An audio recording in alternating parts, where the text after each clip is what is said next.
never guess the places that I've been. You never guess the places that I've been. 'Cause everything is like a dream, yeah, but only in that dream that I live in. I'm never gonna let the day begin. Never gonna let the day begin. 'Cause everything is like a dream, yeah, but only in that dream that I live in. Oh, don't wake me up before you go, and I'll just make this bed my home. Oh, darling, please just let me sleep. Give me my dreams.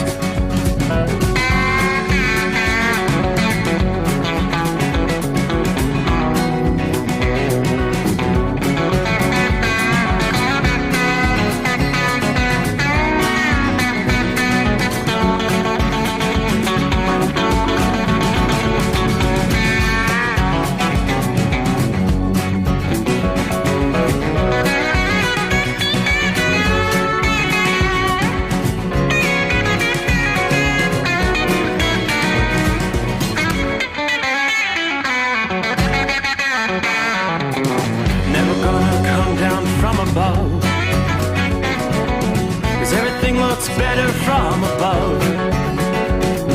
Nothing's ever as it seems, yeah, except in that world that I dream of. Never gonna lose the ones I love. Never gonna lose the ones I love. 'Cause everything is like a dream, yeah, but only in that world that I dream of.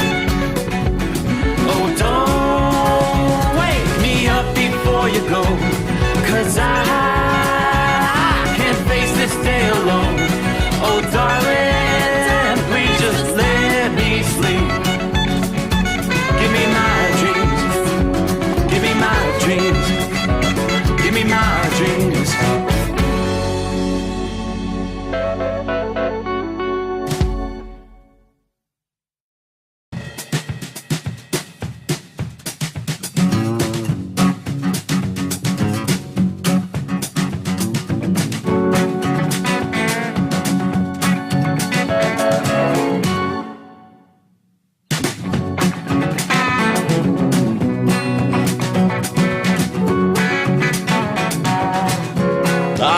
Looks like it is that time once again.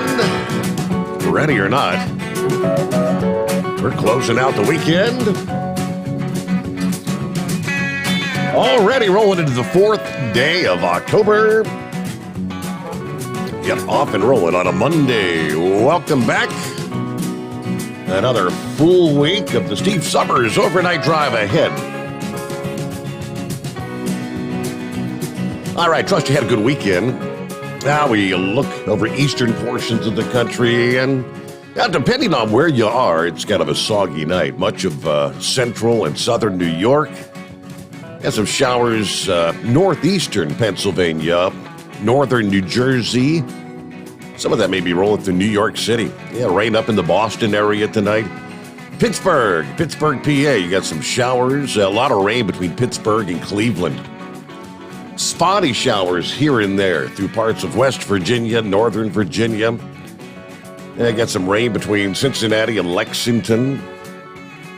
Spotty showers on down through central Kentucky. Some heavier rains down in Alabama tonight. Rolling through the Birmingham area. Some heavy rain pushing through. It was off and on showers through the weekend. And definitely having an impact on NASCAR at Talladega. I think they had some rain delays for the Saturday race. Had to call that because the sun was going down. They don't have the lights in Talladega like they do in Daytona. So once the sun sets, you got to call the race. Can't race in the dark. Sundays, the big event there, the big NASCAR race postponed until, I believe it's 1 o'clock this afternoon. I think we should get some better weather in the offing for Monday there in Talladega. So we didn't get to see the big one Sunday afternoon. Meanwhile, heavy rain's been kind of haunting the central states for much of the past week.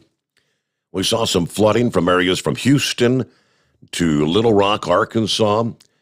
Yeah, this week, the same stormy weather's headed toward more to the east, the southeastern USA. We had flash flood warnings issued for heavy thunderstorms at the Little Rock area Saturday night. Streets filling, nearly covering some bridges across the metro area. In the matter of hours, over an inch of rain had fallen there in Little Rock and surrounding areas. Further to the south, flood warnings were in effect around the rivers of eastern Texas, western Louisiana. The target of storms is going to gradually shift more to the east this week, setting its sights on the southeast. Now, the main driver over the next couple of days is going to be a very slow-moving cold front traveling across the region. It's going to bring a very active pattern in terms of stormy weather. So I don't know, maybe things won't be much better later today. You have to see what's going on there in Talladega. Showers and thunderstorms continuing, stretching from New Orleans to Nashville, moving into places like Montgomery, Alabama. Sunday, we saw that front pushing through the southeast. Precipitation's going to arrive in Atlanta. Probably overnight tonight. That's probably the rain we're looking at back over there in the Birmingham area. It's all going to be headed off to the east.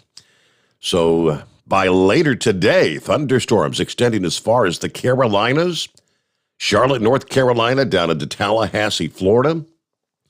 While not expecting severe thunderstorms, they still could produce some heavy downpours, some flash flooding concerns.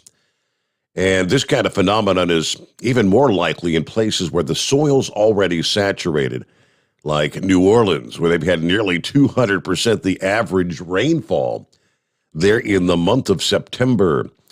By Tuesday, we'll see a dip in the jet stream over Arkansas and Mississippi.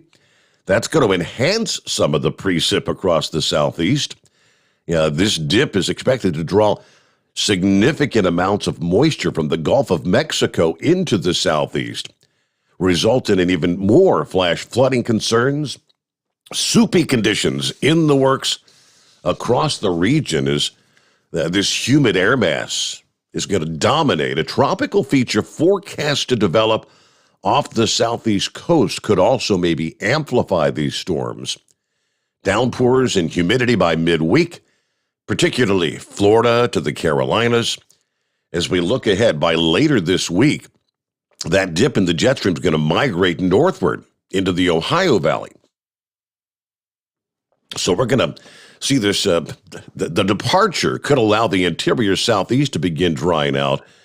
Unfortunately for some, coastal areas may still be dealing with flooding downpours from that potential tropical disturbance. We'll give you the latest on that coming up momentarily. But forecasters are recommending have a reliable way to receive your weather warnings and avoid going into basements as some of these flooding deluge continues. 6 inches of water from flash flooding, that's enough to cause cars to stall out, according to FEMA. Now, the old adage, turn around, don't drown, don't try to drive through the flooded roadways. Meanwhile, yes, wet, humid weather's on the way to the southwestern portions of the country as well. So from one side of the country to the other, we could see the first measurable rainfall at the Los Angeles International Airport. They haven't seen any measurable rain since July. And we could see some heavier downpours in some of the higher elevations. Ahead of the rainy shot, hot, dry conditions across the region we saw over the weekend. Lower 90s in L.A. Sunday, still running way above average. Las Vegas, also some temperatures in the lower 90s Sunday. Cooler, wetter conditions are going to be rushing into the southwest. Within this week, it's going to be rather unsettled and cloudy across Southern California by Tuesday. Heavy rain from showers and thunderstorms expected across much of the southwest, especially in California, Nevada, and Arizona. finally some rain in the offing there. Forecasters predicting a possible thunder shower for downtown Los Angeles Tuesday. Yeah, the heaviest precipit's probably going to stay mainly into the higher elevations, the mountainous areas. But a dip in the jet stream is going to develop into what they call a cutoff area of low pressure offshore. And low pressure that gets cut off is known as a closed area in the upper levels of the atmosphere that's become completely displaced from the typical westerly current. So it's just going to pretty much sit there and spin its way towards the Southern California coast, probably moving ashore sometime Monday night. Showers and thunderstorms will form generally on Tuesday from Southern California to western New Mexico, moving into the Four Corners region by midweek. Some of the cold air aloft will be stacked over top the warmer air. That's going to result in atmospheric instability. So that means showers and thunderstorms, especially over the higher terrain there. Heavy thunderstorms may impact places like Flagstaff and Sedona, Arizona, Tuesday afternoon. Temperatures, you're going to notice, will drop drastically Tuesday, including in Flagstaff, where the high temperature is going to be at least 10 degrees below average, only in the upper 50s. Los Angeles, forecast to have highs, kind of refreshing, the middle 70s for both Tuesday and Wednesday. The storm's also going to bring in more humid air, which could result in some locally heavy rainfall, especially during the afternoon and early evening hours. That's when the showers and thunderstorms will be most numerous. Despite most of the Southwest being in drought, these heavier storms bring the chance of flooding, of course, especially in Arizona, where the monsoon storms have greatly increased seasonal rainfall totals since the 1st of June. Flagstaff has picked up over 10 inches of rain. That's like 140% above average. Phoenix, 170% of their average since the start of June. In California, though, the rain has been seriously lacking. Nearly half the state is in exceptional drought conditions right now. Where the rain doesn't fall, we could be watching for some dry lightning to occur that would raise the risk for wildfires once again. As of Sunday morning, there were still 10 large active fires burning there in California, second most of any state in the country. 2 in Nevada, according to the National Interagency Fire Center. The Dixie Fire there in Northern California, one of the largest, more than 963,000 acres so far, and that one continues to burn, again, in Northern California. So I pull back and look out west, not seeing any of the precip just yet, but again, that's going to be changing later today and especially into Tuesday. So much needed rain in the southwestern portions of the country. Quick look at some of our travelers' weather as we get underway. A Monday, back to the old grind. How was your weekend? Who we got checking in here out of the box? Richard on board this morning, checking in from Central Florida, where it's 70 degrees. Jeff says, good morning, y'all. Scranton, be safe out there. James getting ready for lots more rain here in the metro Atlanta area. Yes, indeed. Rain is on the way. 007 checking in from New Katy, Texas at the Flying J tonight. Hello to Bama checking in from Moulton, Alabama, where it's been raining off and on all day. Can someone post the number for the after show? Well, they're not going to post it because last time they did that, that's when some of those unsavory characters decided to get online. So we'll see what we can do to get you that number there, Bama. Hello to Timothy. Morning. Good to have you with us. Jay is on board. Happy Monday, Steve, and all the drivers out there. 67 in Nashville. Cloudy night. Yeah, great night to put some rubber on the road, though. Let's keep it safe out here. Hello to Heatwave. Morning from Oregon.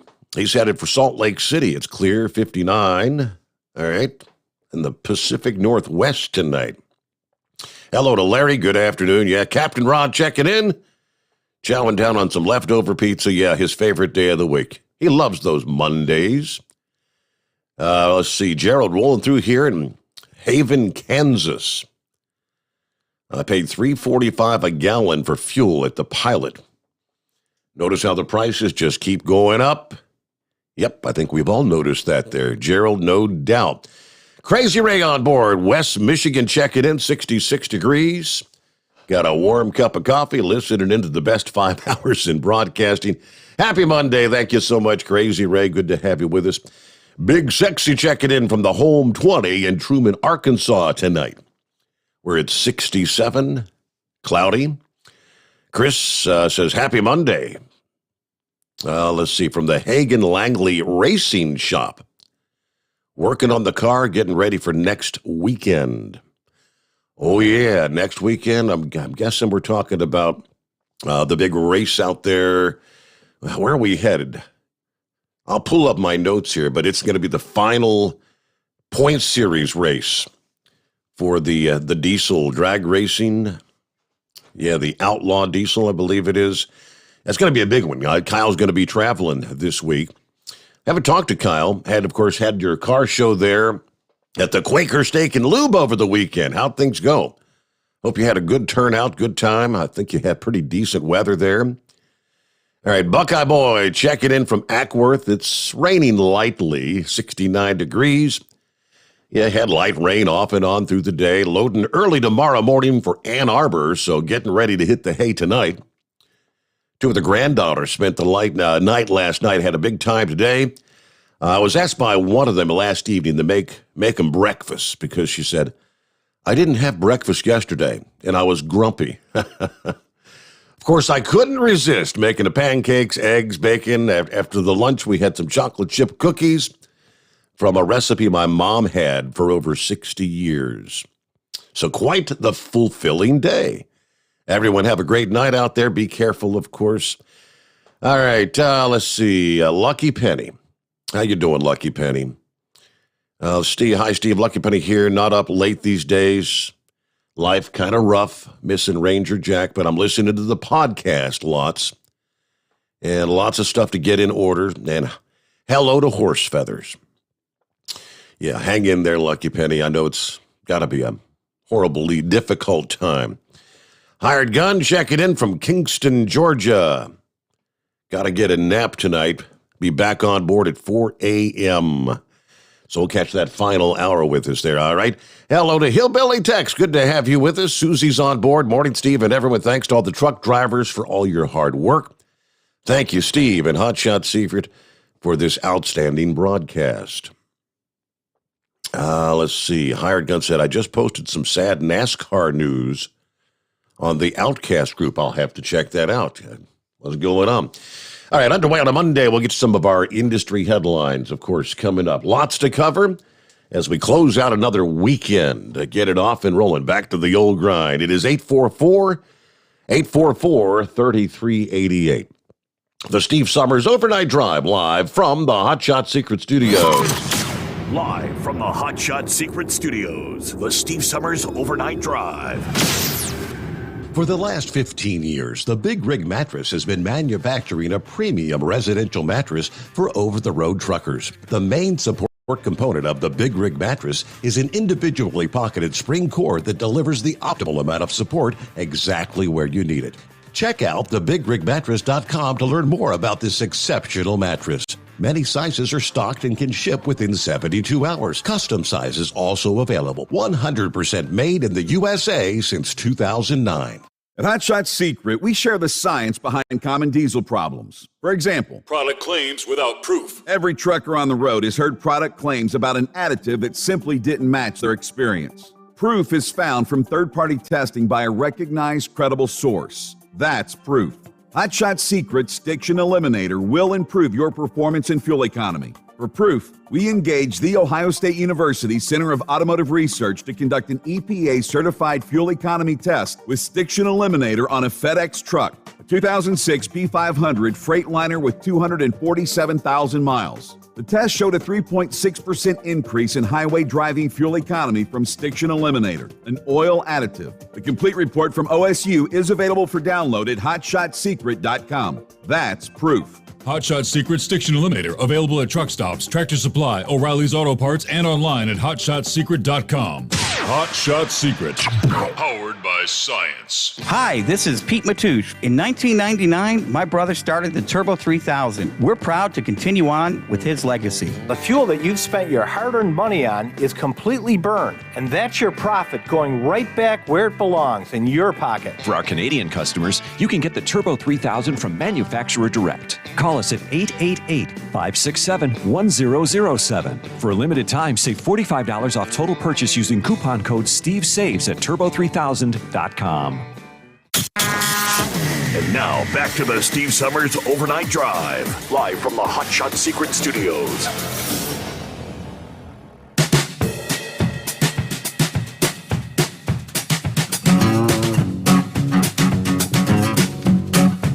All right, jump into some of our industry headlines. As we get the new week underway, of course. Yeah, we knew Friday morning that they had not passed an infrastructure bill.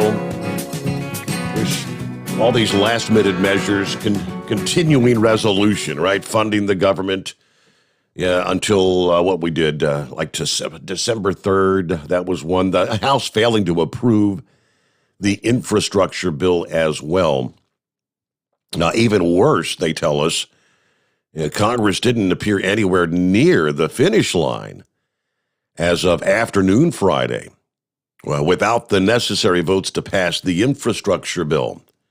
So they put together a 30-day extension of the FAST Act, failing to pass a highway bill before September 30th, which they did not.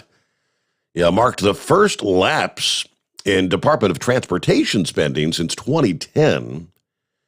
It's probably going to be sometime this week when an extension indeed is passed. OIDA says we don't expect drivers will see any noticeable changes during this time. Just something to be aware of. They sent out a memo to their 150,000 plus members. You may start seeing some processing delays at FMCSA if this lasts more than a couple of weeks. Of course, the Senate passed the bipartisan infrastructure bill back in August, but the House unable to move it to the president's desk before the deadline. This is the infighting among the Democratic Party over the infrastructure bill and the giant $3.5 trillion budget reconciliation measure. Moderates, according to reports, are threatening to withhold support of the budget bill. Progressives are threatening to vote against the infrastructure bill until the budget bill passes, both the House and Senate. Trying to force the hand. In other words, they want the massive Green New Deal, $3.5 trillion, passed before they're going to pass the infrastructure bill.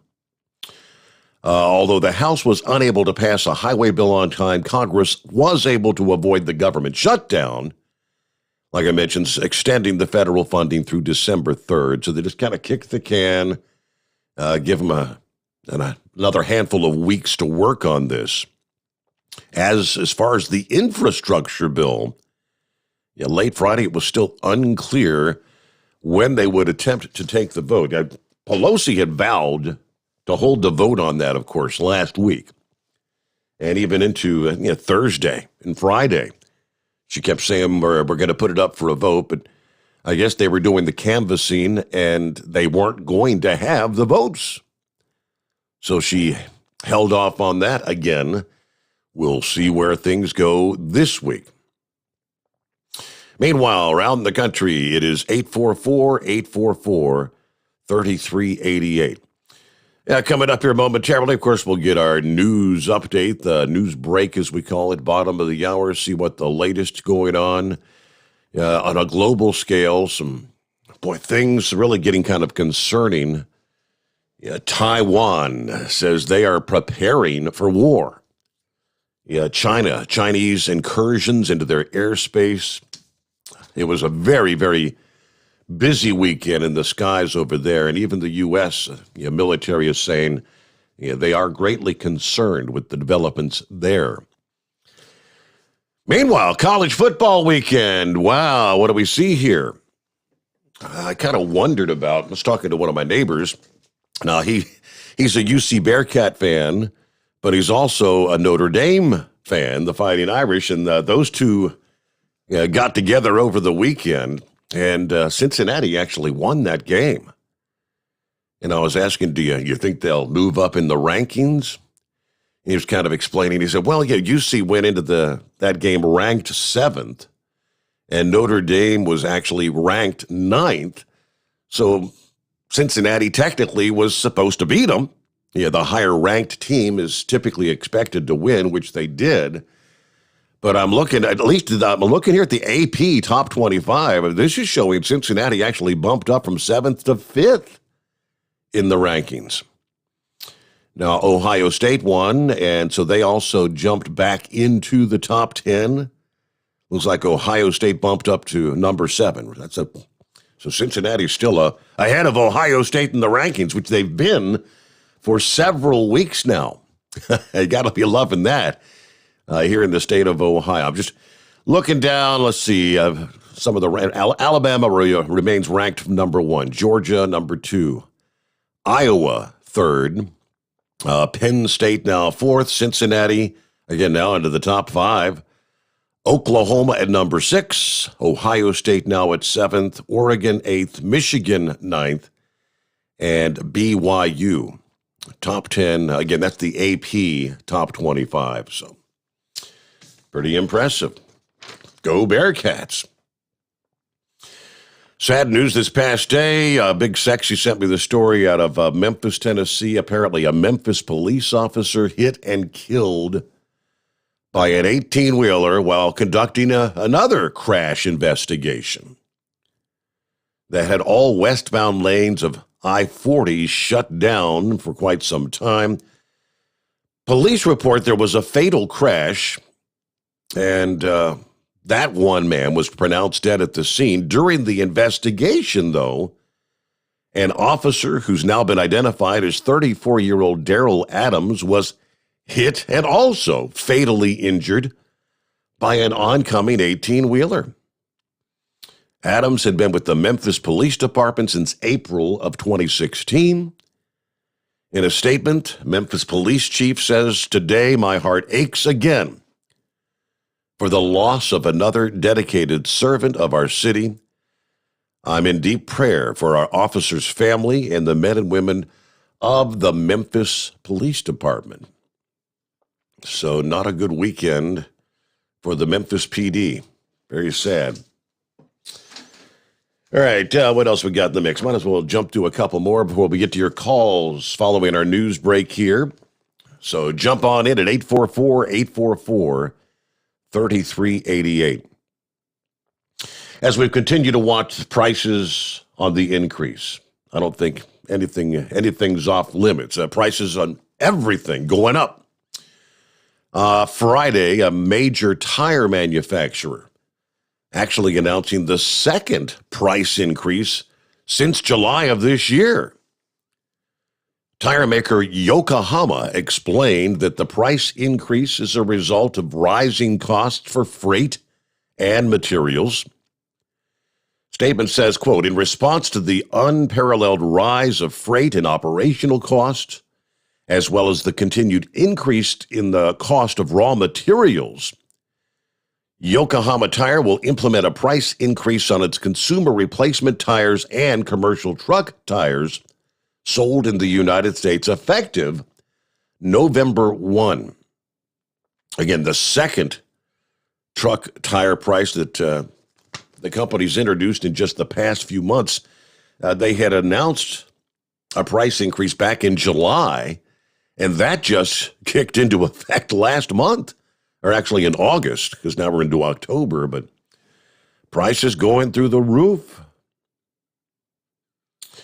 All right, get some of the other industry headlines coming up here. Meanwhile, it's 844-844-3388.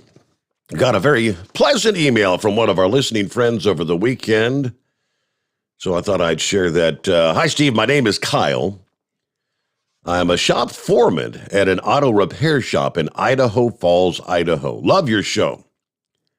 I actually listen during the day while I'm at work with the podcast app. Been listening for over 6 months now. Wish I'd found the show sooner. I love the length of the show because it allows me to get through the majority of my workday without having to depend on the local radio station for some noise. I recommend Hot Shot Secret's various additives depending on the situation daily to my customers. And I've seen the Stiction Eliminator work miracles, I'll tell you. I wanted to say thank you to Chris for taking care of you and getting you back on the air because this show's the best show out there. I also wanted to thank Hot Shot Stuff because it really works. I finally decided to email you because I was listening to the show from September 30th, and I believe it was Carolina Monkey Gouger talking about his uncle who had run from the law, stole an airplane I was laughing to myself and just wondering if Monkey Gouger is related to D.B. Cooper. I look forward to calling in sometime. Anyway, thanks for all you do. Keep up the good fight. And thank you so much, Kyle. I really appreciate your listening to the program. And we'll look forward to you checking in one of these days when you're up late at night. All right, news break and plenty of room for you at 844-844-3388. The Steve Sommers Overnight Drive live from the Hot Shot Secret Studios. USA Radio News with Chris Barnes. President Biden has been working this weekend, according to the White House, and will be holding some meetings at the White House with top congressional leaders in the next few days as he's trying to get his infrastructure bill and the larger social spending plan passed by lawmakers. The president saying, quote, everybody's frustrated, but says that's part of being in the federal government. Mention Huntington Beach, California to pretty much anyone on the planet, and they'll think beaches and beautiful clean waters, but now a cleanup operation's underway in those waters. As the Huntington Beach mayor says, the oil spill that's developed has come from an offshore oil production operation. The spill of about 3,000 barrels worth of oil, first reported early Saturday. Sequel to the 2018 comic book saga, Venom, Let There Be Carnage is the new top movie in the U.S. and Canada. And this is USA Radio News. Bingo fun fact number 6. Americans spend over $90 million weekly on bingo. Why? When you can play Bingo Treasure for free. Go to bingoRadioUSA.com. Play from any device, your smartphone, tablet, or computer. The account is free. The play is free. Play one card. Play more. Chat with other players. Meet new friends. All free at bingoRadioUSA.com. That's bingoRadioUSA.com. Bingo from any device. Hurry. Free accounts are limited. Hi, this is Dr. Joel Wallach, and I want to tell you that arthritis is not a genetic thing. It's not a disease of aging. Neither is osteoporosis. Get a hold of my book. It's all in your head. It goes into the 25 different diseases you get when you have osteoporosis of the skull. These are all reversible. You take the Healthy Bone and Joint Pack, the MSM, vitamin D3, stay away from all the bad foods, including gluten, and guess what? You'll regrow all your bones, including your skull and your legs and your hips and everything else. Contact us at usaradiohealth.com. That's usaradiohealth.com. Live from the Hot Shot Secret Studios, the Steve Sommers Overnight Drive. Hi, this is Pete Matouche. In 1999, my brother started the Turbo 3000. We're proud to continue on with his legacy. The fuel that you've spent your hard-earned money on is completely burned, and that's your profit going right back where it belongs, in your pocket. For our Canadian customers, you can get the Turbo 3000 from manufacturer direct. Call us at 888-567-1007. For a limited time, save $45 off total purchase using coupon code STEVESAVES at turbo3000.com. For the last 15 years, the Big Rig Mattress has been manufacturing a premium residential mattress for over-the-road truckers. The main support component of the Big Rig Mattress is an individually pocketed spring cord that delivers the optimal amount of support exactly where you need it. Check out thebigrigmattress.com to learn more about this exceptional mattress. Many sizes are stocked and can ship within 72 hours. Custom sizes also available. 100% made in the USA since 2009. At Hot Shot Secret, we share the science behind common diesel problems. For example, Turbocharger spool time. Turbochargers are designed to increase the efficiency and power of the diesel engine by forcing compressed air into the combustion chamber. Temperatures inside the turbo can reach upwards of 400 degrees. The oil meant to lubricate the bearings will burn, leaving behind a sticky residue called stiction. The turbo's ability to spool up quickly is hindered because the stiction-covered bearings can't spin properly. Hot Shot Secret Stiction Eliminator cleans the stiction from turbo bearings, reducing spool time, and builds maximum boost sooner in the RPM range. Stiction Eliminator is a synthetic cleaner plus nano-lubricant that contains no harmful solvents and is formulated to be left in the engine to safely dissolve stiction for thousands of miles. It works as you drive. Hot Shot Secret Stiction Eliminator. Available at truck stops, Tractor Supply, O'Reilly's Auto Parts, and online at hotshotsecret.com. Hot Shot Secret. Powered by science. Drivers, you demand that your equipment's reliable and dependable, and that also applies to your headset for communication. Well, our friends at Stellar Electronic have you covered. The Pluto Duo headset bundle is the best communication headset you can find in the industry. No matter the challenging environment you're driving in, the Pluto headset will make you sound crystal clear all the time thanks to their 99% noise cancellation. And the Duo's not only a stereo converter for the headset, but also a power bank so you can charge as you go. Learn more at StellarElectronic.com or visit them on Facebook. For anything diesel, take it to Shy Diesel. They provide a wide variety of services and diagnostics to determine what the problem is with the latest technology. From simple oil changes and preventative maintenance to fuel system diagnostics and repairs, engine rebuilds and cylinder head repairs, and rebuilds with our in-house machine shop. They also have on-site DPF cleaning for exhaust issues and DOT inspections. If your diesel is asking for some attention, Shy Diesel has the specialist you need for anything diesel. Located in Terre Haute and Lafayette, Indiana, and Effingham, Illinois, Shy Diesel has you covered. Pure Flow Air Dog, your leader in fuel air separation system technology. Our systems filter out water, particulates down to 2 micron, and remove all of the air out of your diesel fuel. This allows for nothing but pure, clean diesel fuel to reach the expensive injection system equipped in your vehicle. Not only do our fuel systems protect, they also come in a variety of flow rates to meet your performance needs. Our systems are compact and use OEM-style fittings for an easy installation. Learn more about our product at www.pureflowairdog.com and be sure to follow us on Facebook and Instagram. Protect your investment with Pure Flow Air Dog. Because Channel 19's a little congested. Call Steve now at 844-844-3388. The Overnight Drive.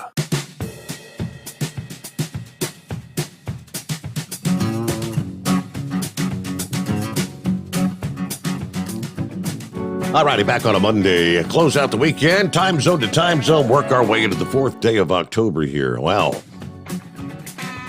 I mentioned tensions. Wow, Taiwan's foreign minister is warning of war with China, asking Australia for aid with intelligence.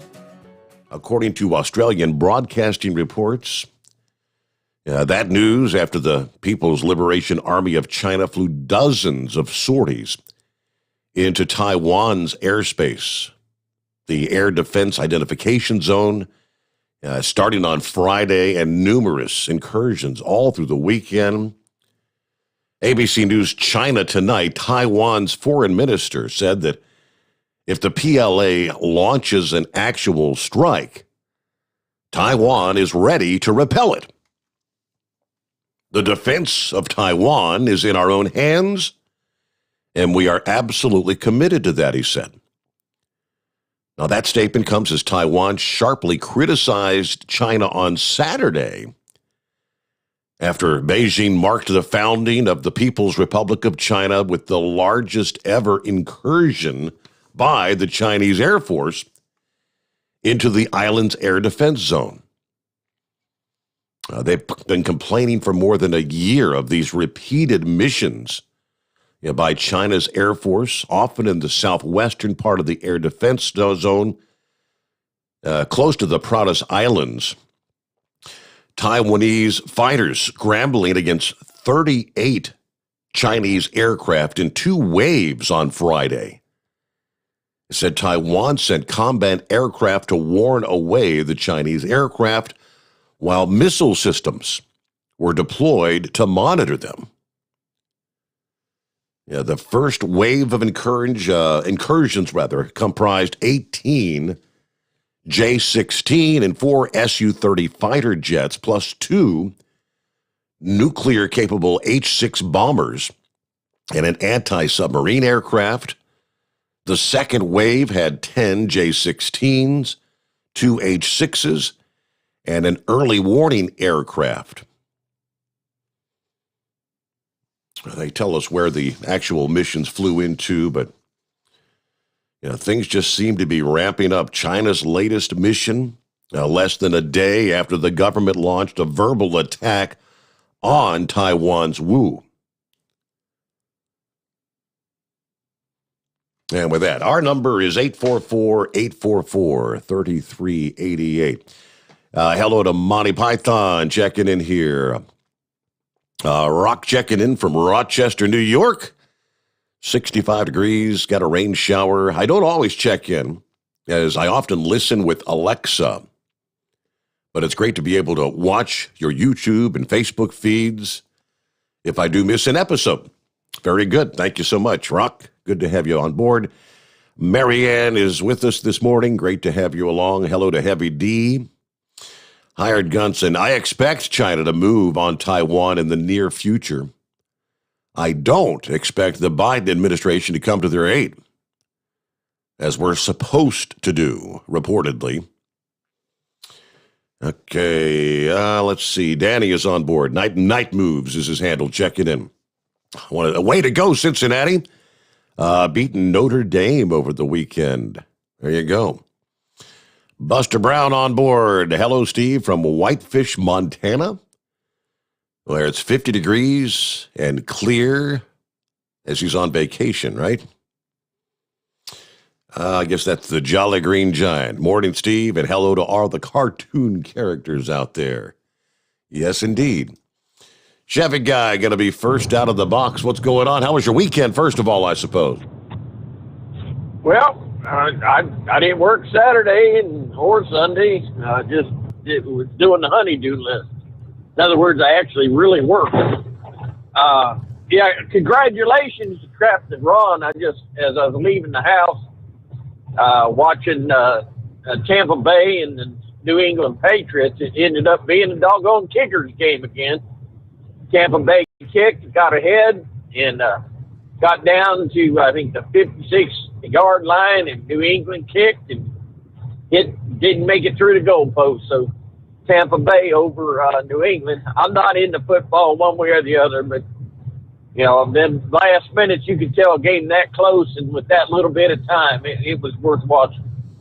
So I mean, the South won again. I believe, I think Tampa Bay were favored to win by 7. So if they only won by a field goal, they didn't cover the spread. And I think that means the gambling outlets probably just made a fortune, because I think there was tons of money on Tampa Bay to cover that 7-point spread.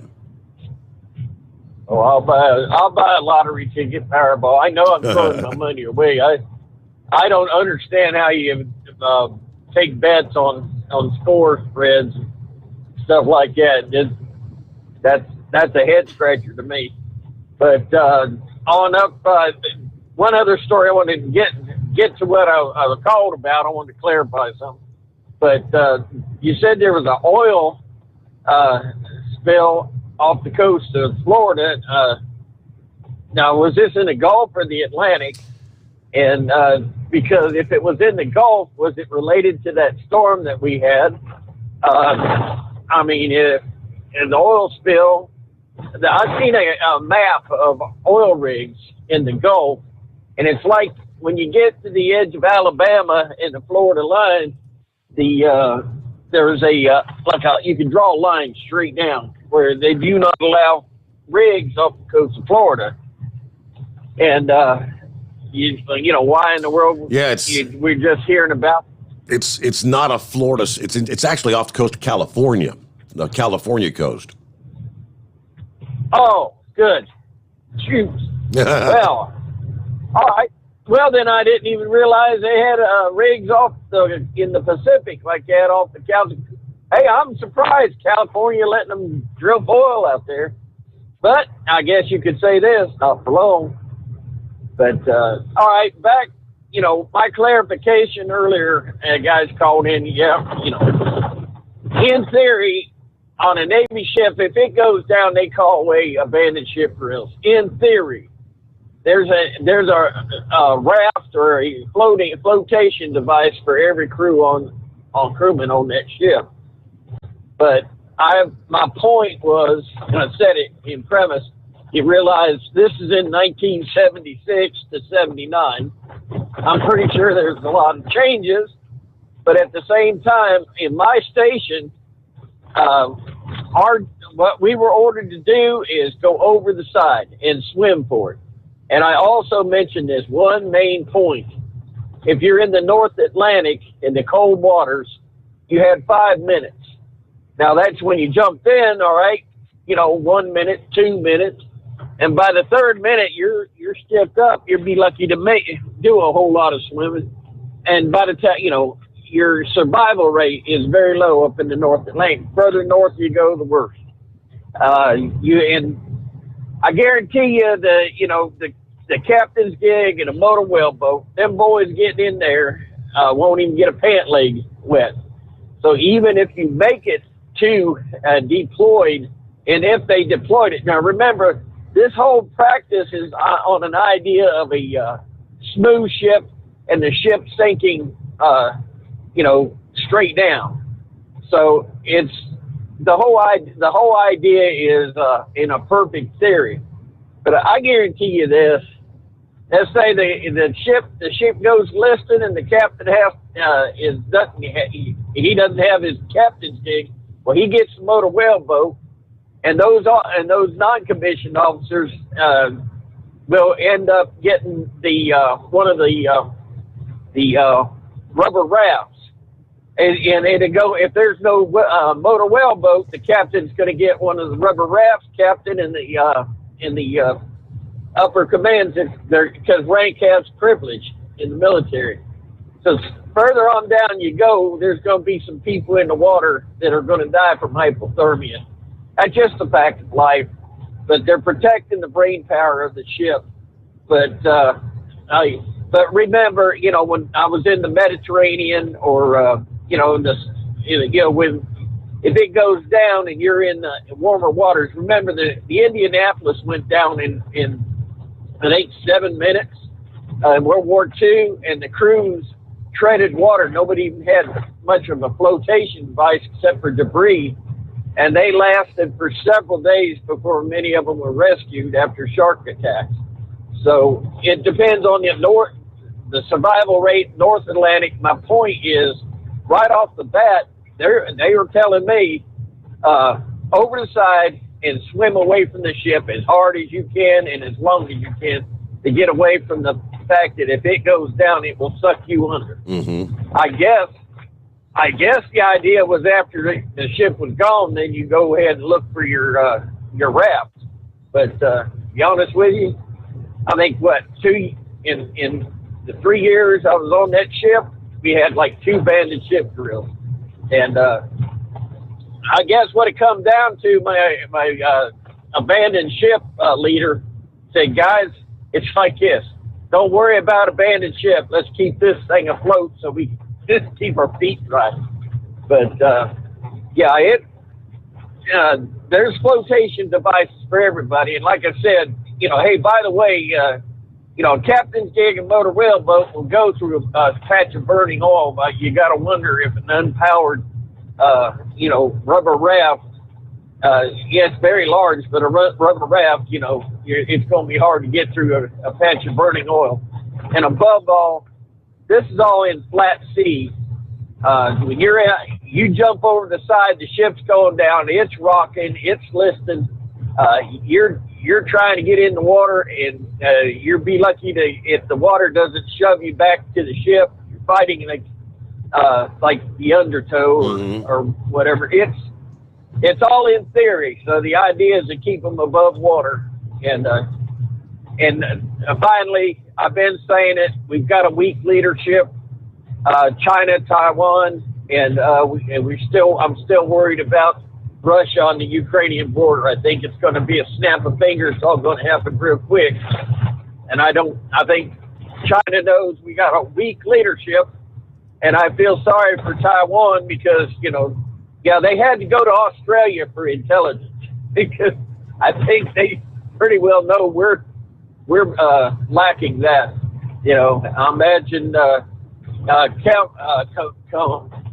Harris, the vice president, was down there saying, "Yeah, we'll back you," while they had a poster of Afghans falling off the wings of one of our evacuating airplanes. So, but it just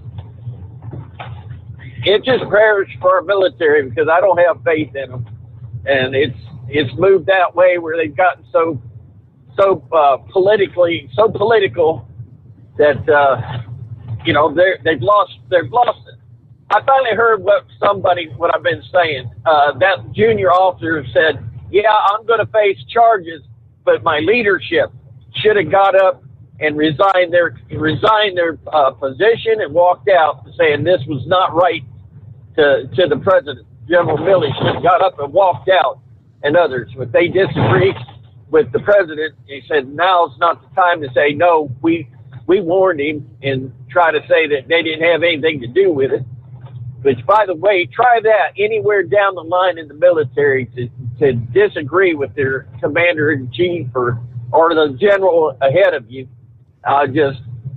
It's in such a disarray, just advertising to our nation's enemies that, we're ripe for picking. So prayers and to take care of each other. And above all, this program and the freedom of speech and the ability to talk like this in this country is a great freedom. And you're going to see them when they do lock this stuff down. We won't have programs like this to speak out against what our government's doing to us. So other than that, we're going to sit back and copy the mail, and it's Monday, no gloom and doom. It's just what we got to face. How about it? Over now. All righty, Chevy Guy, thank you very much. A little clarification, I guess, as he puts it. Yeah, the oil spill, he's probably right about there's not nearly as much drilling off the coast of California as there was, say, 30 years ago because of the strict environmental regulations. But I guarantee the call immediately is going to be, we've got to stop all offshore drilling now. Look at this environmental disaster. We'll give you the latest, all the details on that coming up. Wide open lines on a Monday here. Jump on in at 844-844-3388. The Steve Sommers Overnight Drive live from the Hot Shot Secret Studios. Live from the Hot Shot Secret Studios, the Steve Sommers Overnight Drive. Some say their truck reflects who they are, dependable and reliable. That's why you trust Blue Def. Now the best just got better. Introducing Blue Def Platinum, a revolutionary innovation with advanced system shield technology to significantly reduce harmful deposits. To maintain fuel economy, save money on costly repairs, and sustain the life of your SCR system, there's only one DEF to choose. Blue Def Platinum. The best just got better. For anything diesel, take it to Shy Diesel. They provide a wide variety of services and diagnostics to determine what the problem is with the latest technology. From simple oil changes and preventative maintenance to fuel system diagnostics and repairs, engine rebuilds and cylinder head repairs, and rebuilds with our in-house machine shop. They also have on-site DPF cleaning for exhaust issues and DOT inspections. If your diesel is asking for some attention, Shy Diesel has the specialist you need for anything diesel. Located in Terre Haute and Lafayette, Indiana, and Effingham, Illinois, Shy Diesel has you covered. You work hard. You deserve a seat that works just as hard as you do. The Bostrom T-Series seat has provided drivers with comfort for millions of miles over the past 3 decades.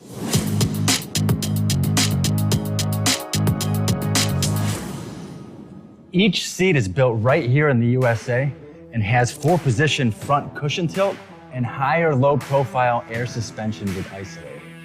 It's also equipped with many standard and optional comfort features, such as high and mid backrests, 9.4-inch fore-aft slide adjustment, adjustable armrests, and manual or dual air lumbar support systems to keep you comfortable throughout your ride.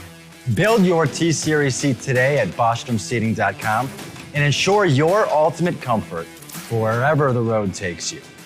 Bostrom Seating, the ultimate comfort for the open road. Keep the bugs off your glass and the smokies off your ass. This is the Overnight Drive with Steve Summers.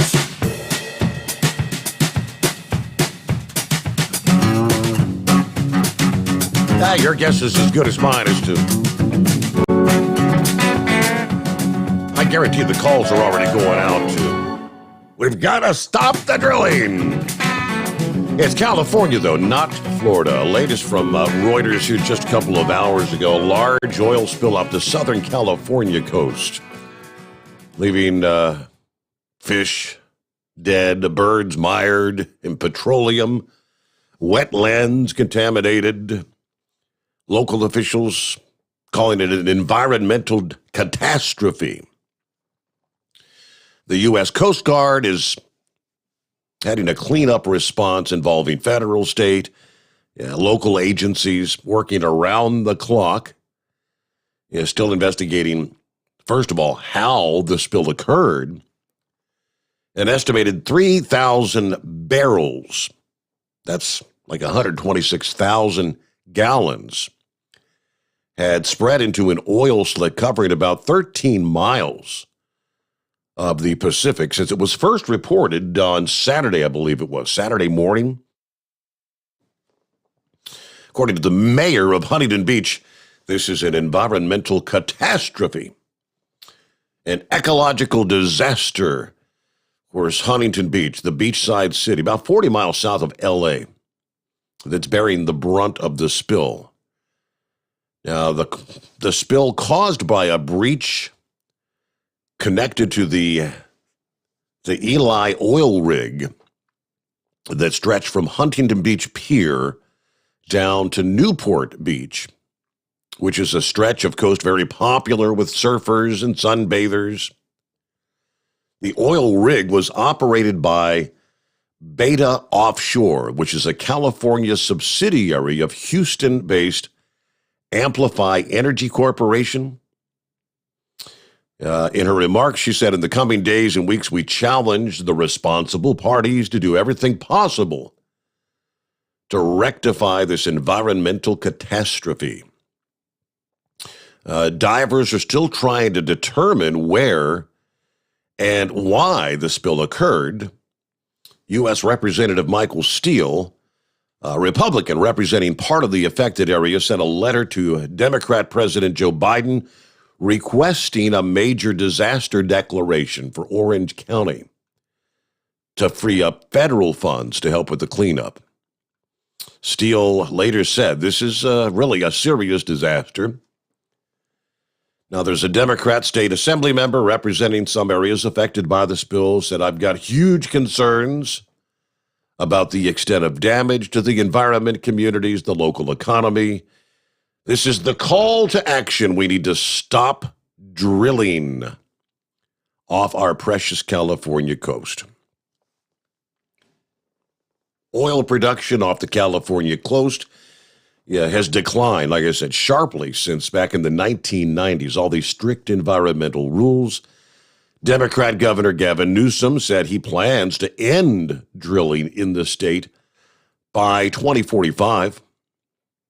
Offshore drilling was restricted after a devastating 1969 oil spill off the coast of Santa Barbara that dumped like 80,000 barrels into the ocean. That's a big spill.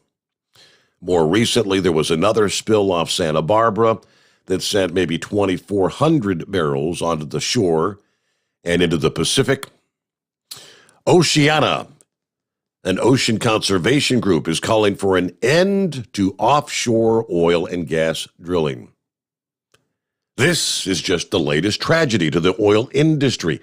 It's well past time to prevent future oil spills by permanently protecting our coasts from offshore drilling.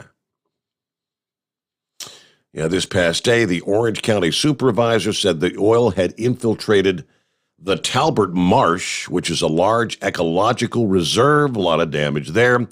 Beaches obviously closed to swimming. There was an air show that was taking place over the weekend that the final day was canceled yesterday. And, of course, they've got all these protective booms out there trying to protect the oil from making it ashore. But yeah, I guess it was, just the final day of the big air show, Huntington Beach. I guess this must have been one heck of an air show because, I mean, typically, we have the big show in Dayton, Ohio every year. And they tend to kind of rotate. Yeah, one year you might have the Thunderbirds, and the following year you might have the Navy Blue Angels, and back and forth like that. But this particular air show at Surf City actually featured not only the Thunderbirds, but also the U.S. Navy Blue Angels, as well as the Canadian Snowbirds. I mean, all three of the biggest air show teams, the three jet teams here in North America. How cool would that be? I think Dayton did just announce over the weekend that the Blue Angels will be returning to that air show in 2022. All right, more to come as we roll into a Monday. Plenty of room for you, as is typically the case. Quiet on the phones. It's a Monday morning. It's 844-844-3388. Get a full news update here. What's the latest going on? The Steve Sommers Overnight Drive live from the Hot Shot Secret Studios. USA Radio News with Chris Barnes.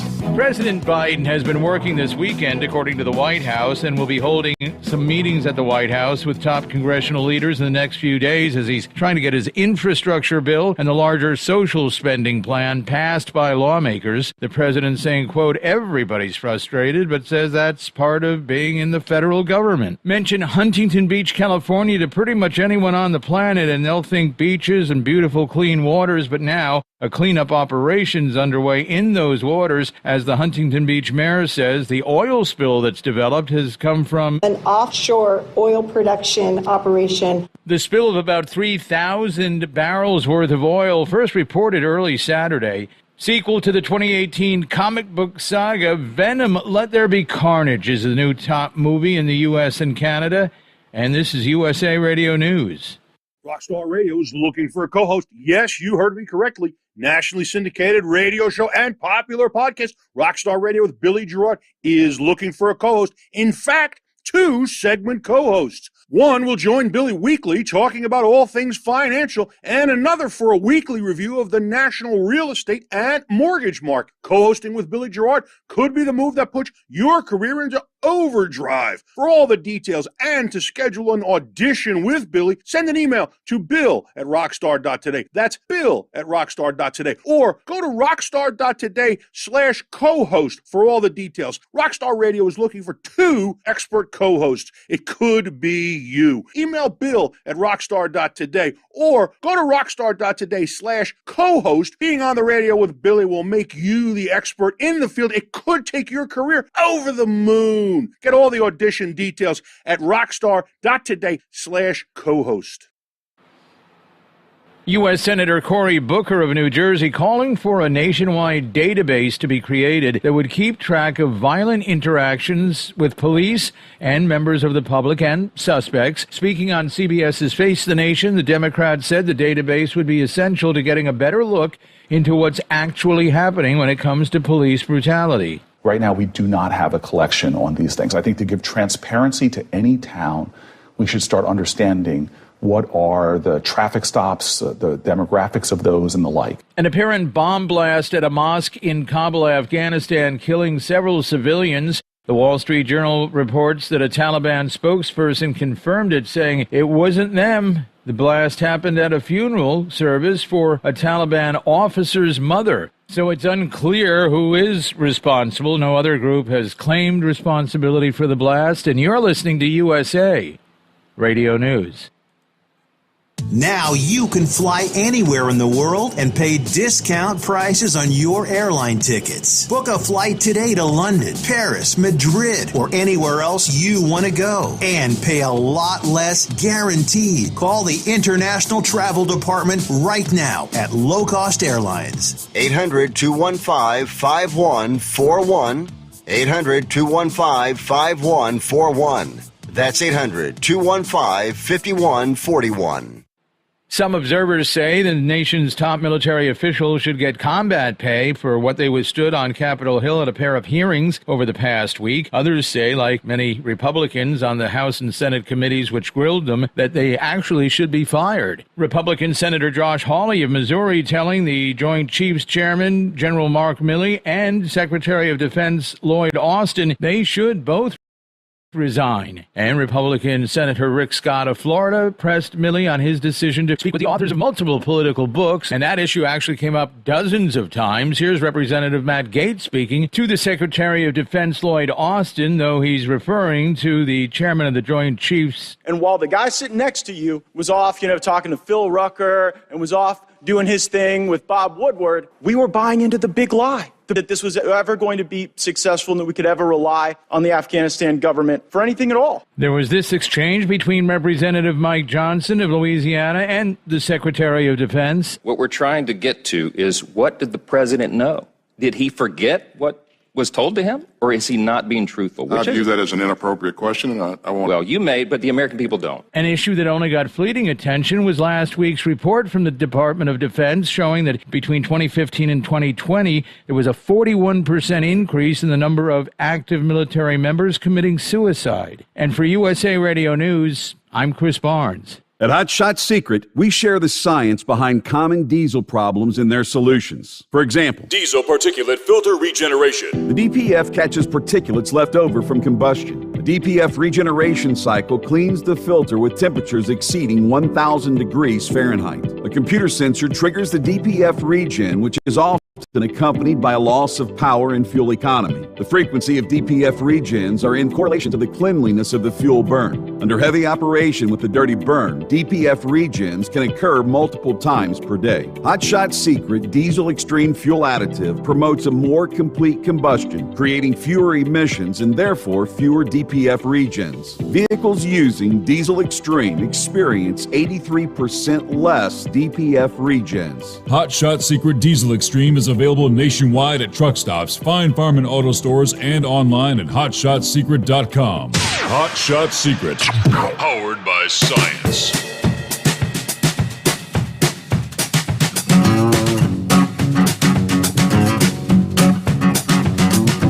All right, back at it here on a Monday.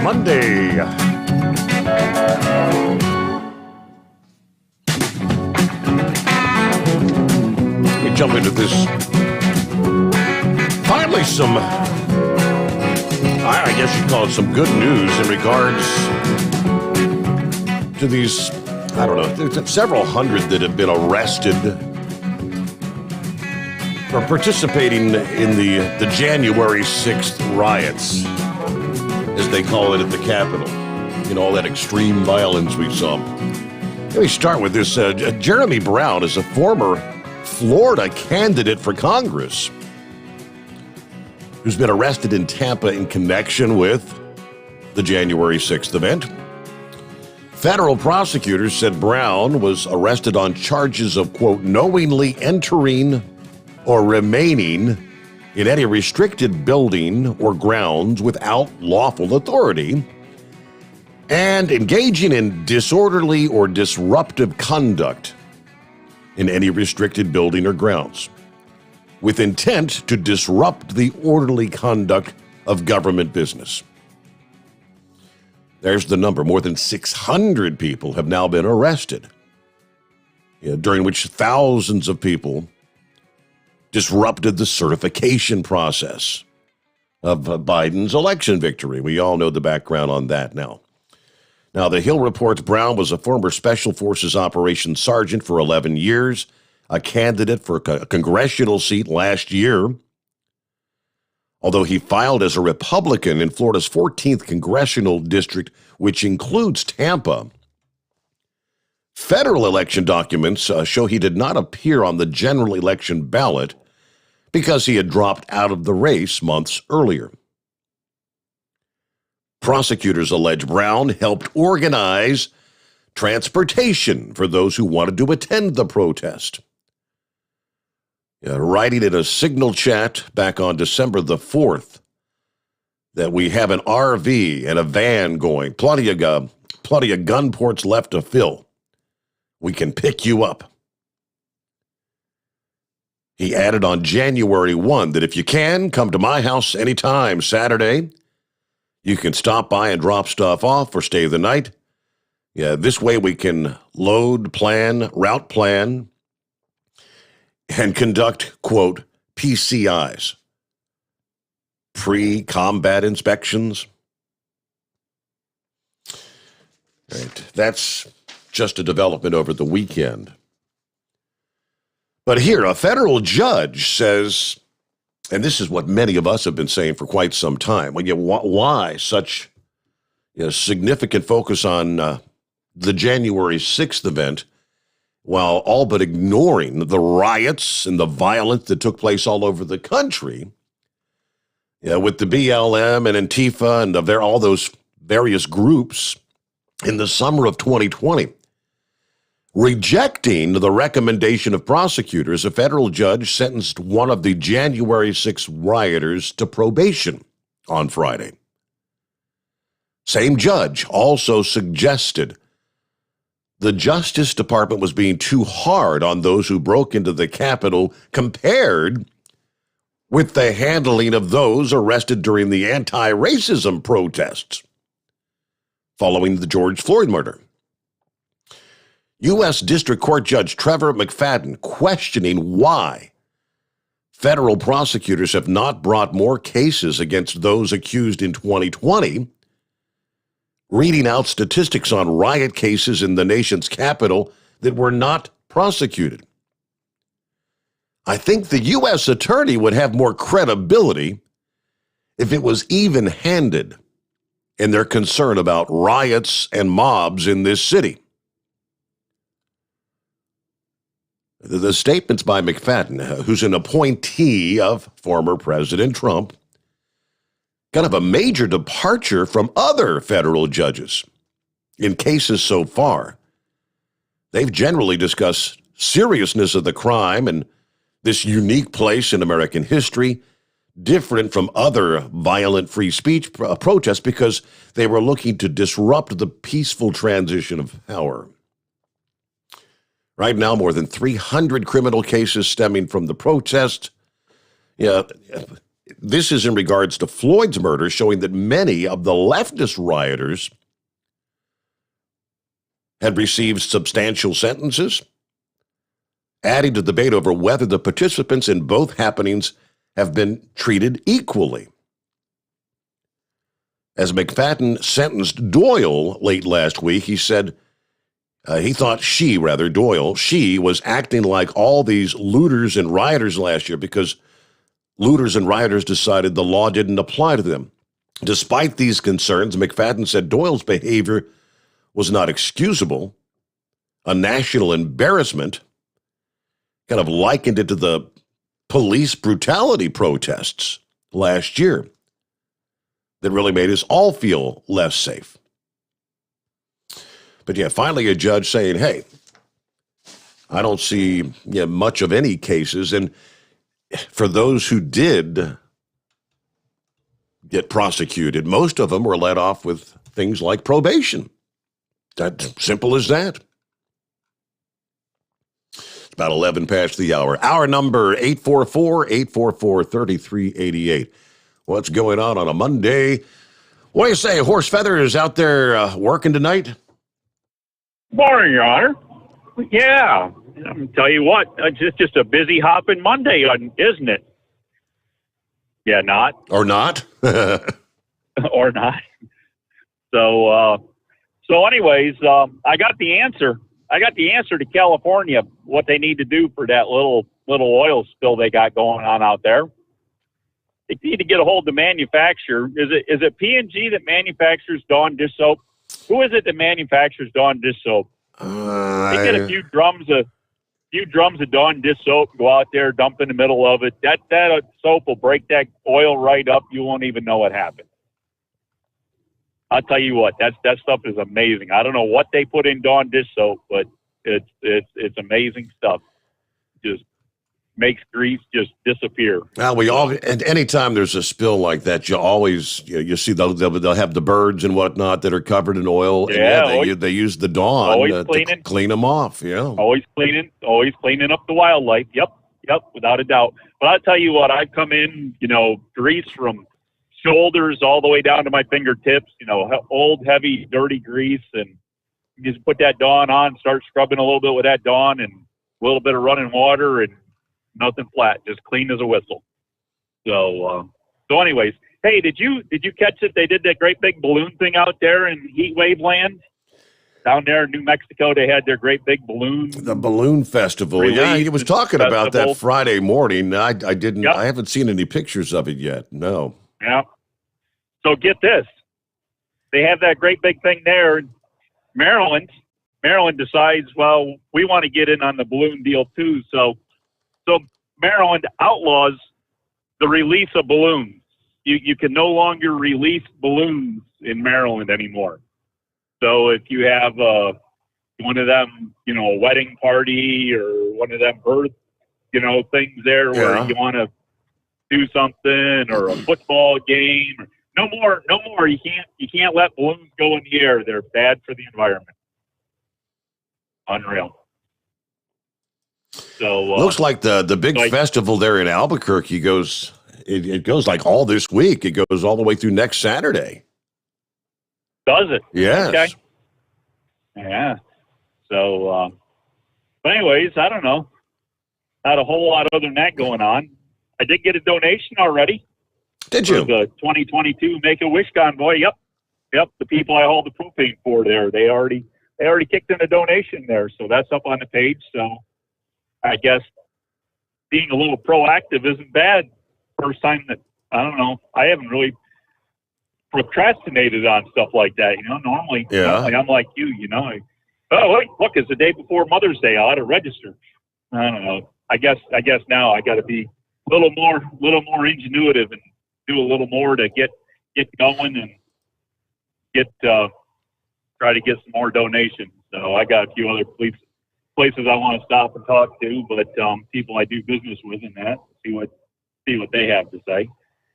But I don't know what else we got going on. I don't know, not a whole lot. Got 15 tons of topsoil delivered to the house there because unlike Heat Wave there, I actually grow real plants around my house. So we're redoing the front gardens around the house. So I was looking there. I put out on the text message there. I was looking for a dump truck and a heavy equipment operator. Had a 5-foot square point shovel and a wheelbarrow to load 15 tons of dirt with to move around the house. And I didn't really get any takers. I don't know why. I just thought somebody want to be a heavy equipment operator or dump truck driver or something. But couldn't get anybody to bite on it there. You know what I mean? All right.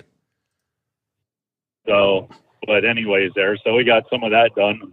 I don't know. Had a good weekend to do it. You guys, you and the AccuWeather gods there, you produced a good weekend. But rumor has it we're supposed to have a chance of rain all week. Got this storm coming, and it's going to stall out halfway into Wednesday and hang around and go away and come back and go away and come back. And I don't know what all else it's supposed to do, but they're talking rain all the way into next weekend. That sounds like a fun week. I know that I hadn't really got into the meat and potatoes of that system that's going to develop off the coast, but I'll have to pull that up. Yeah. Something about you guys got weather out there right now, and something about it's dropping an anchor and it's going to drag its way all the way from you guys out here, and it's going to, as I say, it's going to be until Wednesday before the real front decides to come through. And I don't know. They're not talking rain the whole time, but you just never know when you're going to have it. It's going to be just a chance of it always being there all the time. Right. Just the humidity will be up, and any time you walk out the door, if it's not raining, it could. If it is, it might stop, and who knows what we'll get. Walk outside, look up, and see what it's doing, type of deal. Tropical systems like to do their own thing, as we well know. Yeah, that's a fact. So, so is there anything new with the space people? Anything like that going on? I think somebody sent me the launch schedule. I guess there's some stuff coming up maybe this week. I haven't opened that yet. Okay. I did see, I don't usually watch much of Saturday Night Live, but I did see a little clip there the other night. They did a thing about Jeff Bezos there and called it another Star Trek episode. Like you had the original one and then Voyager and I forget the Next Generation, all that. And they had some deal there they were doing with Jeff Bezos and calling him the next episode of Star Trek. It was actually halfway funny.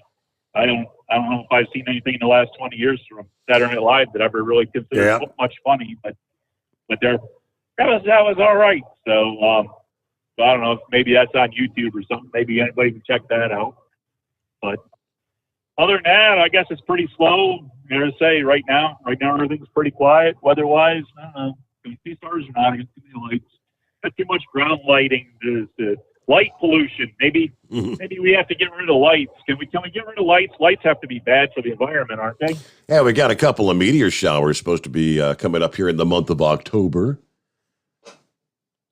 Now, I'm looking at, let me throw it out there, after watching several tropical features form way out in the Atlantic in the last few weeks. I think Sam is now riding off into the sunset after throwing some big waves toward the eastern seaboard. We are turning attention closer to the U.S. coast.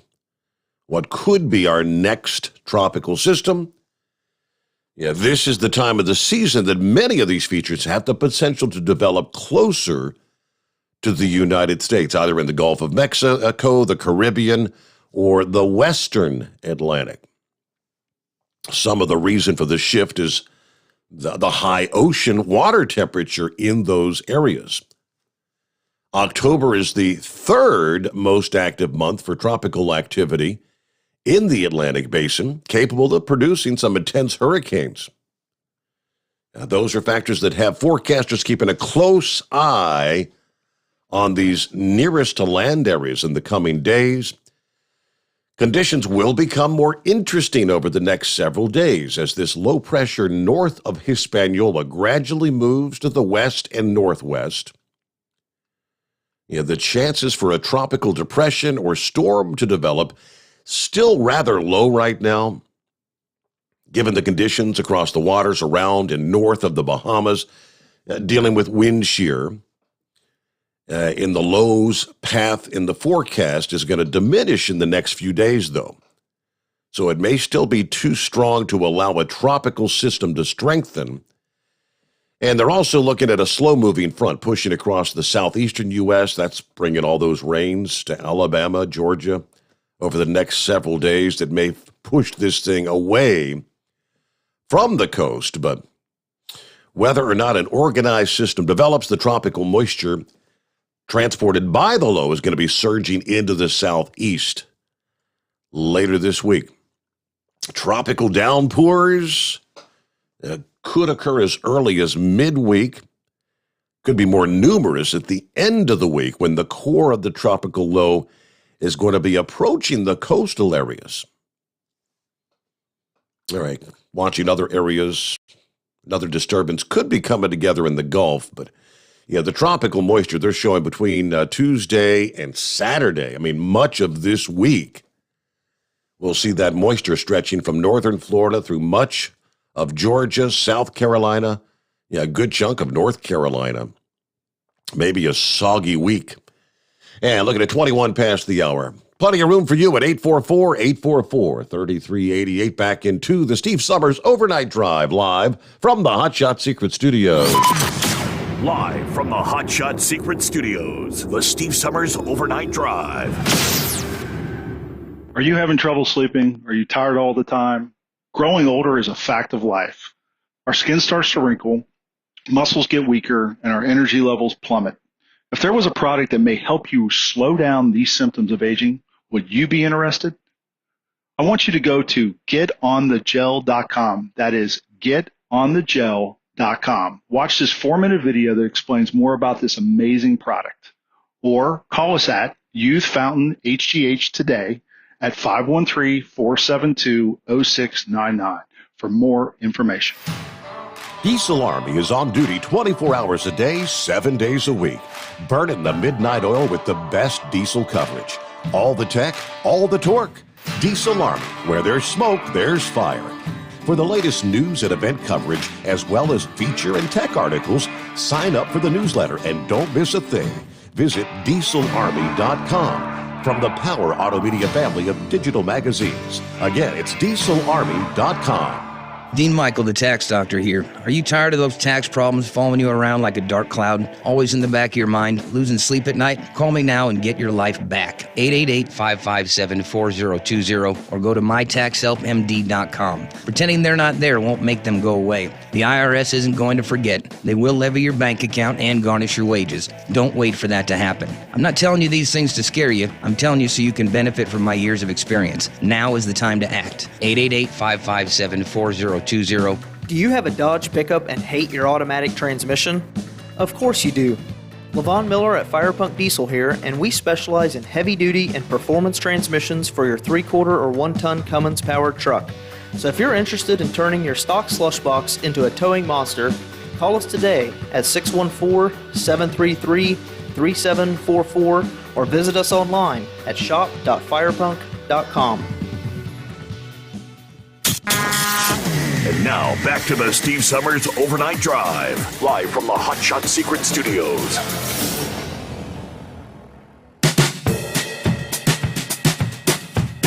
I was just scrolling through some of the comments talking about the oil spill there, Huntington Beach, coast of California. Fred said, hey, compare the dead birds in the oil compared to the number of dead birds at just one wind farm. See which is more and more often. Yeah, I mean, because those wind farms killing birds every day, relentlessly, right? That's a valid point. Then Crazy Ray says, that you say that oil spill is 13 miles across, which, that sounds big, like a long spill. Except if you consider the Pacific Ocean is 63.8 million square miles large. Yep, it's a big ocean out there. Let's see. Hello to the garbage throwing daddy out there outside Cincinnati. Checking in. That's Josh. Love the show, Steve, and all the info that's out there you bring to us. It is much appreciated. Norman checking in this morning from north central Kansas. It's my last trip before heading west to go crabbing. Taking a load of scrap electric motors tonight up to Nebraska. Got a cool night here in Kansas. All right, great to have y'all on board as they got a chat back and forth. It is 844-844-3388. Hello to the heat wave. What's going on in Oregon tonight, I believe? Yes, sir. Good morning, senor. Well, we're now crossing into Idaho from Oregon. So, it's been a pretty quiet night. Yeah, the Balloon Fiesta in Albuquerque. The unofficial start date was this past Friday, and they do a mass ascension from the different schools that are all over the city. So each school has one designated balloon over there, and at a certain time they all go up at once. So Friday was the unofficial start date, and it runs from the first full weekend of the month through the next Sunday. So there's 9 days of hot air and gas passing out there, and yeah, it's a wonder we don't blow up. So it's definitely a sight to behold. I pulled up some of the video. I mean, there's literally hundreds of balloons that go up, and it's an amazing thing. Well, I think one year they had close to 1,000 balloons. Wow. And I think this is back in the late 80s, early 90s when I first got there in the Air Force. And then they had to cut it back because it was just too much. Considering, the traffic, you have to have your chase crews follow the balloon wherever it goes, and then whenever it drops down, then they either replenish the fuel if it's cool enough, and then they put passengers on, because a lot of folks will pay money to fly up in the balloons, especially during the balloon fiesta. So it's a traffic jam galore, but it is fun, no doubt about it. So they got like six or seven football fields at the balloon fiesta grounds, and they got all sorts of balloons in different stages. Some are ready to get up and stand up on their own, waiting for the liftoff order. The others are just getting ready to hook up and get ready to sit up. They got a balloon fiesta museum out there, and they got balloon dadgummit, my mind is mush right now. Anyways, they got a lot of arts and crafts for the kids, and they can make their own paper balloons where it can lift off with a candle, and it's really interesting. Here, I guess about Tuesday or so, I think they're going to have their the gas balloon races, where they'll have a bunch of people in their capsules with the balloons that have helium or whatever, and more or less it's a distance race to see how far these people can go before they say, all right, that's it. So y'all might be seeing some objects floating around Cincinnati or going toward the East Coast. Okay.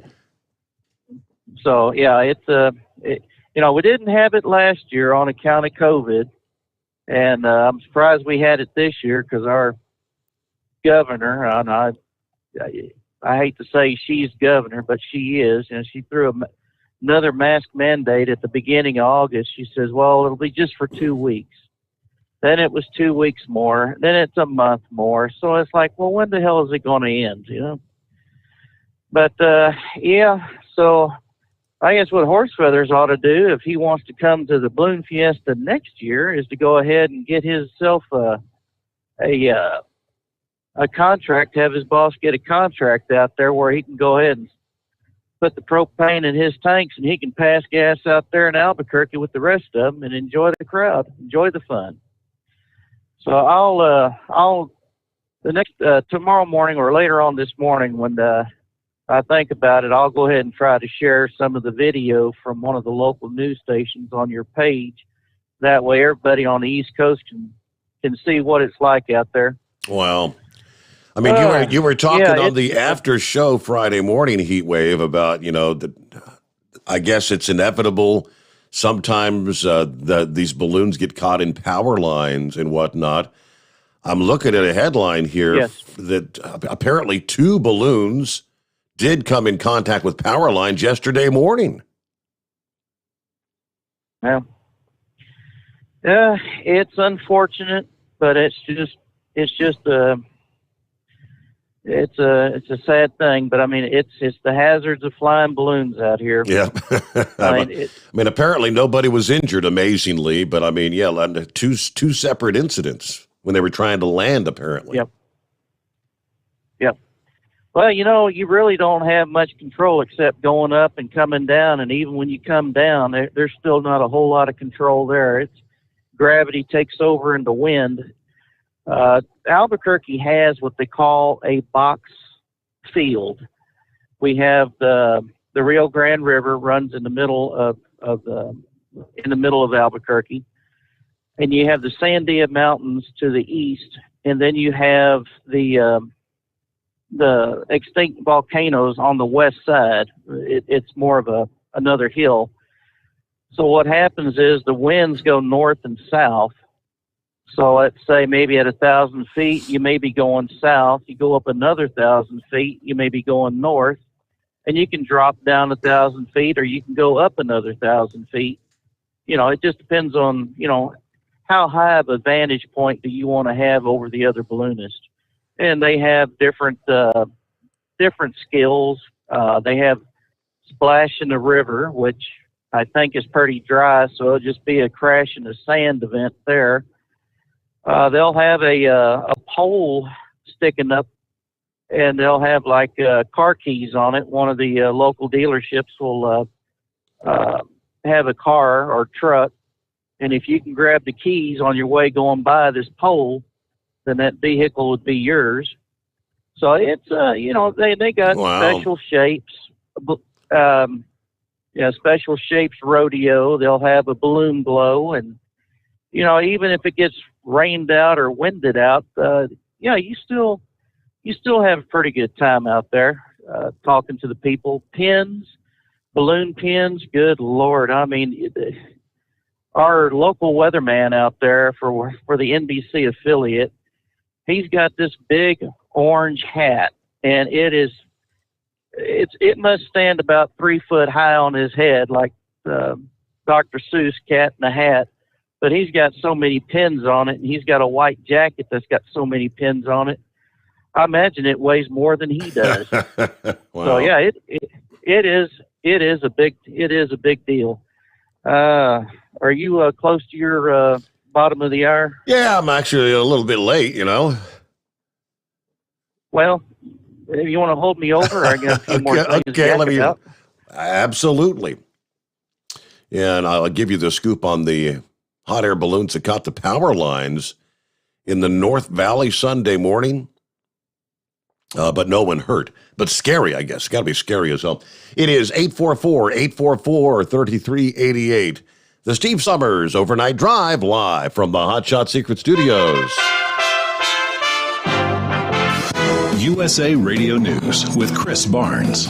President Biden has been working this weekend, according to the White House, and will be holding some meetings at the White House with top congressional leaders in the next few days as he's trying to get his infrastructure bill and the larger social spending plan passed by lawmakers. The president saying, quote, everybody's frustrated, but says that's part of being in the federal government. Mention Huntington Beach, California to pretty much anyone on the planet, and they'll think beaches and beautiful clean waters, but now a cleanup operation's underway in those waters. As the Huntington Beach mayor says, the oil spill that's developed has come from an offshore oil production operation. The spill of about 3,000 barrels worth of oil, first reported early Saturday. Sequel to the 2018 comic book saga, Venom, Let There Be Carnage is the new top movie in the U.S. and Canada. And this is USA Radio News. Life can be full of risks. One thing you shouldn't take a risk with ever is your family's health insurance. If you're self-employed or you now need affordable health insurance, you need to make this free call right now and see how the Health Insurance Helpline can help you get it. We specialize in helping the self-employed and people just like you that need affordable health insurance to get it. We have short and long-term health insurance plans, and some even cover dental, vision, and prescription drugs. Don't take a risk with your family's health insurance. It's not worth it. If you're self-employed or now need affordable health insurance, call right now and learn for free how to get it. Listen, affordable health insurance plans for everyone just like you are a free phone call away. So give us a shout right now. 800-470-8021. 800-470-8021. 800-470-8021. That's 800-470-8021. You're listening to the Overnight Drive with Steve Sommers. Do you have a Dodge pickup and hate your automatic transmission? Of course you do. Levon Miller at Firepunk Diesel here, and we specialize in heavy-duty and performance transmissions for your 3-quarter or 1-ton Cummins-powered truck. So if you're interested in turning your stock slush box into a towing monster, call us today at 614-733-3744 or visit us online at shop.firepunk.com. Drivers, you demand that your equipment's reliable and dependable, and that also applies to your headset for communication. Well, our friends at Stellar Electronic have you covered. The Pluto Duo headset bundle is the best communication headset you can find in the industry. No matter the challenging environment you're driving in, the Pluto headset will make you sound crystal clear all the time thanks to their 99% noise cancellation. And the Duo's not only a stereo converter for the headset, but also a power bank so you can charge as you go.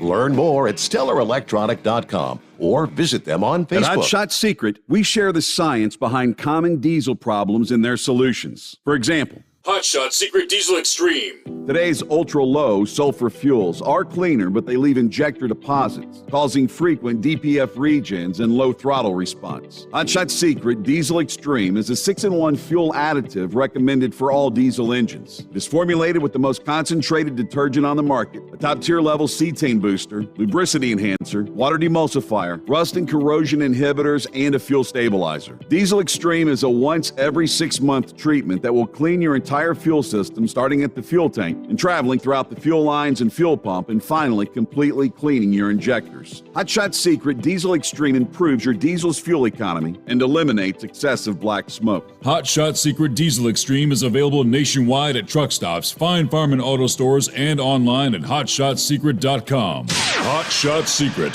powered by science. Diesel Army is on duty 24 hours a day, 7 days a week. Burning the midnight oil with the best diesel coverage. All the tech, all the torque. Diesel Army, where there's smoke, there's fire. For the latest news and event coverage, as well as feature and tech articles, sign up for the newsletter and don't miss a thing. Visit dieselarmy.com from the Power Auto Media family of digital magazines. Again, it's dieselarmy.com. PureFlow Air Dog, your leader in fuel air separation system technology. Our systems filter out water, particulates down to 2 micron, and remove all of the air out of your diesel fuel. This allows for nothing but pure, clean diesel fuel to reach the expensive injection system equipped in your vehicle. Not only do our fuel systems protect, they also come in a variety of flow rates to meet your performance needs. Our systems are compact and use OEM-style fittings for an easy installation. Learn more about our product at www.pureflowairdog.com and be sure to follow us on Facebook and Instagram. Protect your investment with PureFlow Air Dog. The Overnight Drive with Steve Sommers. Live from the Hotshot Secret Studios. Call Steve now. 844-844-3388. That's 844-844-3388.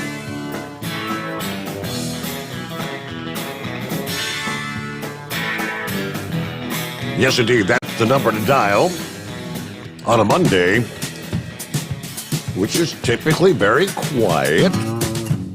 Great to have you on board. 2 hot air balloons, not 1 but 2, hit power lines trying to land in the North Valley. Balloon Fiesta officials said, luckily, no one was hurt in either balloon. I mean, that can be deadly. Neighbors said a fun morning watching balloons quickly turned into a scary scene.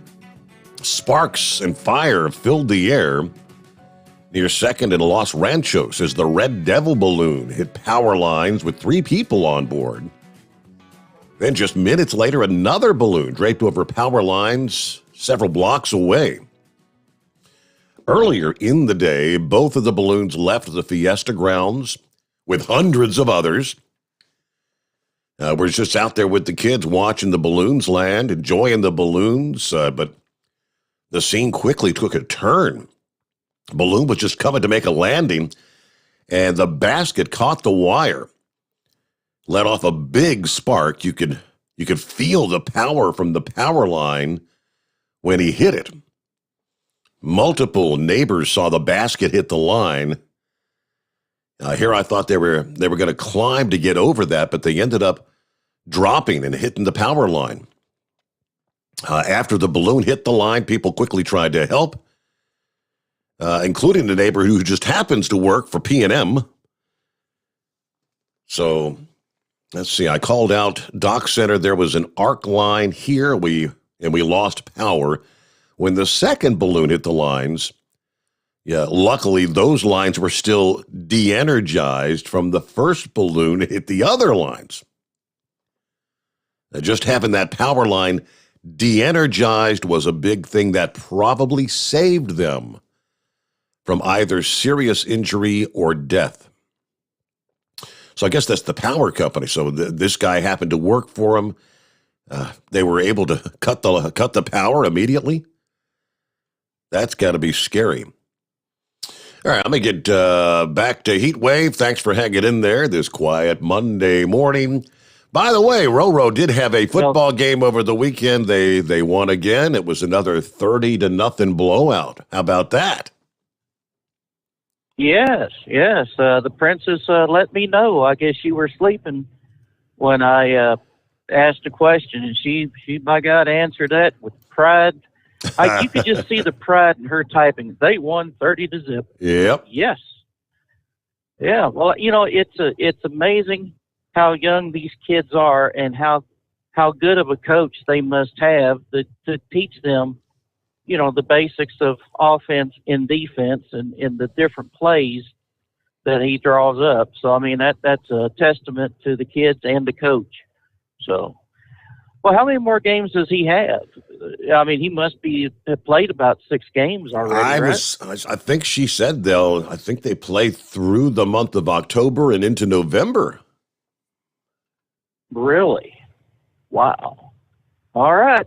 Well, Mr. Sportsman on the spot, we need you there to give us the constant flow of information there. Yes, sir. So, all right. Well, it's Power of the P&M. Yeah, that's the utility company of most of the state. So, yeah, it's very good that they were there and they had the power turned off when the second one hit the power lines.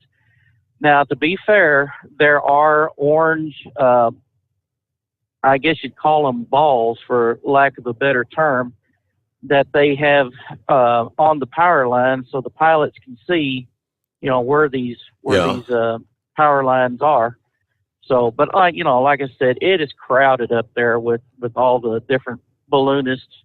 And I mean, these balloons are different shapes, different sizes.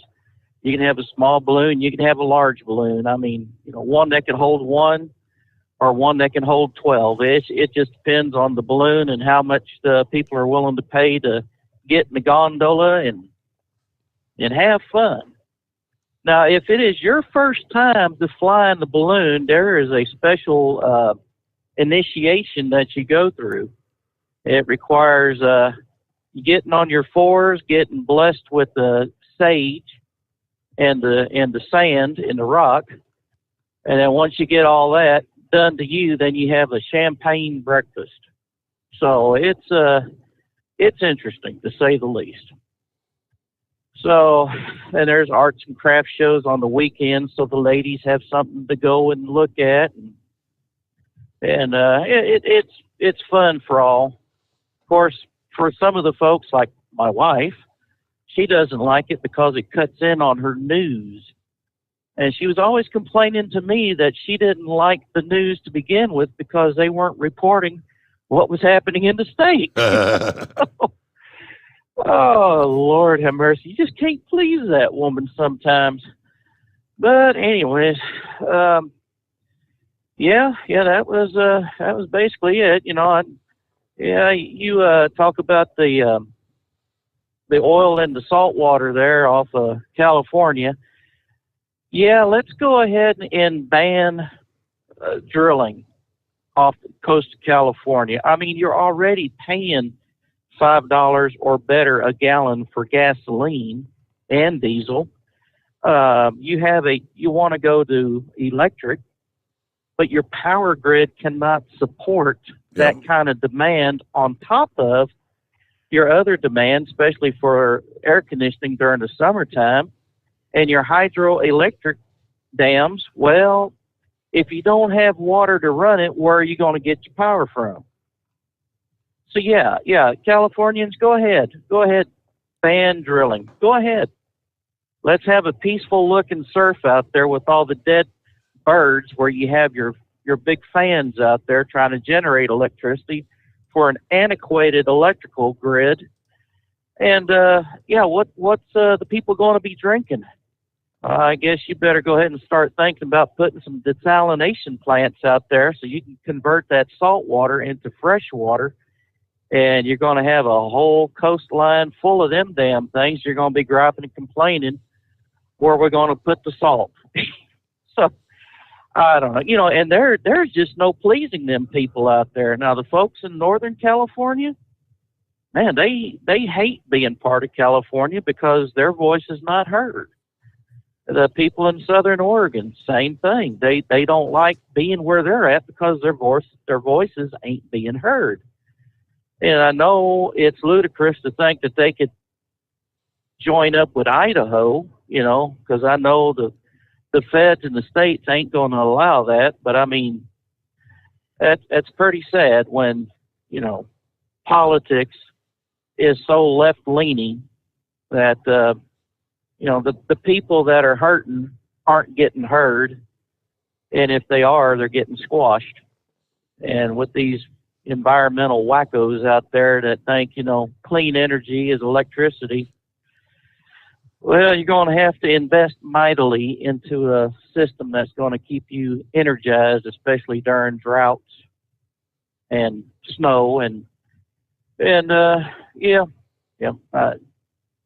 you can't say enough about those idiots to satisfy anybody. And I'm about to run out of words to say about them people, so I guess I'll let y'all go, and hopefully you got someone else that'll take over and have a little bit more better, interesting conversation than what I got going on right now. So, hey, it's good to have you with us talk there. To you later. Thank you for chiming in this morning. Be safe out there and safe night on the roadways. It is 844-844-3388. Yeah, there's plenty of room for you.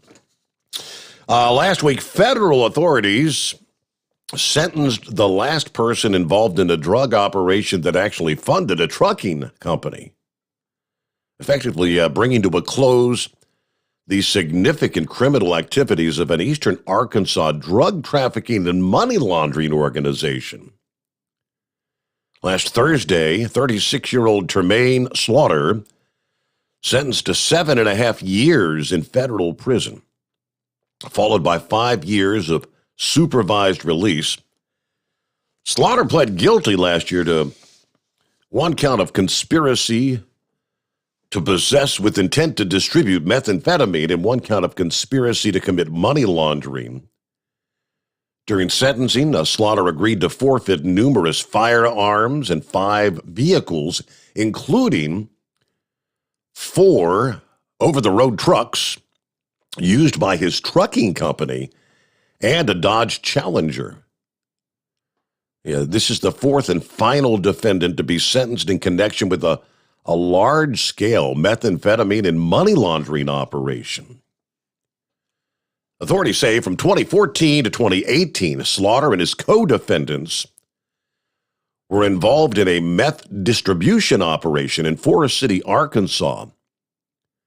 Operation reportedly involved the use of couriers who rode the megabus from Memphis to Dallas and back to import meth from the Dallas area. They also imported meth from California via U.S. mail and other mailing services. Those drug proceeds reportedly used to fund the trucking company known as Prudent Transport, as well as a rental property called Upscale Properties.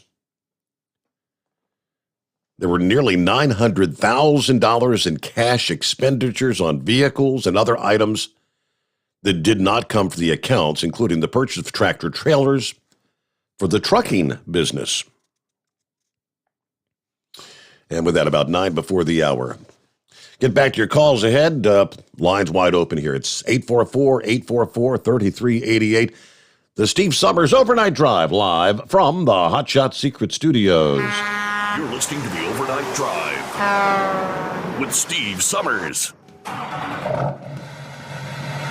Pure Flow Air Dog, your leader in fuel air separation system technology.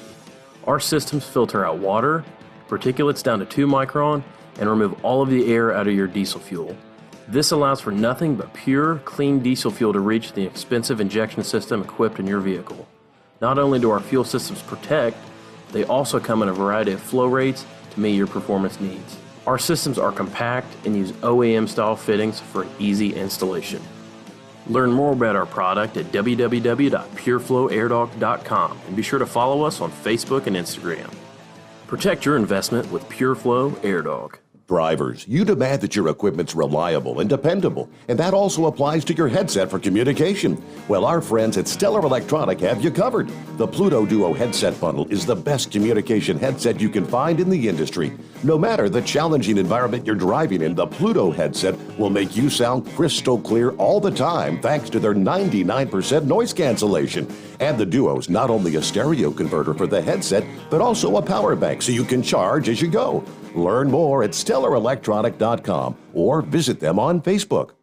Some say their truck reflects who they are, dependable and reliable. That's why you trust Blue Def. Now the best just got better.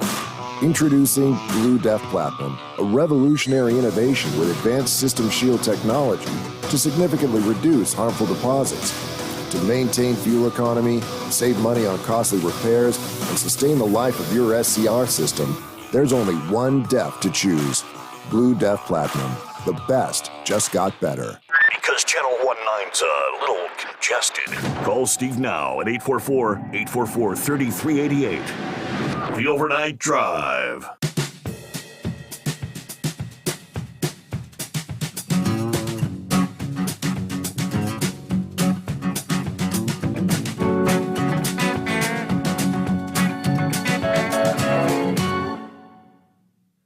So I mentioned earlier the Sunday race, Talladega, postponed till 1 o'clock this afternoon, weather permitting, which sounds like that's a big question mark in itself.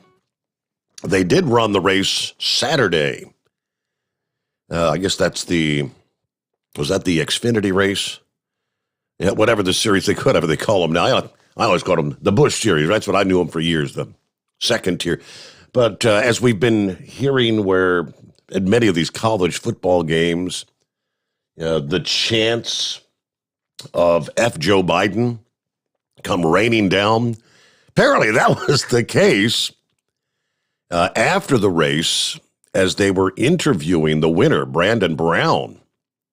Yeah, the Xfinity Series race. The anti-Biden chance during the post-race interview after Brown told a reporter that his win was a dream come true. The crowd began to loudly shout in unison their displeasure for the president. The reporter apparently thought they were shouting, "Let's go, Brandon." They were saying, "F. Joe Biden." NASCAR initially had posted video of the interview with the chant. I guess when they realized what the chant was, they deleted the tweet, the video. Fox News reached out to NASCAR as to why the post was taken down. They didn't give a response. NASCAR officials actually called the race with 5 laps remaining. Due to poor visibility, Brown was declared the race leader as a final caution flag flew with 11 laps remaining. Brown defeating playoff driver Brandon Jones in the last scoring loop. So there you go. As I mentioned, the F. Joe Biden chant has surfaced at sporting events around the country, mainly in the southern states, especially at the college football games, where tens of thousands of fans have been packing stadiums in defiance of Biden administration's COVID guidelines. So there you go. Hello, always moving. How was your weekend? Very busy, very, very busy, as I was moving a lot. I was doing a lot of moving, very little sleeping. I was listening to that about the hot air balloon, and I'll just chime in on my short little experience. We had a friend that was, we knew through the horses, and he was had a hot air balloon. And he offered to take us up one day for a ride. It was in the autumn, so it was really pretty. And it was much different than what I thought it was going to be. And when he was setting it up, I sat away from him. I didn't want to bother him. Like, you just do your thing, and make sure you do it right. Because I was a little hesitant about, making sure that, are you sure you've got everything attached? Mm-hmm. Are you sure everything is good? he said, well, I'm scared to death to do this. He said, so I double and triple check everything. And I'm like, okay, well, I'll sit over here quietly and I'm not going to bother you. I'm not going to offer to help or do anything. And so he got it all ready. And my husband was scared of heights, so he didn't want to go. And so our daughter went. She was probably I don't know, 9 years old at the time, and myself and another friend, and this pilot. And I didn't realize until he was telling us about everything that you have to actually have a pilot's license to fly a hot air balloon. And he had to go through the whole training and everything. So he has an actual pilot's license, and he flew it. It was a balloon for a company there out of Cincinnati. And so anyway, we went up in the balloon, and it's a basket. And so I kept thinking it was going to feel like a basket. And the best way I can describe it, and I still can feel it to this day, it was like standing on a sidewalk. It was a very, very solid base. Literally, I felt like I was standing on a moving sidewalk. And once we got up, it felt like I was in the middle of a postcard, because there were a couple of other balloons that were up that day. And, when you see a picture of hot air balloons, there's usually a couple, and you have that scenery and, the horizon and stuff. Well, you were actually in that. Mm-hmm. And so I'm standing on this sidewalk like like something that you would take going to the airport, to get you from point A to point B. But it's a very solid, it felt like concrete sidewalk, and I'm standing in the middle of a postcard. It was an absolute wild sensation for me. I was not expecting it. We did see some deer run underneath of us. That was cool. And my husband and the pilot's wife and their kids were in the car that were following.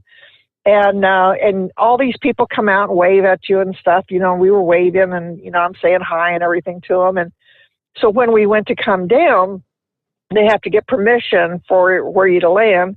And we had enjoyed it so much. It was so nice. And so he says, okay, we're going to go ahead now and take it down. We've got a place, blah, blah, blah. And we had flown out of, I guess it was around Waynesville was where we took off. I don't even remember where we took off. I think it was Waynesville. And anyway, so we go to land, and we're coming down, and he just all of a sudden says, oh no, this is going to be rough. Hang on. Uh-oh. And we're like, what? And all I remember was, man, it hit and it tipped and all of us went crashing to the ground. I mean, we all went to that one side of the basket, and poor our daughter, Allison, I had a hold of her, and, I was trying to protect her from the basket and from me and everything else. And then we kind of got drug a little bit across the ground, and you are, your head part is up, but we were all, when we hit, it was with such force. We literally went down and into the basket as it drug us across. So, and then he said, okay, it's all clear now. We come crawling out of that thing. And it was great. It was absolutely great. And I was like, okay, let's sell the horses and let's get a hot air balloon. That was fun. Wow. So yeah, I couldn't imagine being in the middle of a postcard sensation down there in Albuquerque with that hot air balloon lift, because that would be, there were like 3 or 4 of us out that day. So if you had, hundreds of them around you, that would be like the ultimate postcard. And then to take that photo in your mind would just be something. But it was a lot of fun. I would highly recommend it to anybody. Just make sure you have a qualified pilot and stuff, and all. But be careful of those landings, because that is, be ready for it. And, it's hard to describe how hard of a thud that was when we hit, and everybody went to the bottom and the side of this basket. Wow. And then, we kind of pulled a little bit, but it was great. So that's all I have. So I have a wonderful night, and I'll keep listening. Thanks for checking in. Always moving, so a little rough landing. And a guy, I'd say at least on 3 separate occasions, over the years, would come over to our booth there at the Mid-America Truck Show. And he'd have his photographs of his hot air balloon and whatnot, and trying to invite me to go up, take a hot air balloon ride. And I always told him I was chicken. I don't know. I'm not going up in a hot air balloon. But like I said, at least on 3 separate occasions, on differing years, guy would always come by and said, "All right, you ready this time?" Nope, I'm still chicken. And the princess would always be there. I'd ask her, "Would you go up in a hot air balloon?" I don't know. Seems like she said she would. I don't know. Yeah, no, not me. I'll keep my feet on the ground. I'm not absolutely afraid of heights. But getting up at those kind of levels, getting way up there, that is kind of spooky to me. It's 844-844-3388. News update. I think we got the Monkey Gouger coming up next. Right after this, the Steve Sommers Overnight Drive live from the Hot Shot Secret Studios. USA Radio News with Chris Barnes.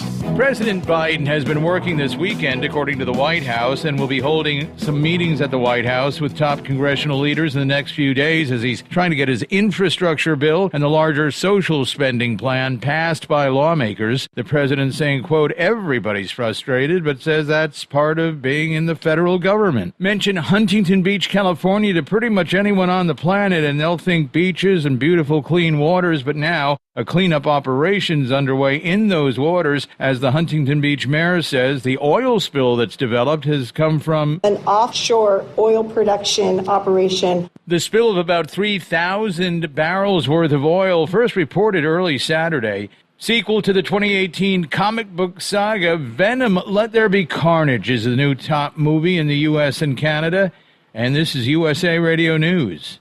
Rockstar Radio is looking for a co-host. Yes, you heard me correctly. Nationally syndicated radio show and popular podcast, Rockstar Radio with Billy Gerard, is looking for a co-host. In fact, 2 segment co-hosts. One will join Billy weekly talking about all things financial, and another for a weekly review of the national real estate and mortgage market. Co-hosting with Billy Gerard could be the move that puts your career into overdrive. For all the details and to schedule an audition with Billy, send an email to bill@rockstar.today. That's bill@rockstar.today. Or go to rockstar.today/co-host for all the details. Rockstar Radio is looking for 2 expert co-hosts. It could be you. Email bill@rockstar.today or go to rockstar.today/co-host. Being on the radio with Billy will make you the expert in the field. It could take your career over the moon. Get all the audition details at rockstar.today/co-host. U.S. Senator Cory Booker of New Jersey calling for a nationwide database to be created that would keep track of violent interactions with police and members of the public and suspects. Speaking on CBS's Face the Nation, the Democrat said the database would be essential to getting a better look into what's actually happening when it comes to police brutality. Right now, we do not have a collection on these things. I think to give transparency to any town, we should start understanding what are the traffic stops, the demographics of those, and the like. An apparent bomb blast at a mosque in Kabul, Afghanistan, killing several civilians. The Wall Street Journal reports that a Taliban spokesperson confirmed it, saying it wasn't them. The blast happened at a funeral service for a Taliban officer's mother. So it's unclear who is responsible. No other group has claimed responsibility for the blast. And you're listening to USA Radio News. Now you can fly anywhere in the world and pay discount prices on your airline tickets. Book a flight today to London, Paris, Madrid, or anywhere else you want to go. And pay a lot less guaranteed. Call the International Travel Department right now at Low Cost Airlines. 800-215-5141. 800-215-5141. That's 800-215-5141.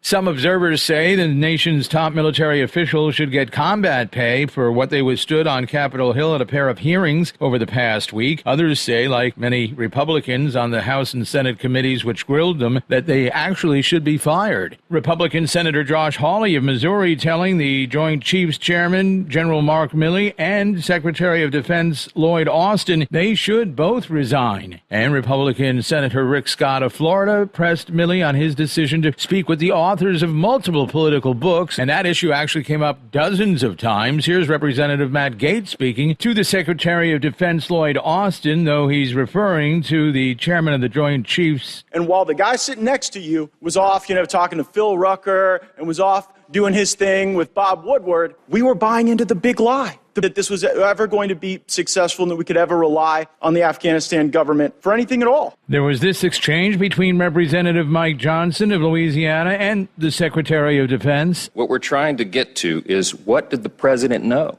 Did he forget what was told to him, or is he not being truthful? I view that as an inappropriate question, and I won't. Well, you may, but the American people don't. An issue that only got fleeting attention was last week's report from the Department of Defense showing that between 2015 and 2020, there was a 41% increase in the number of active military members committing suicide. And for USA Radio News, I'm Chris Barnes. At Hot Shot Secret, we share the science behind common diesel problems and their solutions. For example, ultra-low sulfur fuels. The primary function of diesel fuel is combustibility. One of the little-known aspects of fuel is its role as a lubricant to metal-on-metal moving parts. The introduction of ultra-low sulfur fuels diminishes the fuel's ability to lubricate because sulfur, which has been mostly removed, has lubricating properties. Hot Shot Secret Everyday Diesel Treatment with LX4 delivers unmatched lubricity. Third-party testing confirms that it takes 3 times the amount of leading fuel treatment to match the lubrication benefit of 1 dose of Hot Shot Secret. Everyday Diesel Treatment is a fully formulated 6-in-1 premium fuel treatment for every fill-up, every time. Everyday Diesel Treatment is available at truck stops, Tractor Supply, O'Reilly's Auto Parts, and online at HotShotSecret.com. Hot Shot Secret, powered by science.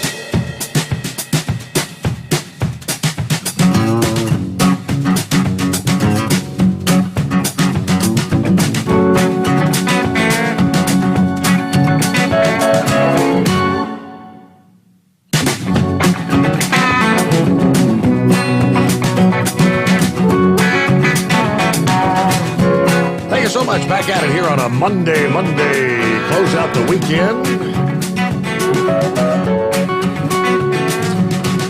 Other industry headlines real quick here. 1 person dead after pulling out in front of a semi that was trying to avoid him.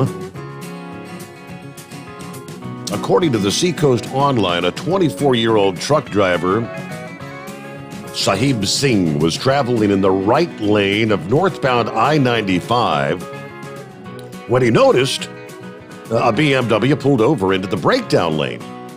So he moved into the middle lane to give the disabled vehicle some room.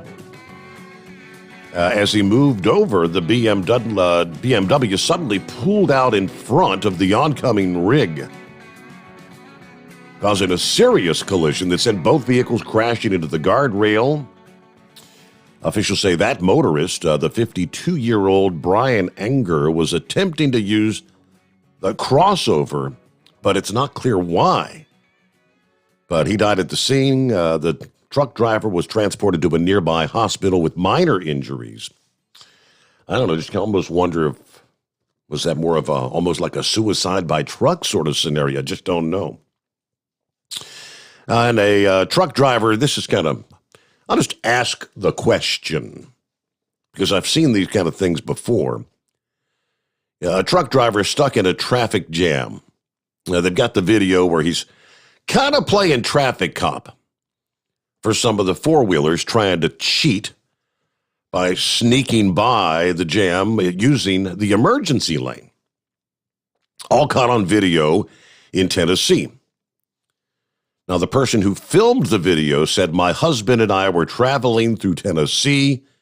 We came on a major traffic jam. We're sitting in traffic for what seemed like hours. But some vehicles started using the emergency lane to try and cut around. Yeah, there was a truck driver, several vehicles up, and that's where they got the video, that kind of moved his rig halfway over into the emergency lane, blocking all these vehicles that were trying to get by in the emergency lane. Is that right or wrong? Now, I've been in those scenes where you're coming up on say a construction zone where you've got the signs way, way back. Traffic reduced to one lane, 1 mile ahead. You got plenty of time to know you need to try to merge into the one lane that's going to be open. And you see all these people that continue to wait till they get right up to the very front and then put their signal on to try and cut in front of what's a half-mile backup for people that are getting over to get in line. So it causes things to back up even further. I've seen where truck drivers will get side by side, and in other words, and slowly be blocking that traffic for everyone trying to come up to cut ahead in the last minute.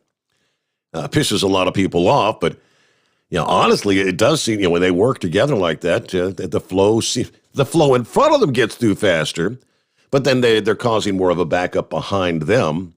I think it's illegal to do that, but I kind of applauded them for, people just a bunch of a-hole drivers who wait to the very last second and want you to be courteous and let them in. It's like, dude, I've waited in line because I had plenty of advance notice to merge to the left with all these other people, and you want to be a jackwagon and come right to the front, huh? I guess you get priority. What's going on, Monkey Gouger? Well, hello, Steve-O. How you doing tonight? Oh, it's Monday, my favorite day of the week, kind of a quiet night, but yeah, doing all right. How was your weekend? Oh, man, I was at the house supporting my brothers and sisters on this big shutdown we had last week. Yeah, that was a big shutdown, wasn't it? Yeah, it was. I don't know who all participated or if anybody participated. I was at the house doing my part. I was drinking in 12 ounces and giving that old elbow a workout, man. I did see you got to spend some time in the pool there at the Marina Del Rey. You still got that pool open? Yes, sir. Still open. We're swimming in it today before I left. Me and Biscuit had to cut a lap out there in it. It's chilly, but it ain't so chilly you can't stand it. Once you jump in it, your body gets over the shock. It's all right. But I think they're coming next week to close it down. They kind of running behind, kind of claiming COVID, can't get nobody to work, and all that stuff. But said, we're going to get to you. I said, okay. So, me and Biscuit enjoyed the pool today. I was in it 2 or 3 times, but, Steve, Heatwave, his name has been changed to Meteorite Boy. Meteorite Boy. Yeah, that's Meteorite Boy. Last Saturday night, they get to be some real intense conversations on our after hours line there. Somebody would come up with the knowledge about going to the moon, right? So we were talking about going to the moon, and this one said, well, they got pictures of that flag up there. I said, the question I got is they got pictures of the flag. Where's all that other stuff they left up there? Where's them moon rovers and all and that landing leg off that limb they left behind? Y'all seen any of that? No. Well, about that time, old Meteorite Boy comes in there and he talking. He said, well, over the years, the meteorites built up on the moon and it's covered all that stuff up. I said, that flag wasn't about 3 foot tall. That limb stands about 12 foot tall, and you meet them, they can see the flag, but they can't see the limbs, right? He said, well, monkey God, you ain't never washed your roof. I said, wash my roof? He said, yeah. I said, well, what you talking about? He said, well, put a blue plastic thing down on your patio, wash your roof and all that debris that comes off there. That's them little miniature meteorites. I said, that's them raggedy-ass shingles on your house giving up what it is. So now we know what stopped up his air conditioning, the meteorites. Oh, hey, monkey boy, gouger. He caught the diggers over there. Yes, I did. And anytime you express an opinion, prepare to get it whacked, right? So anyway, we know what happened to the air conditioner. The meteorite plugged it up. You know, Go ahead. D-Ranger. Go ahead. D-Ranger. I'm waiting. I'm getting there. I'm sure you are. D-Ranger, I got on the line, and D-Ranger asked me if I believed in the moon landing. I said, yeah. And, you know, I gave my opinion. And, you know, they says, well, we can't find all this other stuff, but we can find the flag. And it's like, well, I don't know. You know, and I was just trying to say, you know, it could be the micrometeorites that are falling down from space all the time. And that, you know, if you have a dry spell, that you can actually wash your shingle roof and catch the debris coming out of the drain, out of the ducts. And then you get a magnet and you put it inside the debris at the bottom of the bucket, and the magnetic particles will stick to the magnet. And those are micrometeorites. You know, and living in the desert, you know, when you get the wind and the sand and the dirt blown up all the time between rains, you get a bunch of crud accumulating in the shingles of your roof if you don't have a flat roof house. And mine is pitched. And so whenever it rains, the first couple of minutes of the water coming off of the roof, in my instance, is almost like mud. It's a dirty looking water. So, anyways, and then, you know, it just goes to figure. I mean, we're constantly getting bombarded by stuff, you know. And so, anyways, monkey gouger, all I can tell you is this.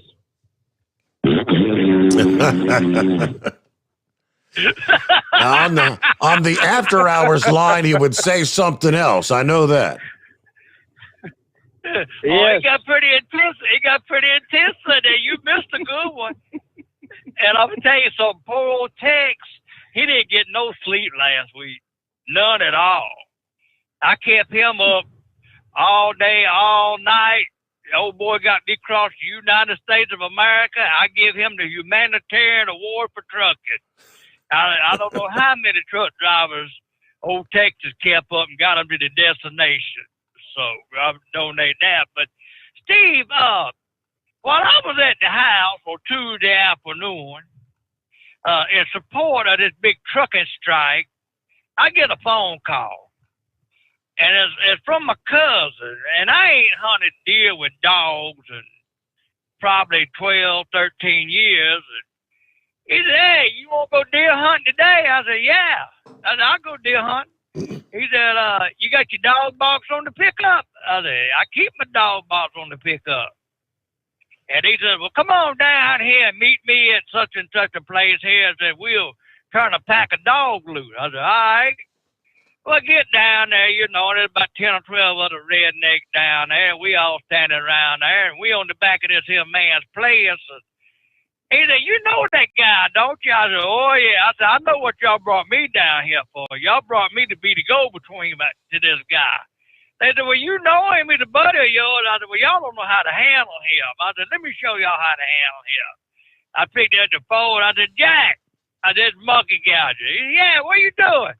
I said, you on your front porch? He said, yeah, I'm sitting at your drinking Bud Light.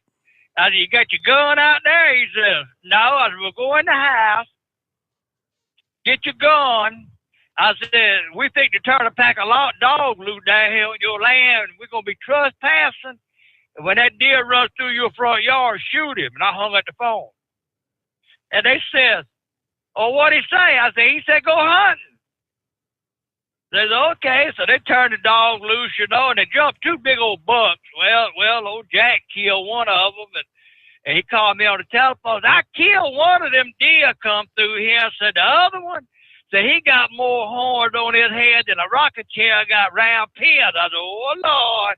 Well, then it got serious. I mean, everybody got in high gear trying to, get involved in this big high-speed deer chase, trying to kill this monster buck we trying to run down, right? So anyway, this old deer takes off on a straight run, I already done been peppered with some buckshot or something, I don't know. And I mean, this deer started running straight for the river swamp, about 10 miles from where we jumped him at. And all these hunting clubs are on different radio channels and stuff. We're calling this hunting club, tell them we coming through. And, well, y'all don't matter, we join in. No, we don't care. Come on.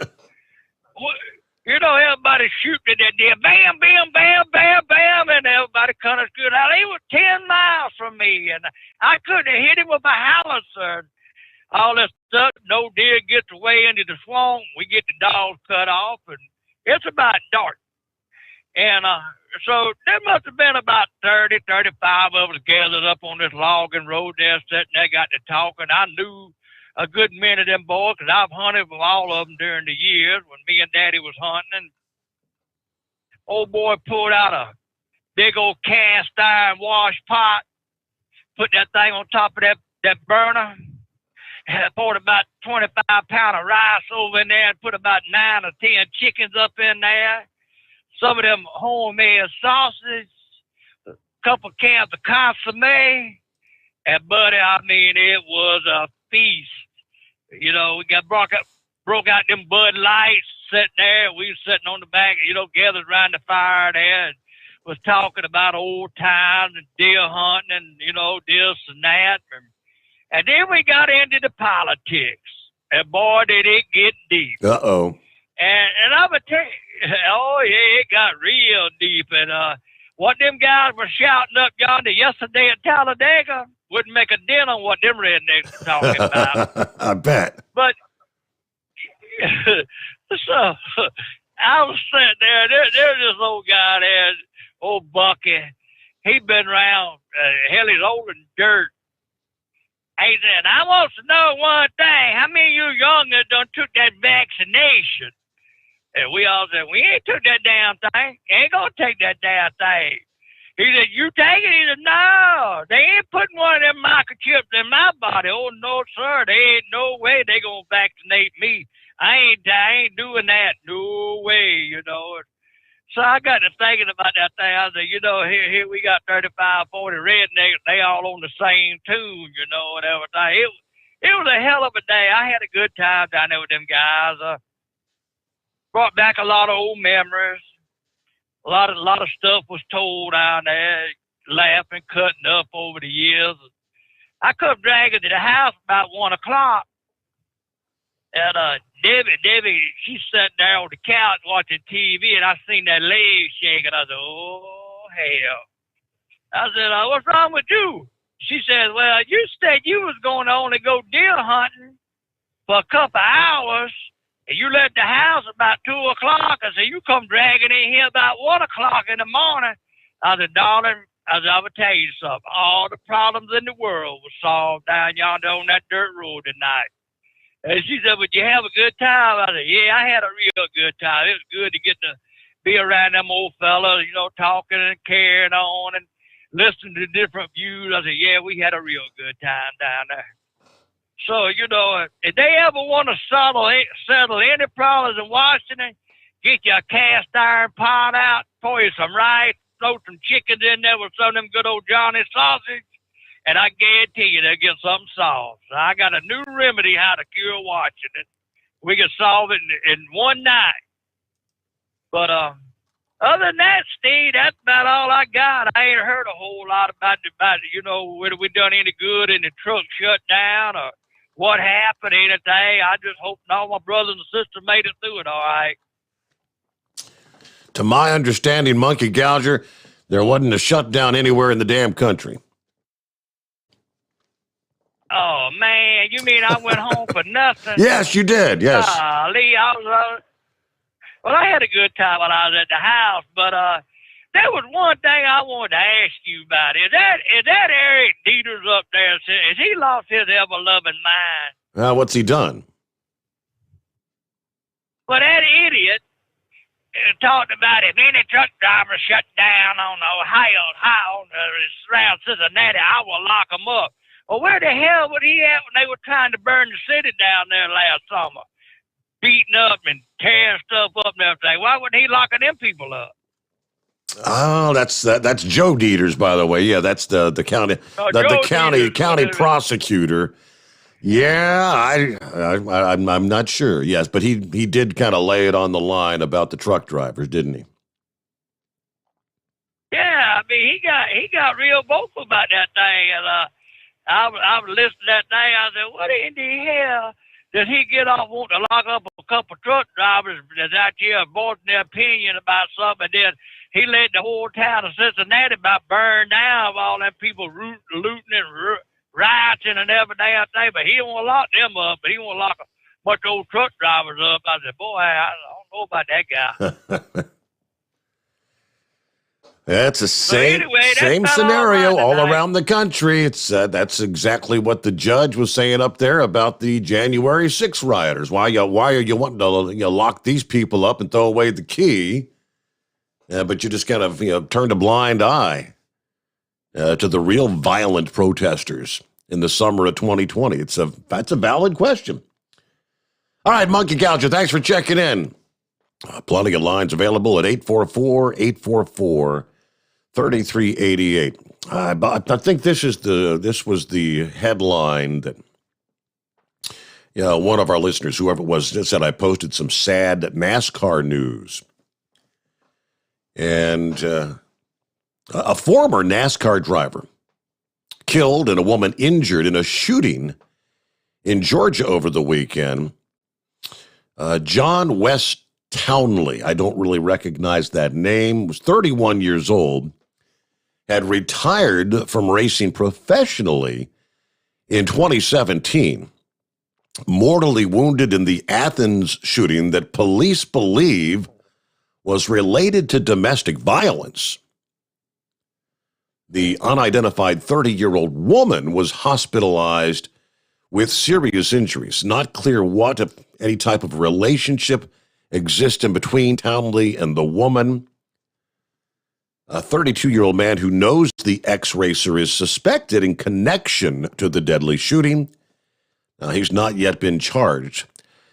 Townley competed in 76 NASCAR races, dating back from 2008 to 2016, mainly in the truck series.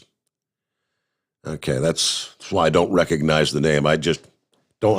Every once in a blue moon, I might come across a truck race. I guess he had one victory in 2015 at Las Vegas Motor Speedway. So for those NASCAR fans, I guess he was he the son of the founder of Zaxby's? Yeah, the chicken joint? Because he drove the number, I'm looking at the number 5 Zaxby's car. All right, it is news break time, bottom of the hour, 844-844-3388. The Steve Sommers Overnight Drive live from the Hot Shot Secret Studios. USA Radio News with Chris Barnes. President Biden has been working this weekend, according to the White House, and will be holding some meetings at the White House with top congressional leaders in the next few days as he's trying to get his infrastructure bill and the larger social spending plan passed by lawmakers. The president saying, quote, everybody's frustrated, but says that's part of being in the federal government. Mention Huntington Beach, California to pretty much anyone on the planet, and they'll think beaches and beautiful clean waters, but now a A cleanup operation's underway in those waters. As the Huntington Beach mayor says, the oil spill that's developed has come from an offshore oil production operation. The spill of about 3,000 barrels worth of oil, first reported early Saturday. Sequel to the 2018 comic book saga, Venom: Let There Be Carnage is the new top movie in the U.S. and Canada. And this is USA Radio News.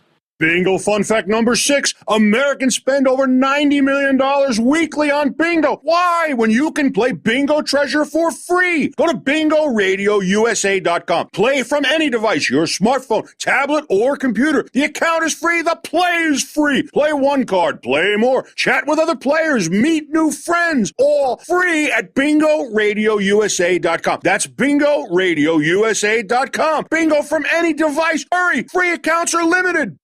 Hi, this is Dr. Joel Wallach, and I want to tell you that arthritis is not a genetic thing. It's not a disease of aging. Neither is osteoporosis. Get a hold of my book. It's all in your head. It goes into the 25 different diseases you get when you have osteoporosis of the skull. These are all reversible. You take the Healthy Bone and Joint Pack, the MSM, vitamin D3, stay away from all the bad foods, including gluten, and guess what? You'll regrow all your bones, including your skull and your legs and your hips and everything else. Contact us at usaradiohealth.com.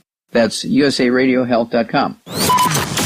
Live from the Hot Shot Secret Studios, the Steve Sommers Overnight Drive. You work hard. You deserve a seat that works just as hard as you do. The Bostrom T-Series seat has provided drivers with comfort for millions of miles over the past 3 decades.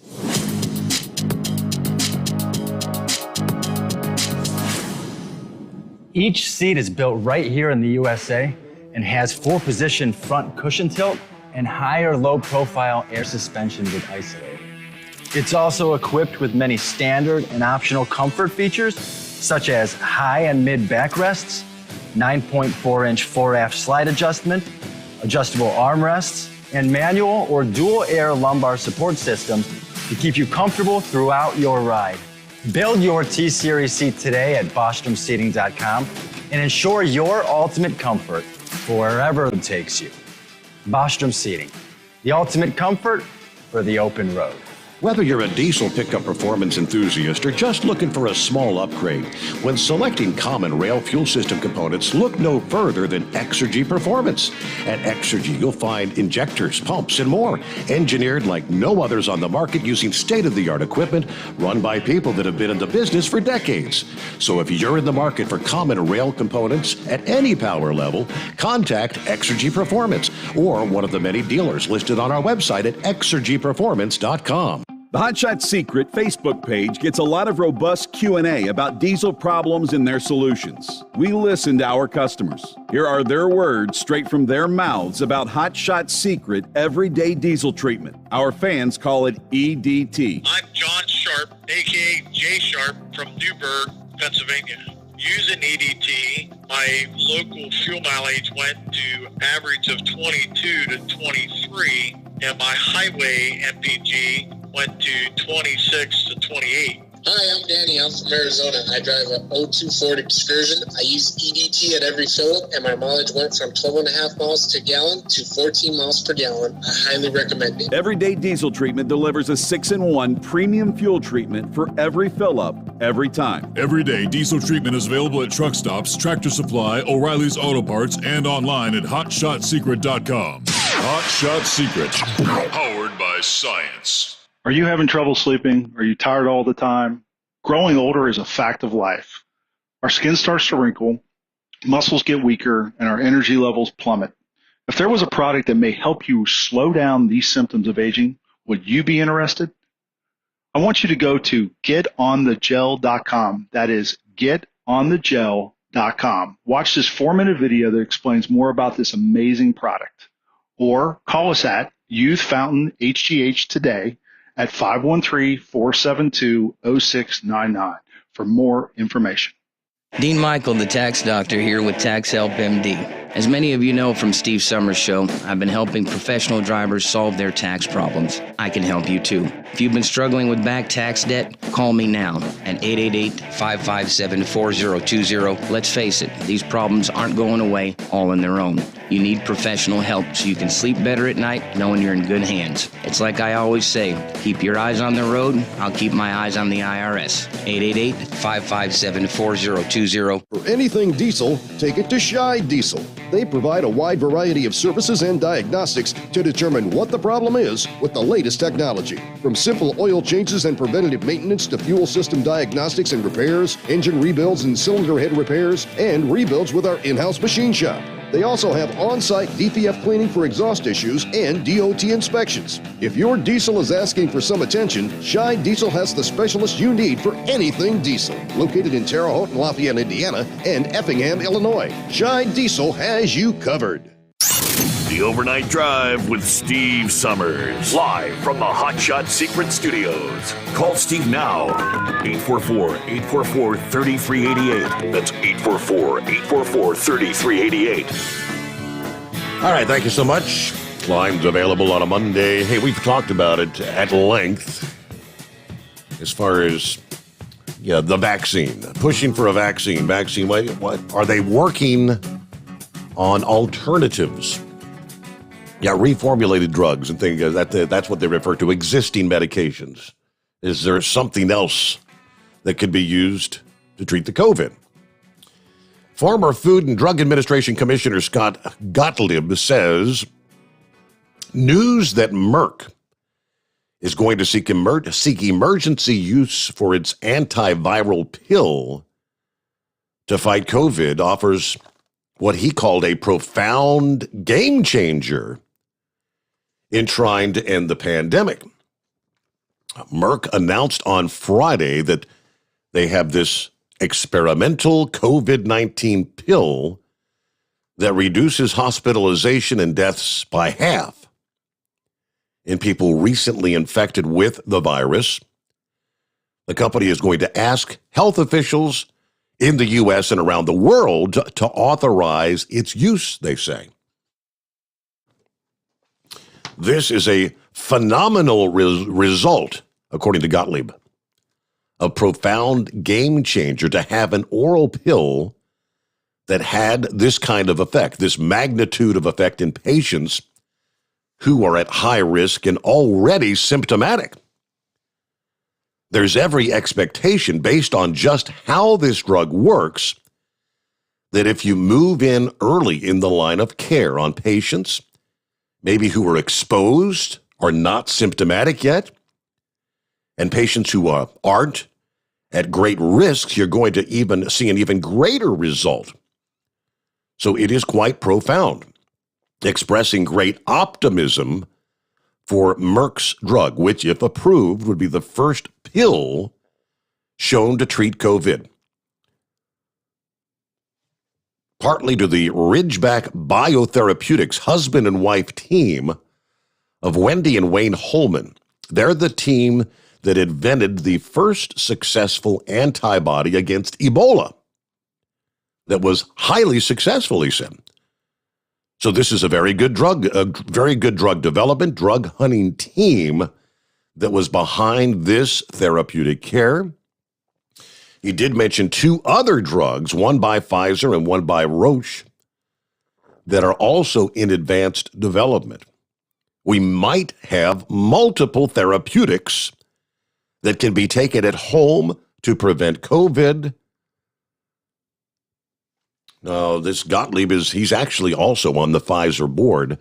The side effects in human trials of the Merck pill looked pretty clean, he said, for a drug that will be taken for a relatively short period of time. You're not going to be taking this drug for 6 months or 12 months.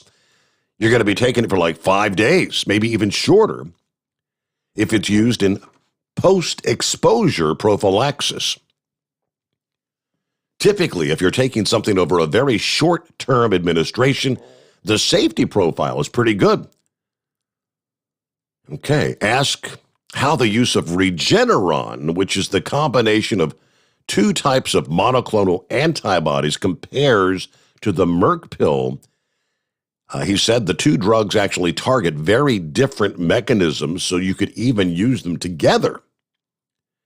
If you have a high-risk patient who comes into the hospital with COVID, a lot of symptoms and risk factors, you may use this drug and the antibodies and get even more efficacy out of the combination of drugs.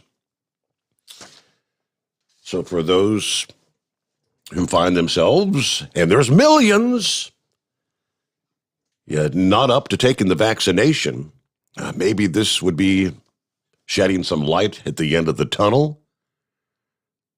Many people, as far as not knowing the long-term effects of the vaccine, I guess, I'd kind of want to know a little bit more what this drug does. But I think it has nothing to do with any sort of an mRNA, which is the biggest factor that most people are concerned about.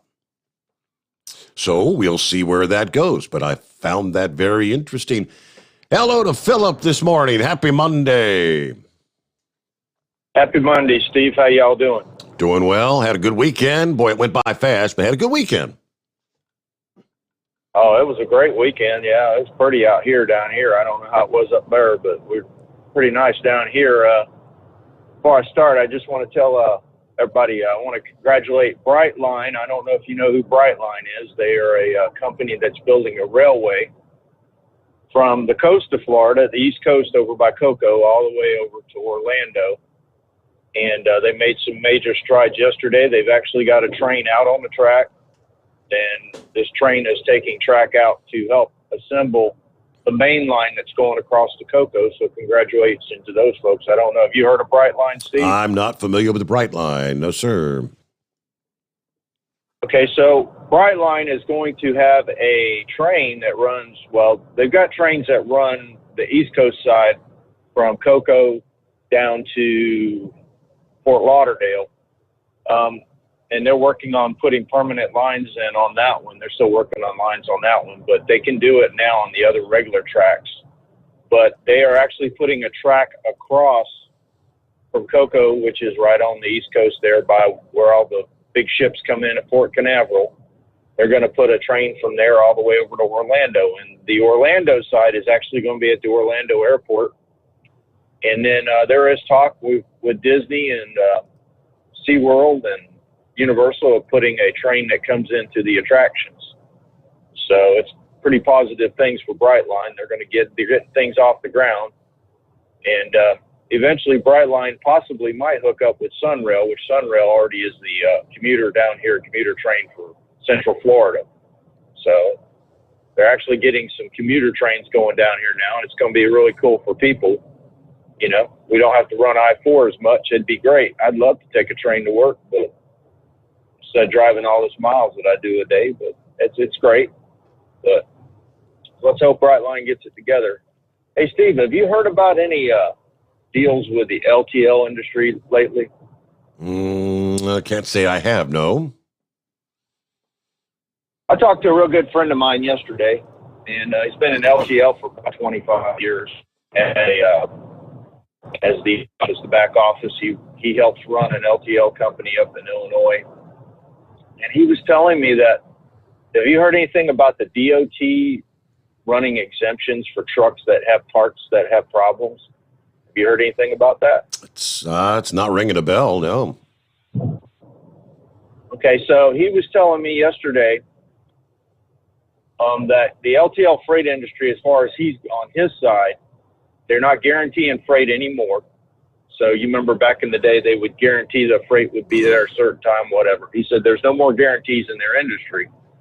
And he told me that they're actually, the DOT is letting them run trucks that have, like say if for instance, he used the term, like say for instance, if a truck has a DEF problem and they can't get some part of the DEF system for a truck, the DOT is actually giving them an exemption so they can run the truck and keep the truck running because there's such a shortage of vehicles right now. He's also telling me that the drivers are dictating what's going on with the industry, because especially in Chicago, they're having a really hard time finding drivers. So they're having a really hard time finding drivers and trucks. And so he said the LTL industry is just turning around. You know, back in the day, it was big, and I'm not talking companies like, the big companies like Averitt and Saya and Yellow. I'm talking about these smaller companies now. I'm talking like Daylight Transport.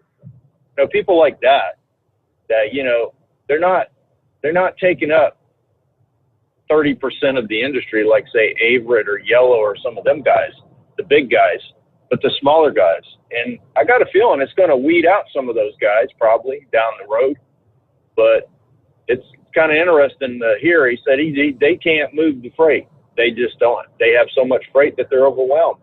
He said they can't even get trailers. They're having a hard time finding trailers. So I don't know if y'all have heard that or not, but he was telling me, we talked about an hour about that yesterday, and it just amazed me that the Department of Transportation would let a truck out here on the road. I'm not saying it's unsafe, because we know as well, as well as I do, Steve, some of the stuff that's on some of these trucks is not needed. I mean, you look at the old school way the trucks were set up, you can run them. You can run them without all that Jeff. You can run them without all that stuff. It's just these engines and stuff that they've developed that have to be hooked up to that junk, and he said that they're getting sign off. He said they've rented trucks from Ryder Rental that come with the paperwork that says this truck is missing this part and you can run it. It's legal to run it through the Department of Transportation. So if you get a chance, check into that, Steve. It was very interesting when he was telling me about it. I don't know if y'all heard anything about that. Like I said, no, I've not. I mean, we've all heard about the inability to get certain parts and whatnot because that's the whole supply chain shortage, but I wasn't aware. I guess certain items, that may not be a particular safety issue. They're letting you to get by or skirt some of the rules. Is that what you're saying? Absolutely. He was telling me that they're releasing trucks now because they have such a shortage on tractors that they're leasing tractors, and Ryder can't get them fast enough for them. He said they go to Ryder, they go to Penske, they go to these companies to rent trucks. He said they just can't get enough tractors. Wow. He said, and then another problem is, he said they've got drivers that are dictating what they want. Back in the day when you went to work for an LTL company, you got what you got. Yep, you're going to have this amount of pay. And all the companies were pretty even across the board back in Chicago back in the day because they all knew what each other made. And but now the drivers are dictating, I'm only going to work this many hours a week. I'm going to be this way, and you're going to deal with it, or I'll go to Old Dominion, or I'll go to this one, or I'll go to that one. So it's pretty interesting how it's turned around. Before it was all about the companies, and if you didn't like it, hit the road. But now it's turning around with this, with the deal of the shortages. They can't move freight. He's telling me that they have what they call indefinite freight that's sitting out in California that probably won't get moved for probably at least 3 weeks. That they call it indefinite. It's just sitting there because they don't know when they're ever going to move it. Can you imagine wanting to go buy something and somebody tell you, well, we don't know indefinitely when it's going to come there? Mm-hmm. And I when I heard that, I was like, whoa, that's kind of crazy. So, but yeah, it's happening out there. I mean, this part shortage thing is not just Kenworth out there in Chillicothe and Peterbilt and all them guys. I talked to a guy that hauls to Kenworth a few days ago, and he told me that Kenworth is taking plexiglass like you buy down here at Lowe's and making windows to put in the trucks just to throw them out in the yard so they don't get full of water until they get all the parts in for them because they can't get glass for the windshields. I mean, come on. They can't even get the foam for the seats. So, I mean, I think it's time for somebody to start pulling some of these old trucks out of the junkyard, start putting them together. Maybe we can make some money with them, back in the day. I know I talked to Moose and a bunch of other guys about glider kits. You know what those are, Steve, right? Yeah, right, sure, absolutely, yeah. Okay, there's a lot of companies out there. Well, they won't even take a glider anymore. There's companies that if they know you got a glider, they won't even deal with a truck that's a glider kit. But let me tell you what, it's hard times right now on that side of the deal. I think I'd get going and get me some glider kits and putting that stuff together. I don't know. It's a crazy world, I tell you. I never thought I'd ever see that in the industry. And as far as Gouger was going about that shutdown, I ain't seen no shutdown down here. I don't know how it is up there, but there ain't no shutdown there. No, nothing. I mean, that was supposed to be last Tuesday, in some places Wednesday and others, but yeah, it's Cincinnati, Columbus, Dayton, they were concerned, but I don't think anything got blocked anywhere. And I'm going to tell you what, anybody that throws that crap up that says that they're going to put a truck driver in jail, that's a bunch of junk. Because I'm telling you what, the minute they put one of these guys in jail, you know as well as I do, there's a bunch of us out here that support the industry years and years and years. I mean, I'm not in the industry no more, but I still support my guys and gals out there working every night, doing what they need to do to move freight. All right? So here's the thing. You put one of them in jail, and you don't put a BLM guy in jail, there's going to be some hell going on. I'm telling you. I mean, it's ridiculous. It's absolutely ridiculous. You know, those guys sit out here and block the interstate to prove a protest and get away with it and hold freight up. But our guys are out there working, girls out there, everybody out there working to get this crap moved day in and day out. You going to do that to them? That's a bunch of junk. So that's all I got to say with that one. And as far as Gouger goes, I hope you enjoy your siesta at the Marina del Rey, man, because I tell you what, I enjoyed my siesta down here. So that's all I got today, Steve. Y'all have a good one, and we'll catch you later. Thank you so much. Good to have you with us, and have a great Monday. There you go. Regular season in Major League Baseball has come to a conclusion. The playoff picture is set. Let's see. In the National League, it'll be the Dodgers versus the Cardinals in that wild card game, winner of which will go on to take on San Francisco in the National League Division Series. The other two teams will be Milwaukee versus Atlanta in the National League. On the American League side, get Boston and New York in the wild card game. That'll be big. A winner of that goes on to play Tampa Bay in the American League Division Series. Meanwhile, the White Sox versus the Astros. From there, you play on down. Who makes it to the big show, the World Series? All right, another season in the books. And as far as the Reds are concerned, what is it, 178 days till opening day? And they'll try again. There you go. About 6 before the hour. Back after this, the Steve Sommers Overnight Drive live from the Hot Shot Secret Studios. Live from the Hot Shot Secret Studios, the Steve Sommers Overnight Drive. Are you having trouble sleeping? Are you tired all the time? Growing older is a fact of life. Our skin starts to wrinkle, muscles get weaker, and our energy levels plummet. If there was a product that may help you slow down these symptoms of aging, would you be interested? I want you to go to getonthegel.com. That is getonthegel.com. Watch this 4-minute video that explains more about this amazing product. Or call us at Youth Fountain HGH today at 513-472-0699 for more information. Diesel Army is on duty 24 hours a day, 7 days a week. Burning the midnight oil with the best diesel coverage. All the tech, all the torque. Diesel Army, where there's smoke, there's fire.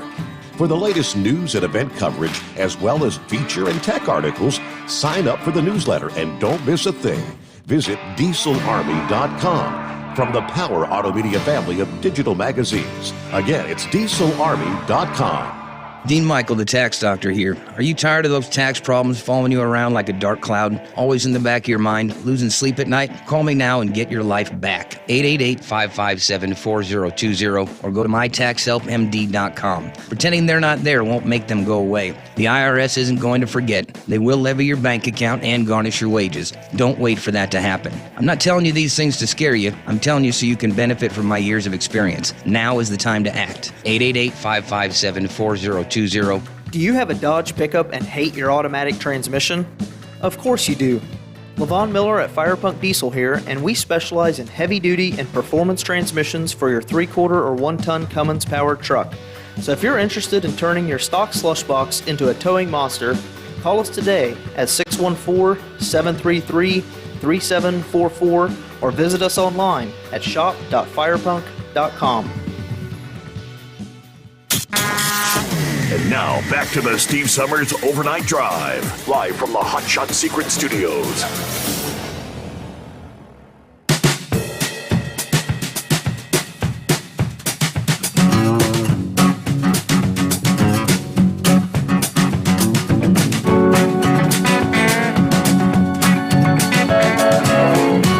Hello to Patsy, checking in from southeast Nebraska this morning, where she said it's a nice, cool night.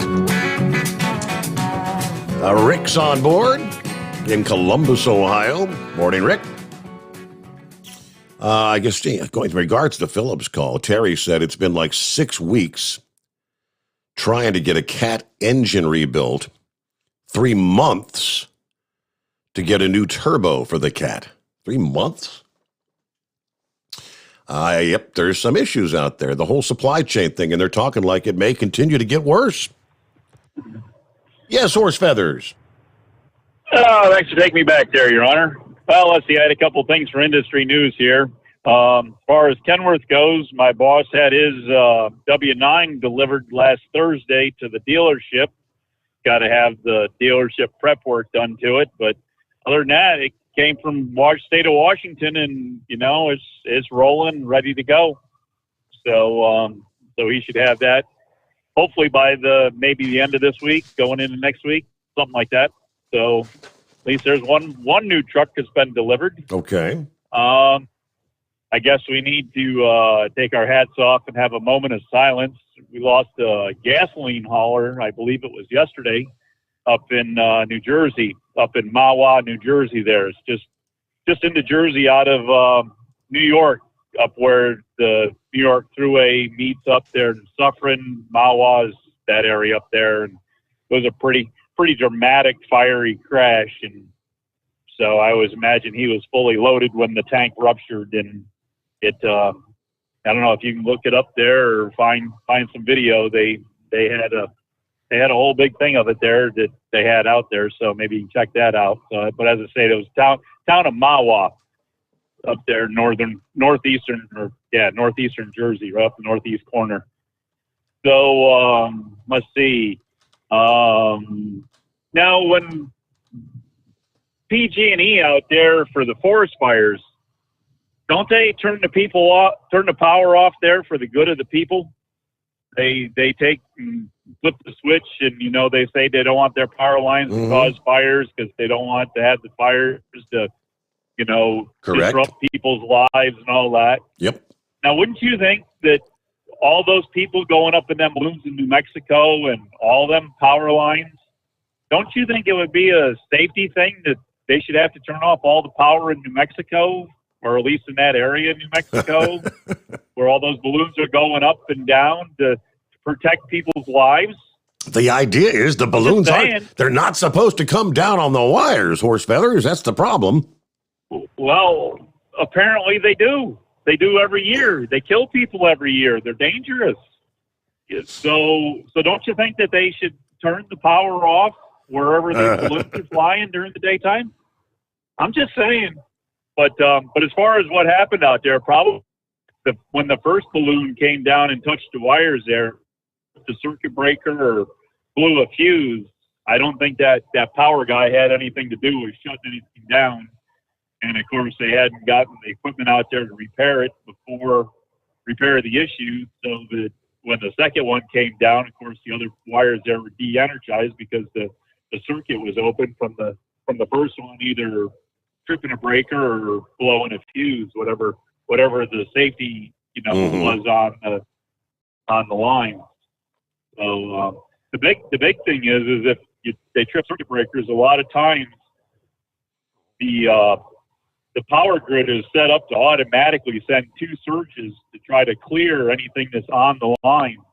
So if you see pictures of like the balloons and that, the connections from the gondola or the basket, whatever you want to call it there, to the balloon itself, if it's still hanging, they'll be on the wires and everything will be kind of cool, and then all of a sudden there'll be a surge come through the line, and and it's made to do that to burn off anything on the wires. So, but as I say, usually if there's a detection, the computer detects something, it'll send 2 surges out to try to clear it. Then after that, it'll de-energize the whole grid or whatever, the area or whatever it has to eliminate the short in the line. So, but anyways, I don't know. I guess that's about what we had going for it. You got some sprinkle drops down here near our nation's capital there, Washington D.C. So starting to get some misty sprinkles here this morning. So the truck drivers were supposed to be arrested out there for blocking the roads and protesting on the highways, but the rioters that were marching up the interstates and the highways, they didn't get arrested? How's that work? I don't know. Just asking. And wasn't there a lot of disruption with a federal building and a police building out there in Portland? Didn't they take over something like 9 blocks? Well, 9 blocks, and then I think Minneapolis, didn't they burn the damn police station there? Yeah. Mm-hmm. Yeah. And wasn't there a federal courthouse or something involved out there in Portland? Yes, sir. Yeah. But no insurrection there, huh? That was all right? Just trying to get it all figured out, It's a truck driver trying to comprehend these things, It's above our pay grade to know all this stuff. Those were justified protests. They had a justified reason to be doing that. Horse feathers, come on.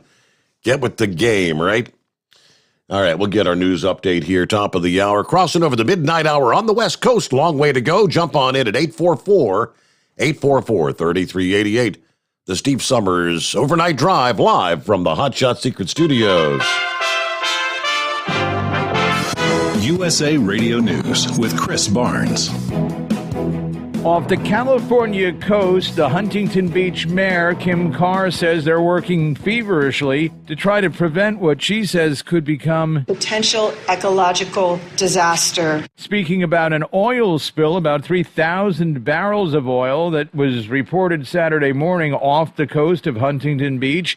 They've determined it's come from an offshore oil facility, the city having to close the beach access, and also the spill canceled the second day of the Pacific Air Show. Wyoming Senator John Barrasso charging the Democrats are delaying the infrastructure bill vote to get their agendas through the reconciliation package. The Wyoming Republican telling Fox News Sunday that far-left Democrats are in charge and President Biden is simply doing their bidding. And this is USA Radio News.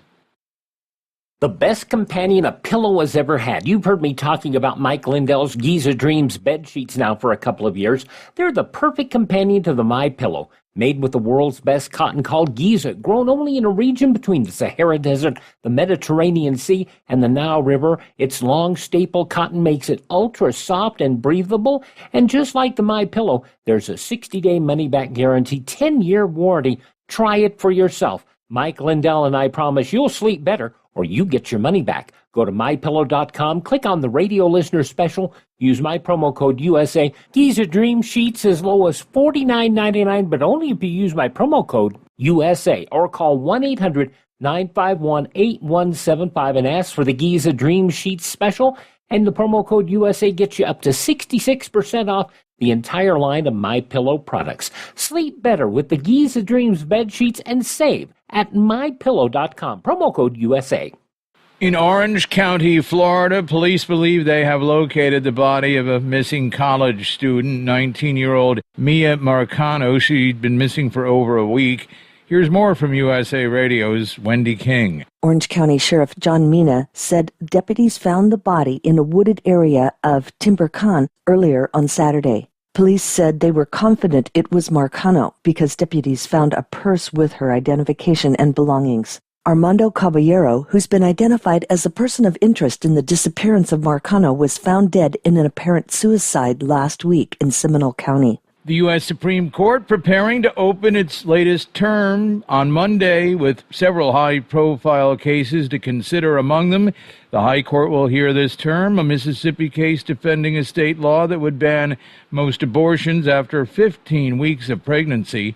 And this is USA Radio News. Now you can fly anywhere in the world and pay discount prices on your airline tickets. Book a flight today to London, Paris, Madrid, or anywhere else you want to go and pay a lot less guaranteed. Call the International Travel Department right now at Low Cost Airlines. 800-215-5141. 800-215-5141. That's 800-215-5141. American Airlines is the latest big airline to require employees to get COVID-19 shots, as its chairman and CEO, Doug Parker, spelled out the requirement in a letter sent to workers on Friday. He said the policy is due to the company's involvement in government contracts and work with the Civil Reserve Air Fleet program. Several other airlines, including United, JetBlue, and Alaska Airlines, all already requiring workers to be vaccinated if they want to work. The Powerball jackpot keeps getting bigger again, as lottery officials say there were no tickets sold with all 6 numbers in last night's drawing, so that means Monday night's jackpot in that multi-state lottery game will be worth $670 million. Many Americans wondering if it's going to be safe to get together with family and friends for the upcoming holiday season. The foremost infectious disease expert in America, Dr. Anthony Fauci, says it's just too soon to tell. We've just got to concentrating on continuing to get those numbers down. Fauci saying on CBS's Face the Nation that means concentrating as well on getting those not vaccinated yet to get the shots. And a New York City man is chalking up a 57th arrest so far this year. The NYPD says 22-year-old Isaac Rodriguez has been arrested 46 times for shoplifting alone. And for USA Radio News, I'm Chris Barnes. We know you'd like to be cuddled up real tight with a sweet little thing all night. But instead, you've got Steve Sommers. It's the Overnight Drive.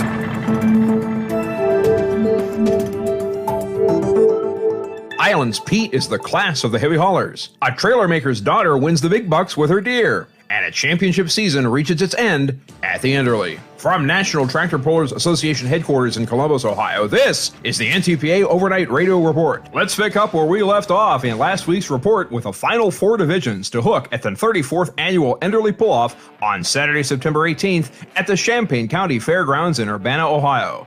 Catch the Enderley Pull-Off replay at ntpa.tv and complete results at ntpapull.com. In 20,000-pound super semis, Pat Island's just passing through in class. Peterbilt finished its pass in a shower of sparks from the bell housing. Fortunately for that touchy clutch, it's one run and done in Urbana and was enough to top Brian Elthorpe's Nicky's Nightmare, Ryan DeBrue's Playing with Fire, Tom Island's Keep On Truckin', and Ben Gordon's Let Her Rip Tater Chip. In 10,000-pound pro stock, the Mack trailer team of Julia Ray and Dad Mike Connie were the best of the bunch. Julia's Mack Daddy John Deere got the win, and Mike's Mack Nasty second place, ahead of Mark Lawyer's Wrapped Up, Danny Schmucker's Rampage, and Tim Kane's Red Gambler. In 6,200-pound two-wheel drive, the youngest champ in GN history, Clay Chastain, nearly set another record. His 392.215, where the fistful of dollars Ford was, at that moment, the second greatest distance in Enderley history. Jesse Petro took second and fourth with Buckeye Holler and Kathy's Complaint, intermingled with Christy Seacrest's Nothing Easy About It, and Chad Haggerty's Hillbilly Hot Rod. And in Unlimited,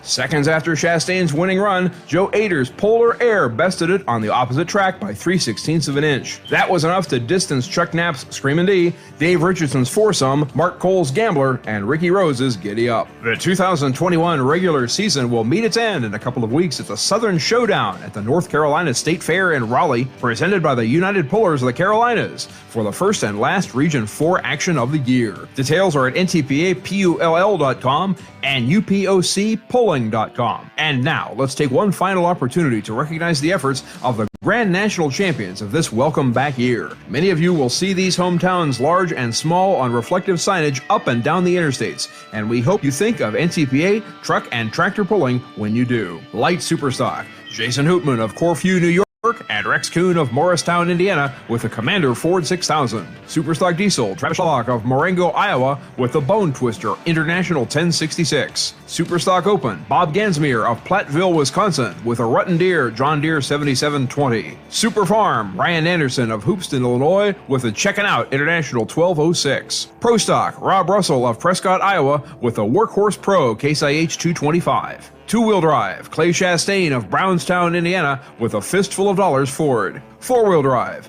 Carmen Foster of Fairgrove, Michigan, with a Foster Child Chevrolet. Superstock Diesel 4x4, Justin Gerhardt of Circleville, Ohio, with the cream of the crop Dodge. Super Semi, Brian Ellithorpe of Bridport, Vermont, with a Nicky's Nightmare Kenworth W900. Modified Mini, Ken Veeney of Wadsworth, Ohio, with Funny Little Farmall. Light Unlimited, Steve Bollinger of Taylorville, Illinois, with Money Pit. Modified, Brett Berg of Farmington, Minnesota, with a Rink Seed Moneymaker. And Unlimited, Joe Ader of North Collins, New York, with Polar Air. Reporting for the NTPA on the Overnight Drive, I'm John Dunlap. Stay safe and pull hard. Pull hard. Congratulations to all the NTPA division champions. With another season in the books. All right, another hour underway on a Back to Work Monday. Got that on the update there. No winners in the Powerball Saturday night. So the next drawing is tonight. Jackpot up to $670 million. So if you opted to take the cash option, $474.8 million. Yeah, then Uncle Sam takes what, about half of that, right? That's, of course, when the numbers get to this level. Saturday's drawing was 10th largest in U.S. lottery history. I think it was the 6th largest ever for the Powerball. Last time the Powerball hit was in June. So it's going to continue to grow for 4 consecutive months, according to Powerball. And when the jackpot reaches this level, you got more players jumping into the game. So they'll continuously review ticket sales to give an up-to-date jackpot estimate. In other words, it could even grow a few million more before tonight's drawing.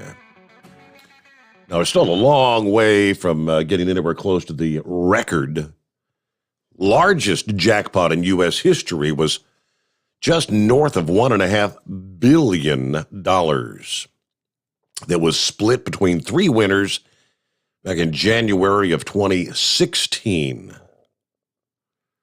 And then there was a $1.537 billion Mega Millions prize back in October of 2018 that was claimed anonymously by a South Carolinian. I wonder if he's still secret. But there you go, big numbers tonight. The story Horse Feathers was referring to. Driver of a gas tanker killed in a fiery crash Saturday morning along I-287 in New Jersey. It's about 6:45 a.m. The tanker overturned in the southbound lanes. Video from the crash site shows a massive fire on the interstate's shoulder. Thick plumes of black smoke filling the skies above. Obviously, things were shut down for an extended period of time. All right. New Jersey State Police said the driver died at the crash site. Identity not yet released. So, yep, that's the story out of New Jersey. Lost another driver over the weekend there. It's a dangerous job out there, no matter what you're hauling, but especially combustibles. All right, there we go. Back to the calls. Hello, Scrapyard. Happy Monday. What's going on? What's happening, Captain? Emergency road report, I-40 westbound. Mile marker 12 at the I-40 west to 49 north interchange. Couple of big trucks and quite a few four-wheelers tangled up. Sea of red lights and blue lights, at least a dozen state troopers there. It is completely shut down. Wow. I got I-Drive pulled up right now, and I'm close to 50 miles away from it now, past it, and it's still showing that it's completely shut down on I-Drive. So big pile up on a Monday morning. Kind of crazy to have that at this hour of the night. Yeah, right there at that killer interchange right there at exit 12, and piled up pretty heavy over there. Both lanes was impacted. It was they even had fire trucks come from the other direction on that side, and we're facing the wrong way. They were going eastbound on the westbound side. So it's a horrible mess over there. Just sheet metal and car parts scattered all over the place. Wow. And that was, again, I-40 in... 40 westbound, mile marker 12, Arkansas. Arkansas, okay. Yeah. That's I never leave the state. This run is mine is a dedicated run, so I'm constantly going back and forth through there. So, all right, I'll see if we can get any more details on what's going on. But I appreciate the heads up. That sounds like it may be shut down for some time. Yeah, when I came through there, it was just a complete sea of carnage. At least on the fire department side of it, I'd say at least 2, if not 3, different firehouses responded, and like I said, there was better than a dozen state troopers there on the scene. So stuff was scattered all over the place, mangled, turned upside down. So wow, yeah, pretty rough looking. All right, well, prayers for those involved. Definitely, most definitely. All right, well, you have a good one, brother. Thank you for the update. Carnage on the highways there on a Monday morning. Okay. What else we got on the list? I guess some people are willing to take a shot, looking for a big payday. We've been talking for months about Chevrolet's Bolt, the electric vehicle. Yeah, their problems started in August of last year after a Bolt caught fire for no apparent reason. Turned out it was not a one-off incident. The pattern soon emerged. 12 fires, 3 injuries, a recall. Chevrolet had to replace the entire lithium-ion battery pack in every one of the 147,000 Bolts produced to date. This recall is going to cost Chevrolet a lot, although no official figure's been released yet.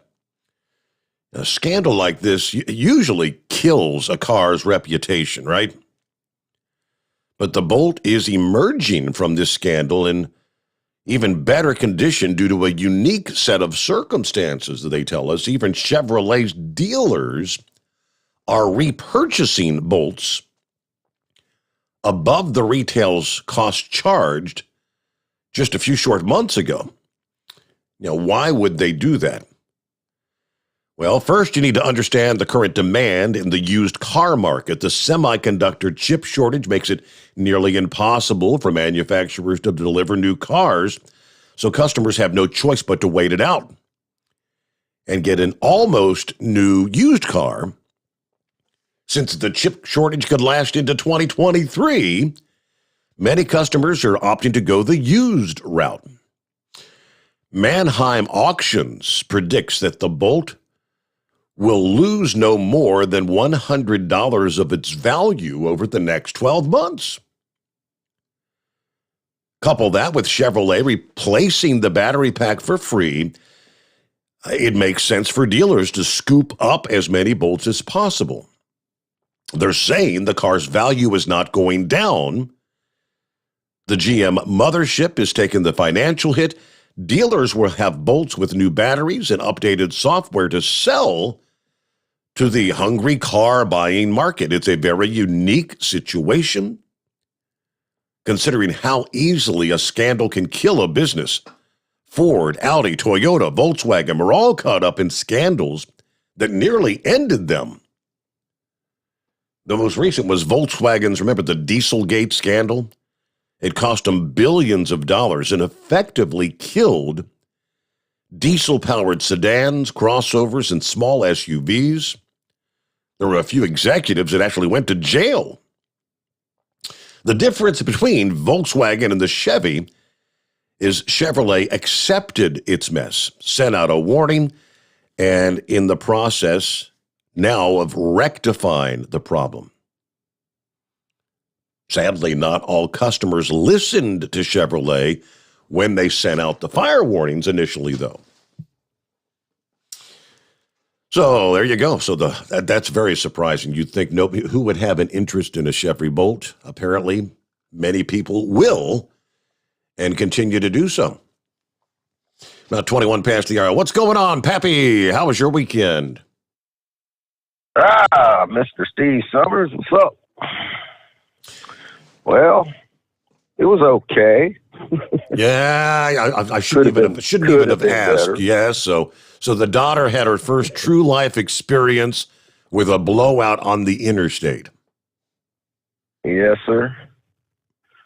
Yes, sir. I got her plotter. She did good. I mean, I wasn't in the car with her, but she handled it and got it off the side of the road.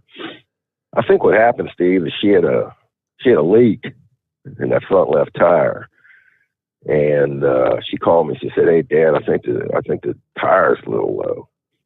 I said, "All right, huh? Well, when you bring it home, how low is it? And yeah, when you bring it home, I'll grab the compressor, stop at a gas station, put some air in it." And I guess part of it's my fault. I didn't tell her how much air to put in it. So she went and stopped at a gas station and grabbed the old air hose, Steve, and I think she just went overboard on the tire, just kept dumping and dumping and dumping. Oh. Yeah, that ain't a good thing, when you got an overinflated tire. She probably hit a pothole or something. It caused her to literally blow on her. So, yeah, but we got that fixed.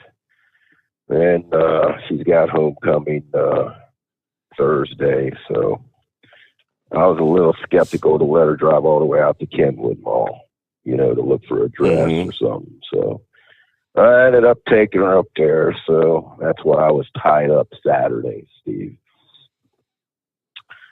But hey, man, let me ask you, do you think there's any islands maybe in the South Pacific that you could purchase for $670 million?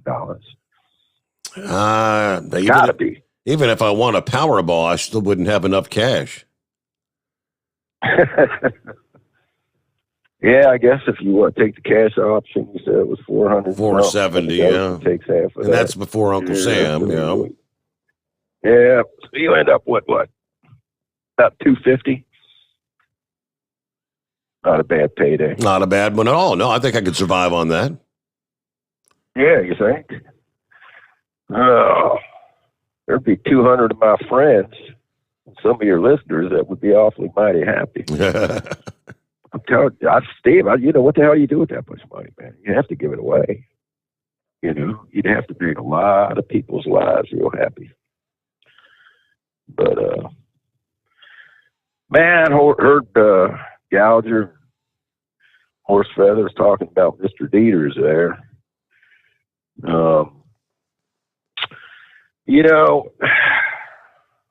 I got to give him kudos, I guess. I mean, yeah, he came out running his jibs about blocking the highways, but he's a pretty good prosecutor here. He takes no BS. He's for the little guy. See, there's been many incidents in Hamilton County where civilians have stepped up to protect themselves. There was a bar owner downtown Cincinnati where a guy came in to rob his bar, and he pulled out his own handgun, and the guy fled out the door. He went out the door after him as the guy was running down the sidewalk. He actually fired around at the guy. And thank God nobody was injured. But, Joe Dieters took and didn't charge him, with anything. So he's got a right to protect himself. But yeah, I'm waiting for the next.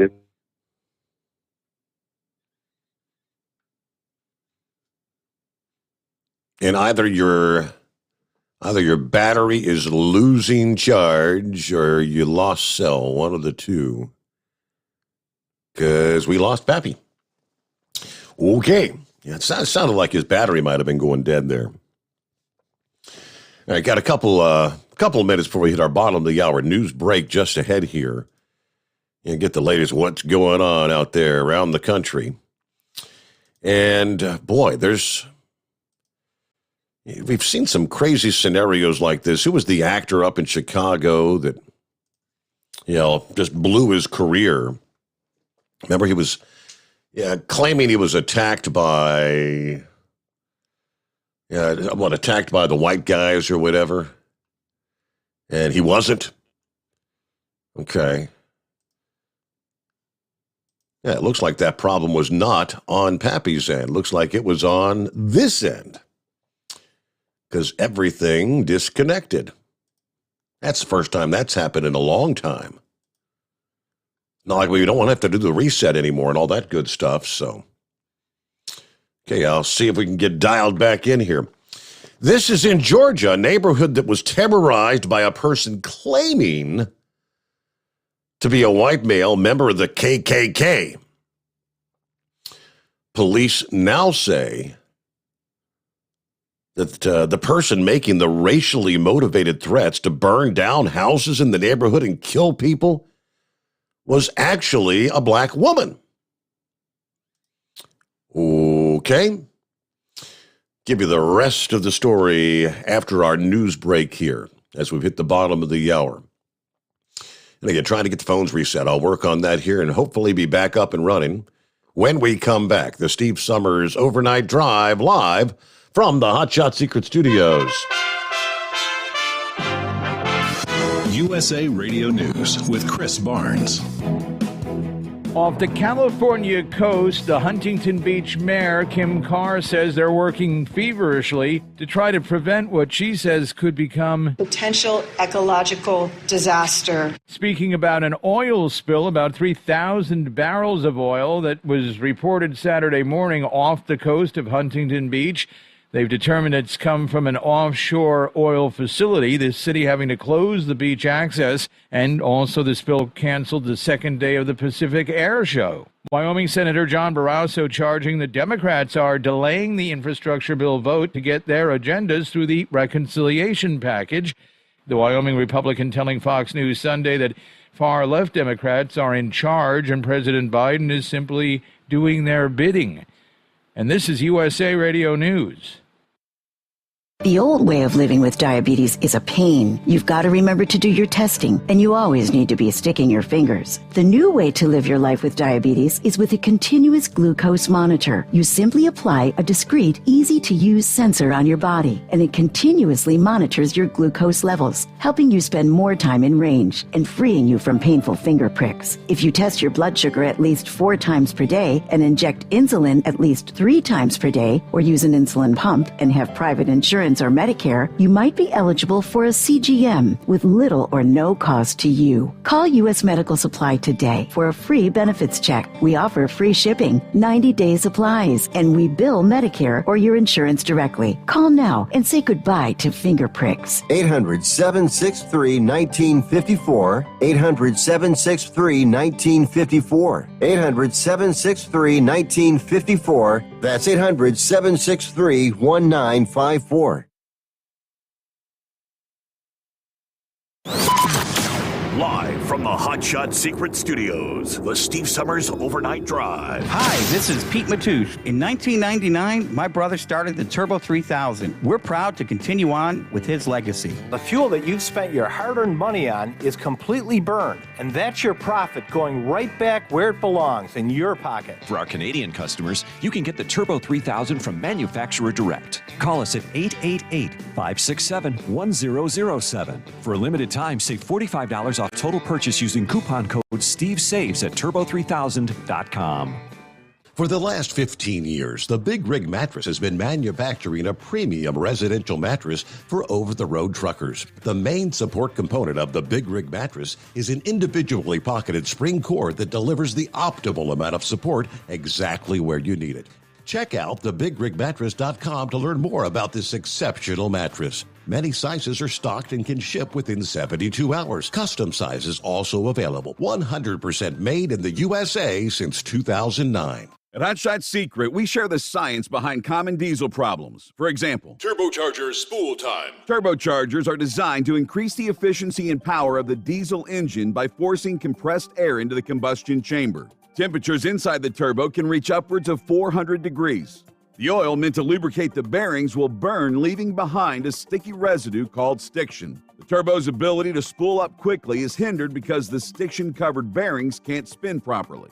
Hot Shot Secret Stiction Eliminator cleans the stiction from turbo bearings, reducing spool time, and builds maximum boost sooner in the RPM range. Stiction Eliminator is a synthetic cleaner plus nano-lubricant that contains no harmful solvents and is formulated to be left in the engine to safely dissolve stiction for thousands of miles. It works as you drive. Hot Shot Secret Stiction Eliminator. Available at truck stops, Tractor Supply, O'Reilly's Auto Parts, and online at hotshotsecret.com. Hot Shot Secret. Powered by science.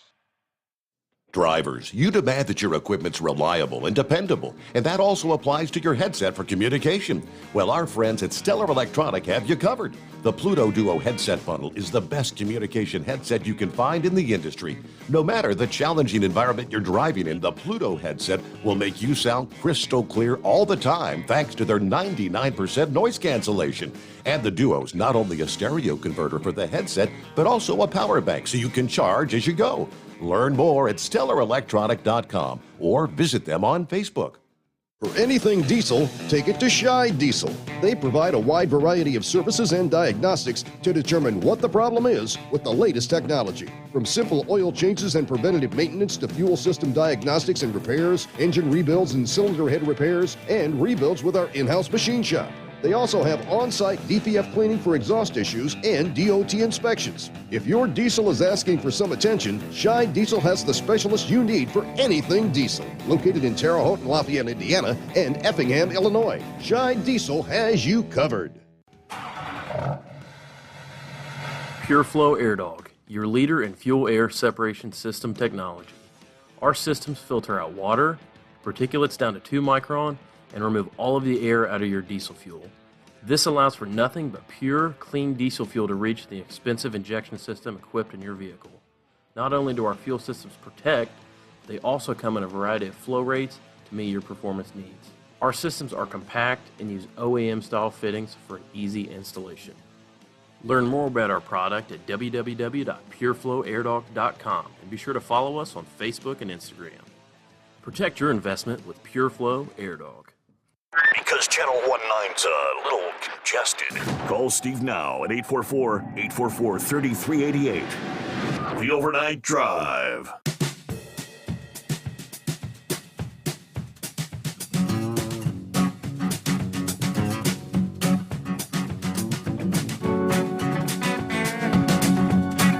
All right, thank you much. They may or may not be connected. I don't know. I took about 6 or 7 tries. Looks like they may be connected. So give us a ring back. I know we had several callers hanging in there and tried to call back a couple times, but it just would not connect. It's showing the green light now, so dial us up at 844-844-3388. Back to this woman in Georgia. What the hell? Last December, residents in the Brookmont subdivision of Douglasville began receiving racially charged letters in their mailboxes. Handwritten notes claiming to be from a 6-foot-tall white male with a long red beard. Member of the KKK. These notes threatened to burn their houses down and kill them, and said they didn't belong in the neighborhood. Notes using the N-word. Talked about hanging people. Received by at least 7 black residents in this suburb about 25 miles from Atlanta. The Douglasville Police Department said the investigation started by detectives going door to door to check doorbell cameras and gather whatever information they could from the residents. They also handed out flyers to residents about the racially motivated threats. The letters, which were delivered in the middle of the night, stopped in January, but then picked up again in February and March. An alarmed resident alerted local media to the story, and the letters stopped again until the final letter was delivered on September the 6th. Detectives determined that the letters had similar handwriting, tone, and verbiage, with some distinctive letters that were consistent throughout. So on September the 6th, law enforcement found evidence linking these terroristic letters to the home of Tarisha Lucas, a 30-year-old black female. They gathered enough information to obtain a search warrant. During the search, detectives found other evidence that tied the suspect to the threatening notes. She's been charged with 8 counts of making terroristic threats. What is the motive behind the hate hoax? Unless she really just wanted to fan the flames of racial division in this country. Our investigators had to drive to stick with this case and see it all the way to the end. That's what we're all about. They stayed with it, put in a lot of hours, even when some people went to the media, which could have hampered the investigation. We stuck with it to the end, according to the police chief, Dr. Gary Sparks, commending his detectives for getting to the bottom of that. But no doubt, just looking to fan the flames of racial division in this country. That had to be it. All right, I believe Pappy is back with us. Are we up and running again, Pappy? Yeah, maybe not. See, let me try again here. Let's see. It looks like it didn't pick up his call when I clicked on it. Let's try that. Is it working? There we go. All right. Hallelujah. Yes, sir.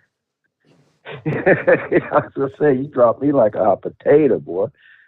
Bam. Man, what is up with this stuff, dude? Why do these people do this stuff? The old Jesse, what was his name? Smollett. That was it. Jesse Smollett, right. Trying to, Every time this happens, not every time, but most of the time something like this happens, they trace it back, to the same race of people that they're threatening, Steve. I don't get it. Again, but for those black families in that neighborhood receiving those letters, their hatred has to be festering and growing, and I mean, at some point, you could lash out at, just any white person in the neighborhood thinking it might be them. Yeah, Steve, could you just imagine that? Going through that, living through that? Damn, they're scared to walk into your house, afraid of what might happen to you just because you're black? Feeling like if you leave your home, you're going to come home and it's going to be burned down or something. That's. Man, they need to jack this woman up big time. Throw the book at her, make an example out of her. Yeah. We'll see if it happens or not.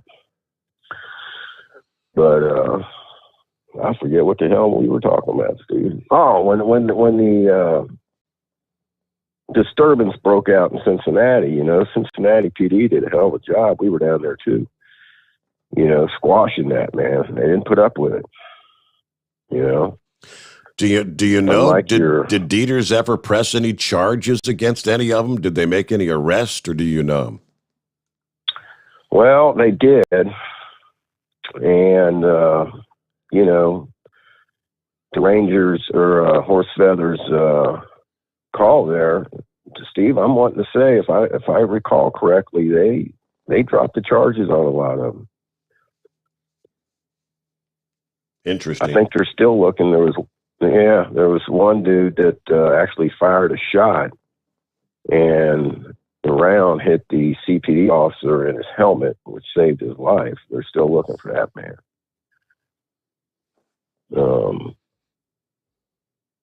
But, we'll see what happens next time it happens. Boy, I'll tell you what, he wants to come out and run his mouth at truck drivers like that. And I get where he's coming from in a sense. But if anything breaks out like this again in our city, he better come out and run his mouth about locking some people up and going through with it, So we'll see. But, man, what the hell did you say there was? How many containers? Did you say almost 500,000 containers? Yeah, there's out there. 500,000 containers, Pappy. Yes, that is exactly that's correct. That is crazy.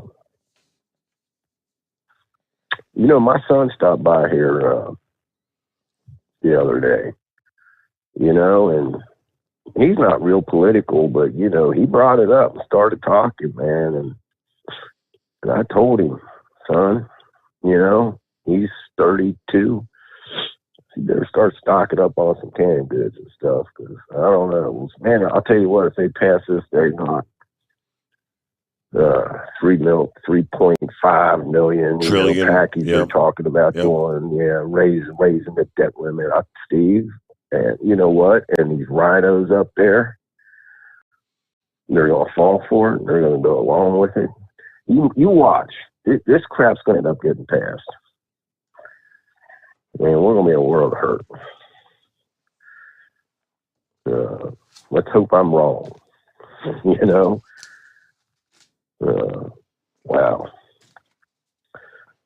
But anywho, how was your Saturday night? Everything turned out well. The crowd was not nearly what it should have been at the Vina Colette, but I mean, if you'd watched the forecast, I mean, I was, early in the day, I was watching the midday news, and they're saying, this rain's going to move in like 4:30, and I think that scared a lot of people from coming out. And it turned out it didn't rain. I mean, it turned out a beautiful evening. We stayed, I think, till the music was about done. Right. Yeah, it sprinkled. I mean, just sprinkled for like 10 minutes and then stopped. So, they kind of blew. Yeah, the rain moved in a lot later than they anticipated. I don't know, it was midnight or something, I think, before the rains really did move in. But Right. Yep. Band sound good? I would have liked to hear that band, man. You say it's like a 10-piece band? Yes, I mean, they got the percussion, the horns, so they do a lot of Chicago, old rock music stuff. So, yeah, they're good. Right on. All right. When's their next one? Spring? Yeah. Yep, I'm not sure. I think I think they kind of begin winding down the outdoor musical stuff because it starts getting cold out, and the sun goes down. So right. But all righty, sir. Well, glad you had a good time. Sorry I couldn't make it, but maybe the next time. I drank your share of the beer for you. Well, I appreciate that. I'm sure you did. All right. Have a good morning, Pappy. And Joy's got a few days off. He got a little staycation going on right about now. About 16 before the hour. And not hearing nearly as much about the search for Brian Laundrie, right? The dog's been on the case, other bounty hunters on the case, the FBI leading the investigation. As a report of a sighting emerged from the Appalachian Mountains, family members of Gabby Petito launched a social media effort over the weekend using the hashtag Justice for Gabby. Gabby's mother started her Twitter account with a message aimed at Brian Laundrie, who's the subject of the manhunt, which says, quote, "Mama Bear is getting angry. turn yourself in. Justice for Gabby is the hashtag, followed by America's Daughter, she tweeted. On her Twitter account, she described herself as a mom on a mission. Yeah, the fight for change and prevention will never end. My Gabby will never be forgotten. Of course, yes, her remains found at the Grand Teton National Park.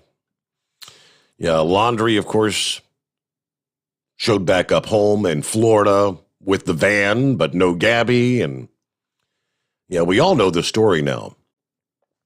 As the social media effort grew, the search for Laundry continued. A Florida man who's hiking the Appalachian Trail said he thinks he saw Laundry on Saturday morning. He said, "There's no doubt in my mind I spoke to Brian Laundrie. None whatsoever," he said. Dog the Bounty Hunter's daughter sent me an audio file of Brian's voice, and the voice was the same I heard.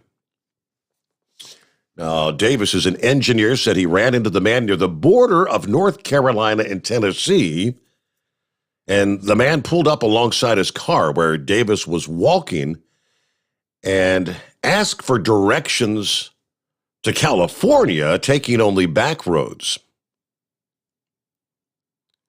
He said, "Man, I'm lost." I said, "Well, what are you trying to find?" Then he said, "Well, me and my girlfriend got in a fight, but she called me, told me she loves me, and I have to get to California to see her." I said, "Well, I-40's right there. You could take it west to California." And he said, "Yeah, I'm just going to take this road into California." He was worried he's not making any sense. Davis said he was kind of irked that his call to report the sighting had never been returned. Law enforcement's probably getting millions of leads on this guy, but yeah, I'm not some goofball out here doing drugs in the middle of the night. I'm highly educated, I'm a professional, and I know this was the guy. We have this lead, but no one's doing anything, not even a phone call. As law enforcement officials have been focusing their search in Florida. And, I wouldn't, first thing I would think if this guy's telling me I got to get to California is he's probably trying to throw a false lead out there. Get them focusing on out west, just like they initially put the focus on Florida with the help of his mom and dad. They threw him out there on a wild goose chase. Remember, there were reports that Brian had experience on the Appalachian Trail. He'd been up there. He'd been up there for weeks at a time in the past, so he kind of knows what's going on up there. But hey, there you go. There's the latest. The search continues. I don't know, maybe Dog the Bounty Hunter will be up on the Appalachian Trail next thing you know. And if he said the guy pulled up, said he's, what's he driving?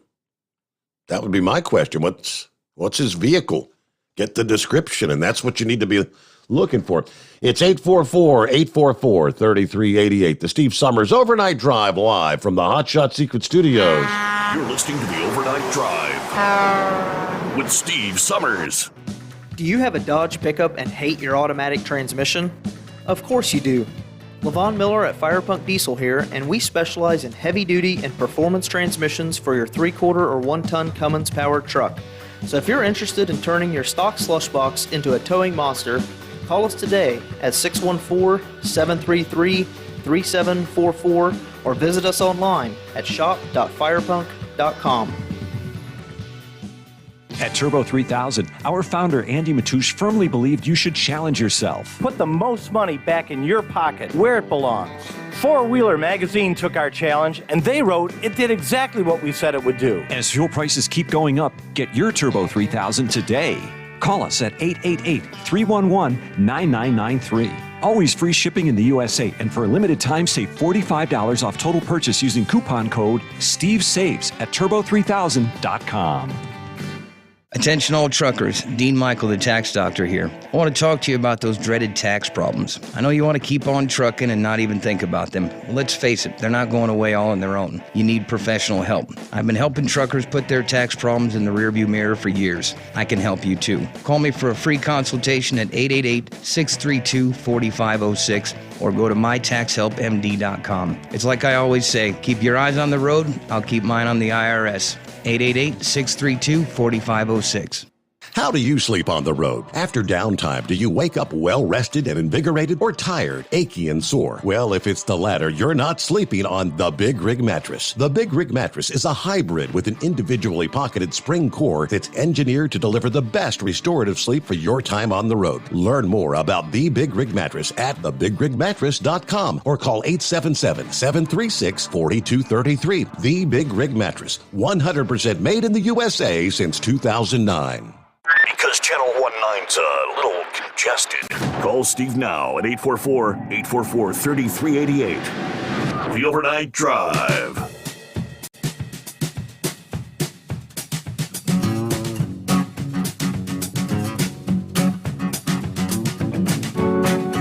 Yeah, shortly after the debacle of exiting Afghanistan and leaving behind Americans and Afghans who helped America over the 20-year war, remember the initial reports that came out that China had an interest in the base, which they tried to deny that they had no interest at this point in time of taking that base. Yeah, U.S. News and World Report reported at the time China was interested in using the base. Yeah, the largest. It had been the largest American-run facility in Afghanistan. All right, the report said China was looking at the feasibility of using the base as a forward outpost, later prompting denials from the Chinese government. Well, over the weekend, this past day, as a matter of fact, journalist of the London-based Iran International, an Iranian opposition outlet, tweeted that activity at the base is giving new life to the idea that China's moving in. Sources in Bagram say they've seen military planes landing at Bagram Air Base. Earlier reported that some Chinese are seen there, but that the Taliban denies it. I wouldn't be a bit surprised. Other social media posts indicate as well that there's activity at the base. Let's see. Multiple reports of Chinese military planes arriving. Yeah, this move could be an attempt by China to strengthen their ties with the Taliban and embarrass America. Yun Sun is the director of the China program at the Stimson Center. Said official denials aside, occupying the base would be very attractive to China. Given this past experience, the Chinese must be eager to get their hands on whatever the U.S. left at the base. I mean, if the Taliban requests Chinese assistance, I think China will be inclined to send human support. Most likely, they'll frame it as technical support or some sort of logistics support. Former UN Ambassador Nikki Haley said the airfield would be very tempting for China. I think you're going to see China make a move for the airbase.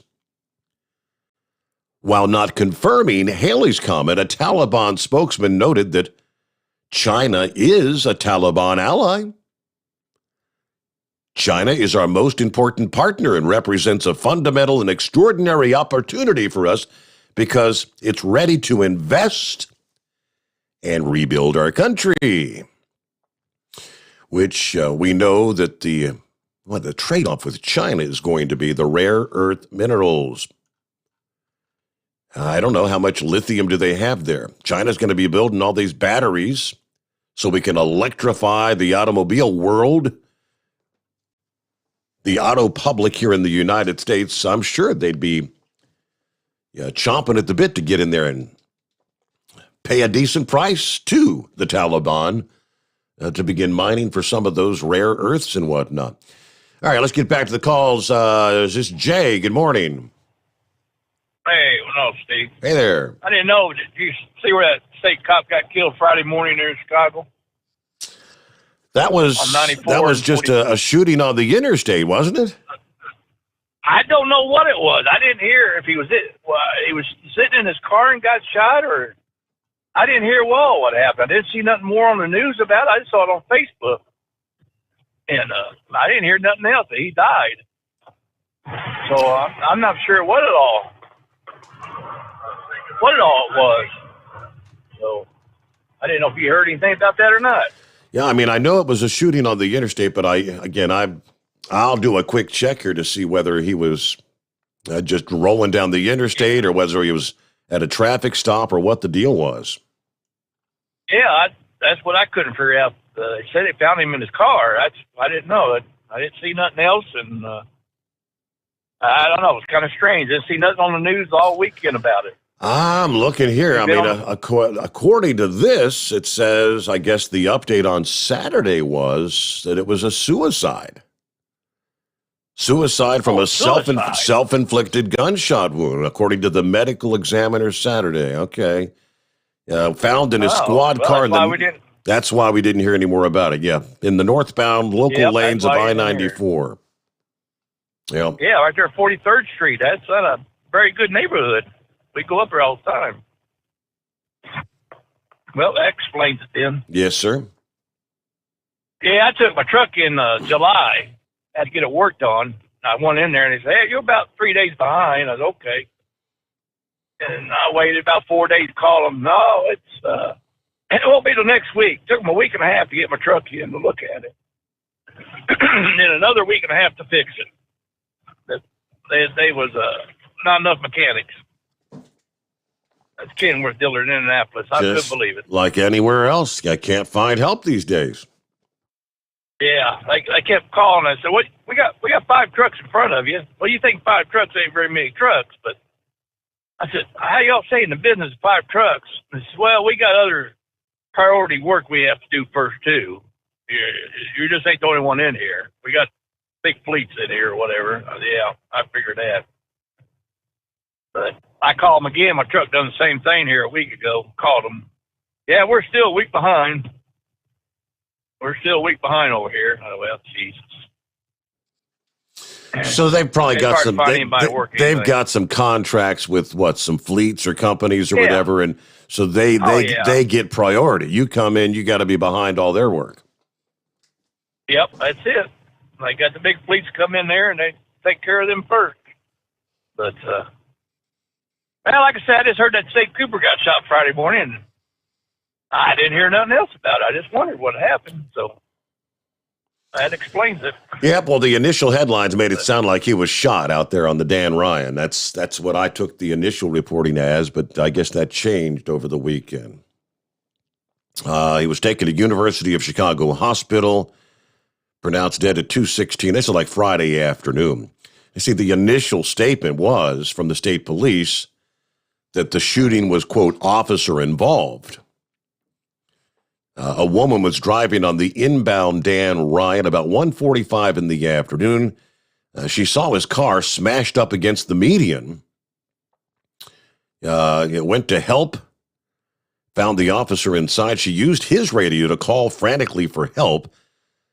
State police said Mason worked for District Chicago and was an 11-year veteran of the force. Mason was on duty when he died from a single gunshot wound to the head. According to the state police director, many people called Mason the Hulk, a solid, strong man. Even ripped his trooper pants during a foot pursuit because of those muscles. Witnesses say they saw police pull Mason out of the car, take him to the hospital themselves. I know they seem like superheroes on many days, but they are not immortal. They are not indestructible. They are humans with hearts, minds, and souls just as fragile as the next person, and everyone has a breaking point. So that's sad. Chicago police, but you know what? Police up there have been under fire, scrutinized, everything. It's, not only Chicago, all over the country. But we're up to the top of the hour. Get our news update, final hour just ahead. you'd like to chime in here on a Monday, it's 844-844-3388. The Steve Sommers Overnight Drive, live from the Hot Shot Secret Studios. USA Radio News with Chris Barnes. President Biden has been working this weekend, according to the White House, and will be holding some meetings at the White House with top congressional leaders in the next few days as he's trying to get his infrastructure bill and the larger social spending plan passed by lawmakers. The president saying, quote, everybody's frustrated, but says that's part of being in the federal government. Mention Huntington Beach, California to pretty much anyone on the planet, and they'll think beaches and beautiful clean waters, but now a cleanup operation's underway in those waters. As the Huntington Beach mayor says, the oil spill that's developed has come from an offshore oil production operation. The spill of about 3,000 barrels worth of oil, first reported early Saturday. Sequel to the 2018 comic book saga, Venom, Let There Be Carnage is the new top movie in the U.S. and Canada. And this is USA Radio News. Hi, I'm Wayne Alaroot for Patriot VPN. Patriot VPN is a virtual private network service that uses military-grade encryption to protect your internet connection on all of your devices. With Patriot VPN, your data and internet privacy is secure anywhere in the world. Why do you need Patriot VPN? Cyber criminals, government, even your own internet service provider collect and use your private information without your knowledge. Examples in the news recently, remember all the companies that have been hacked? Cuba censored the internet to kill protests? Here in America, conservative groups are being actively targeted. Your personal information and internet history is being sold by your ISP. It's all happening every day, but not with Patriot VPN. With Patriot VPN, your internet activity and history is protected from prying eyes forever. Patriot VPN is a veteran-owned business right here in the USA. For business or your family, starting at only $6.95 a month, use code WAR and get 3 months free. With an annual subscription, it's all at PatriotVPN.com. That's PatriotVPN.com. Democratic U.S. Senator Cory Booker of New Jersey saying a database of violent interactions between police and suspects and citizens is needed for the entire nation. Speaking on CBS's Face the Nation, he said the database would be essential to get a better look into what's actually happening when it comes to police brutality. Booker insisting it's not a political issue, but a moral one, especially because there are families who do suffer the loss of loved ones killed by police. Police in Florida believe they have found the body of a missing college student. The sheriff in Orange County, John Minor, says what they believe were the remains of 19-year-old Mia Marcano, who'd been missing for over a week, were found earlier Sunday. A maintenance worker at the woman's apartment complex has been the prime suspect in the case until he apparently took his own life a few days ago before investigators could find him and interview him. And you're listening to USA Radio News. Bingo fun fact number 24. Online bingo is now America's favorite pastime activity. Go to BingoRadioUSA.com to play Bingo Treasure for free. Play from any device, your smartphone, tablet, or computer. The account is free. The play is free. Play one card, play more. Chat with other players. Meet new friends. It's all free at BingoRadioUSA.com. That's BingoRadioUSA.com. Bingo from any device. Hurry! Free accounts are limited.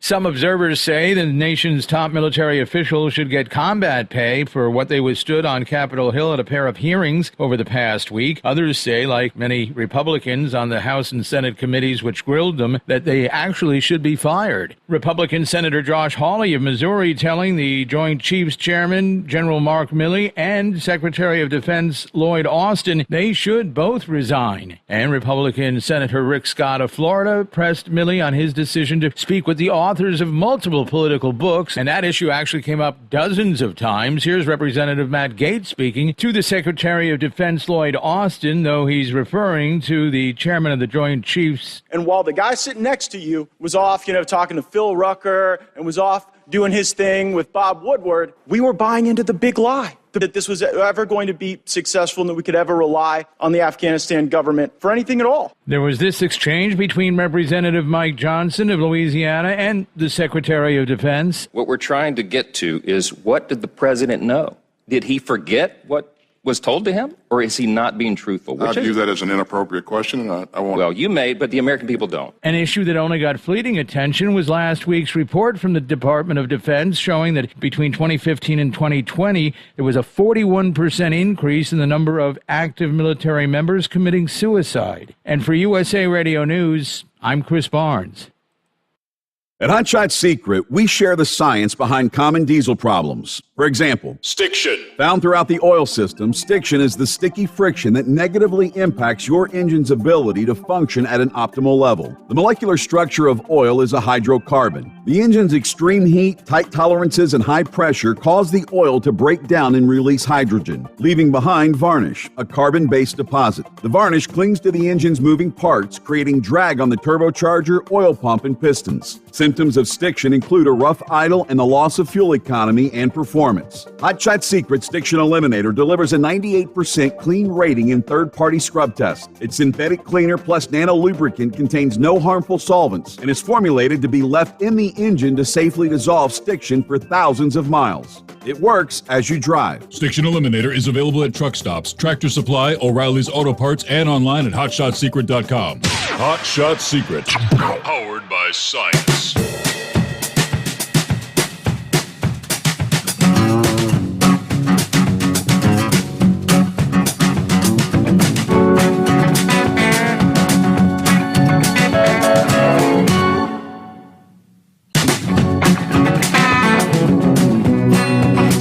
Final hour off and rolling here on a Monday.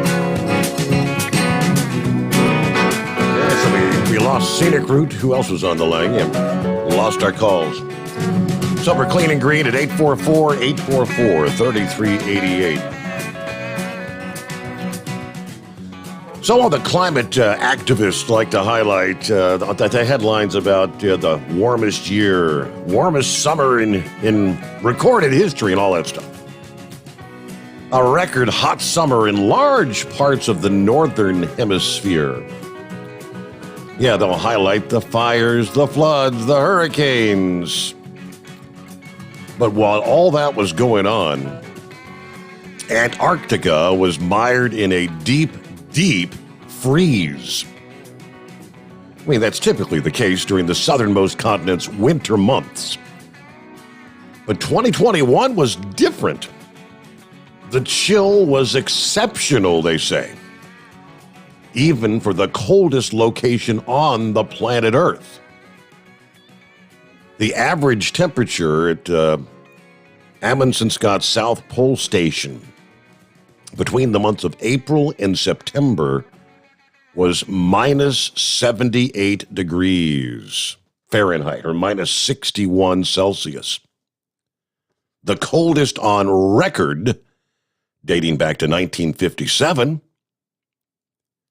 Now, we first learned of this record through a tweet on published research on the Antarctic temperatures. The information was confirmed by research scientists at NASA's Global Modeling and Assimilation Office. The temperature averaged over September was also the coldest on record at the South Pole, according to a polar researcher at Ohio State University. The extreme cold over Antarctica helped push sea ice levels surrounding the continent to their fifth highest level on record in the month of August.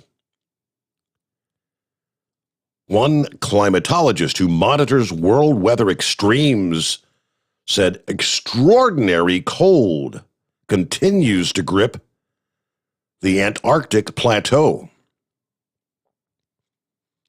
Let's see, Thursday, September 30th, the temperature minus 110.9 degrees Fahrenheit, minus 79.4 Celsius, which was just 1 degree from the world's lowest temperature on record during October, they tell us. The current temperatures are still some distance from the coldest ever observed on the continent.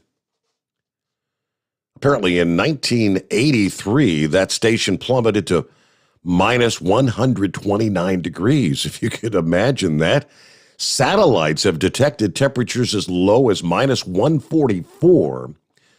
Now, an expert on meteorology of Antarctica and scientists at the University of Wisconsin have monitored the South Pole temperatures in recent months.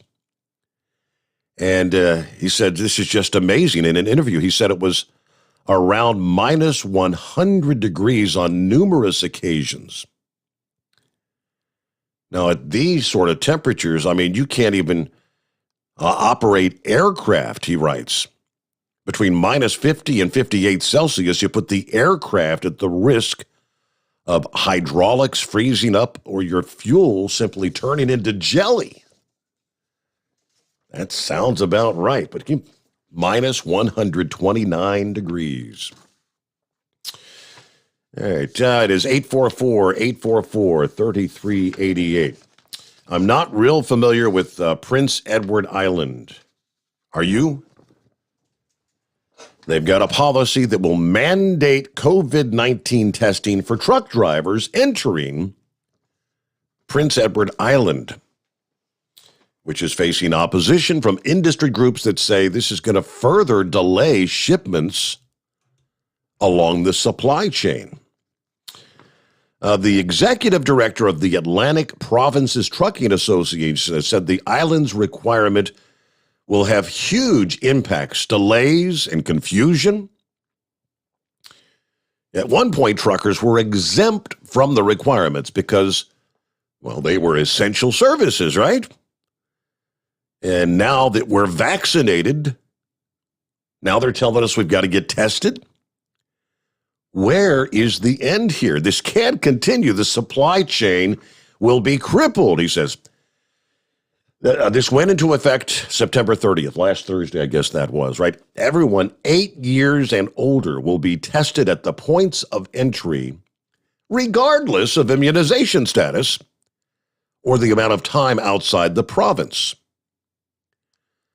Non-resident truckers must get tested at entry, regardless of your vaccination status.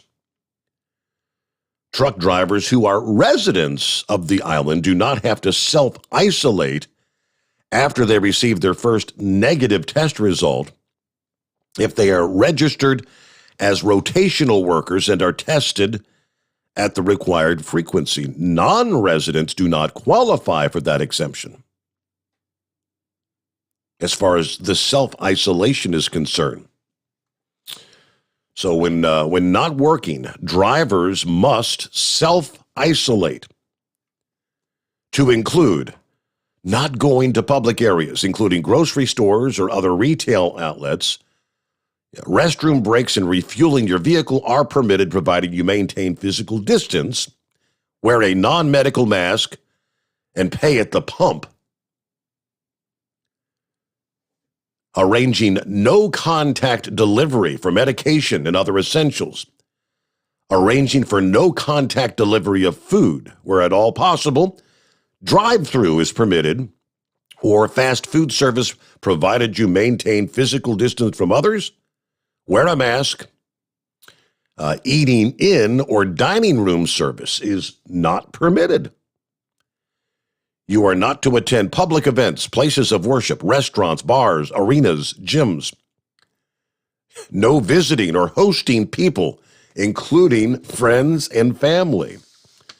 Drivers staying on the island for longer than 24 hours and or those staying somewhere other than their truck or planning to visit family must complete the Prince Edward Island Self-Isolation Declaration, whatever the hell that is.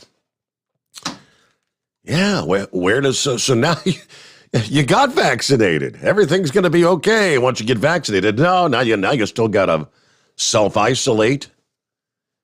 Got to wear your mask. Can't go... The insanity continues, heading up on 15 past the hour. Clear lines at 844-844-3388. Get more on some of our travelers' weather coming up as we roll into a Monday. The Steve Sommers Overnight Drive, live from the Hot Shot Secret Studios. You're listening to the Overnight Drive with Steve Sommers. Do you have a Dodge pickup and hate your automatic transmission? Of course you do. Levon Miller at Firepunk Diesel here, and we specialize in heavy-duty and performance transmissions for your 3-quarter or 1-ton Cummins-powered truck. So if you're interested in turning your stock slush box into a towing monster, call us today at 614-733-3744 or visit us online at shop.firepunk.com. Drivers, you demand that your equipment's reliable and dependable, and that also applies to your headset for communication. Well, our friends at Stellar Electronic have you covered. The Pluto Duo headset bundle is the best communication headset you can find in the industry. No matter the challenging environment you're driving in, the Pluto headset will make you sound crystal clear all the time thanks to their 99% noise cancellation. And the Duo's not only a stereo converter for the headset, but also a power bank so you can charge as you go.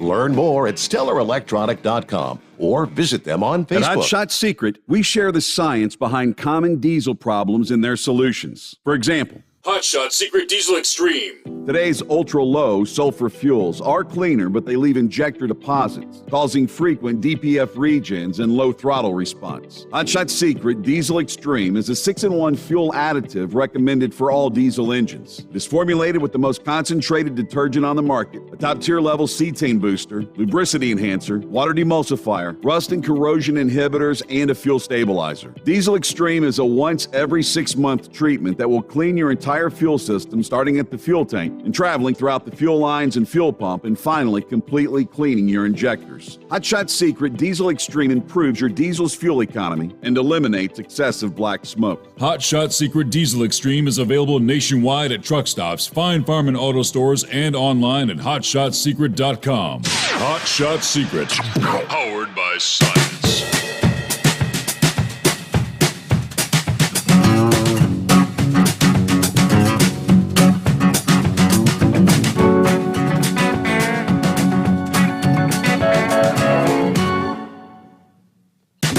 Listening to the top of the hour news up there, talking about some of the testimony taking place last week with General Milley and former Secretary of State Mike Pompeo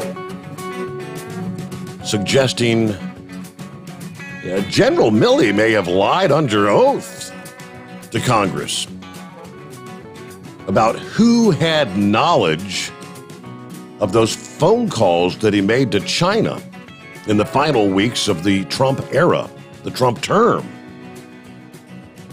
Now, this is based on the book by Bob Woodward. The claims Milley had assured his Chinese counterparts he would provide forewarning if we were going to attack, right? Pompeo rejecting the chairman's claim that he was informed about the calls. Last week saying, I have no recollection of General Milley briefing me in any way that he described. I mean, if he said, hey, I spoke with my Chinese counterparts yesterday, no, that wouldn't have been something particularly memorable. It would have been relatively ordinary. I spoke with my Chinese counterparts from time to time as well. I mean, every senior leader in America would do that. But it's the substance, Pompeo said. In fact, if he in fact said, we will not attack you until we warn you, that's just nutty. It's certain he did not tell Chief Meadows or me that. Because if I would have heard it, I would have gone high and right. Now, I said what Milley testified and what Milley actually told him are not even remotely the same. In that testimony last week, Milley defended his communication with China, saying it's consistent with the leadership responsibilities. He also claimed there were 8 other people involved in the first call and 11 other people on the second call. Now, if all those people were aware of that, are they all complicit in what many are referring to as, that's treason. Now, Pompeo said he's always skeptical about anything Bob Woodward writes.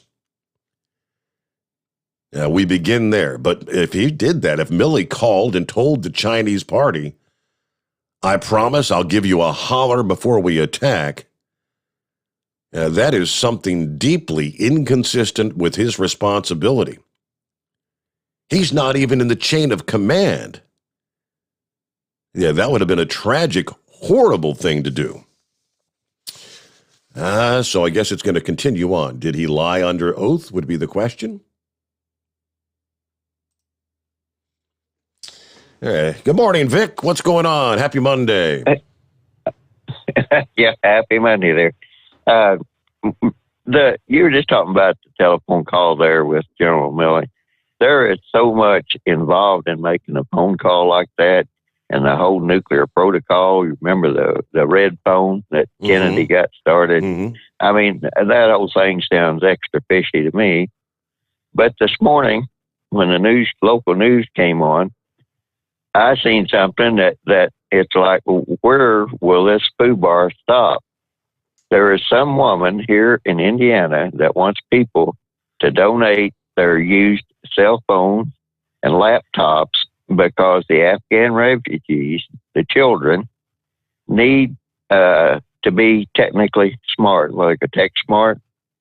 And she wants to open a school at Camp Atterbury to teach them how to use computers, cell phones, etc. And the problem with that, Steve, is I don't know what computer network she's going to be on, but I hope it won't be on she won't be using the same network that the military does. Because my grandson that's in the Navy Reserves, to get onto that network, he has a card that he has to use. And sometimes the traffic on that is so bad that they can't even get in. Like some of their training has been virtual. And the other thing is, at times he's used it over here at our house, and it'll come on and say insecure network and kick him off. And so then he has to go through a whole bunch of stuff to get back on. So, like I told before, I don't know if you looked up all the stuff that goes on at Camp Atterbury, but it is a National Guard intelligence unit there. And I'm thinking, why, if you want to train those kids, aren't there enough vocational schools? I mean, there's all kinds of vocational schools and one thing and another around Indiana that they can go train to their heart's content. And the other thing that struck me as odd was most of those computer schools, they have the facilities they need to train with them. And if people start sending their cell phones and computers and all that to them, I think I guess it's your son's father-in-law, Ron, there, that was in the computers, and finally got his restoration license.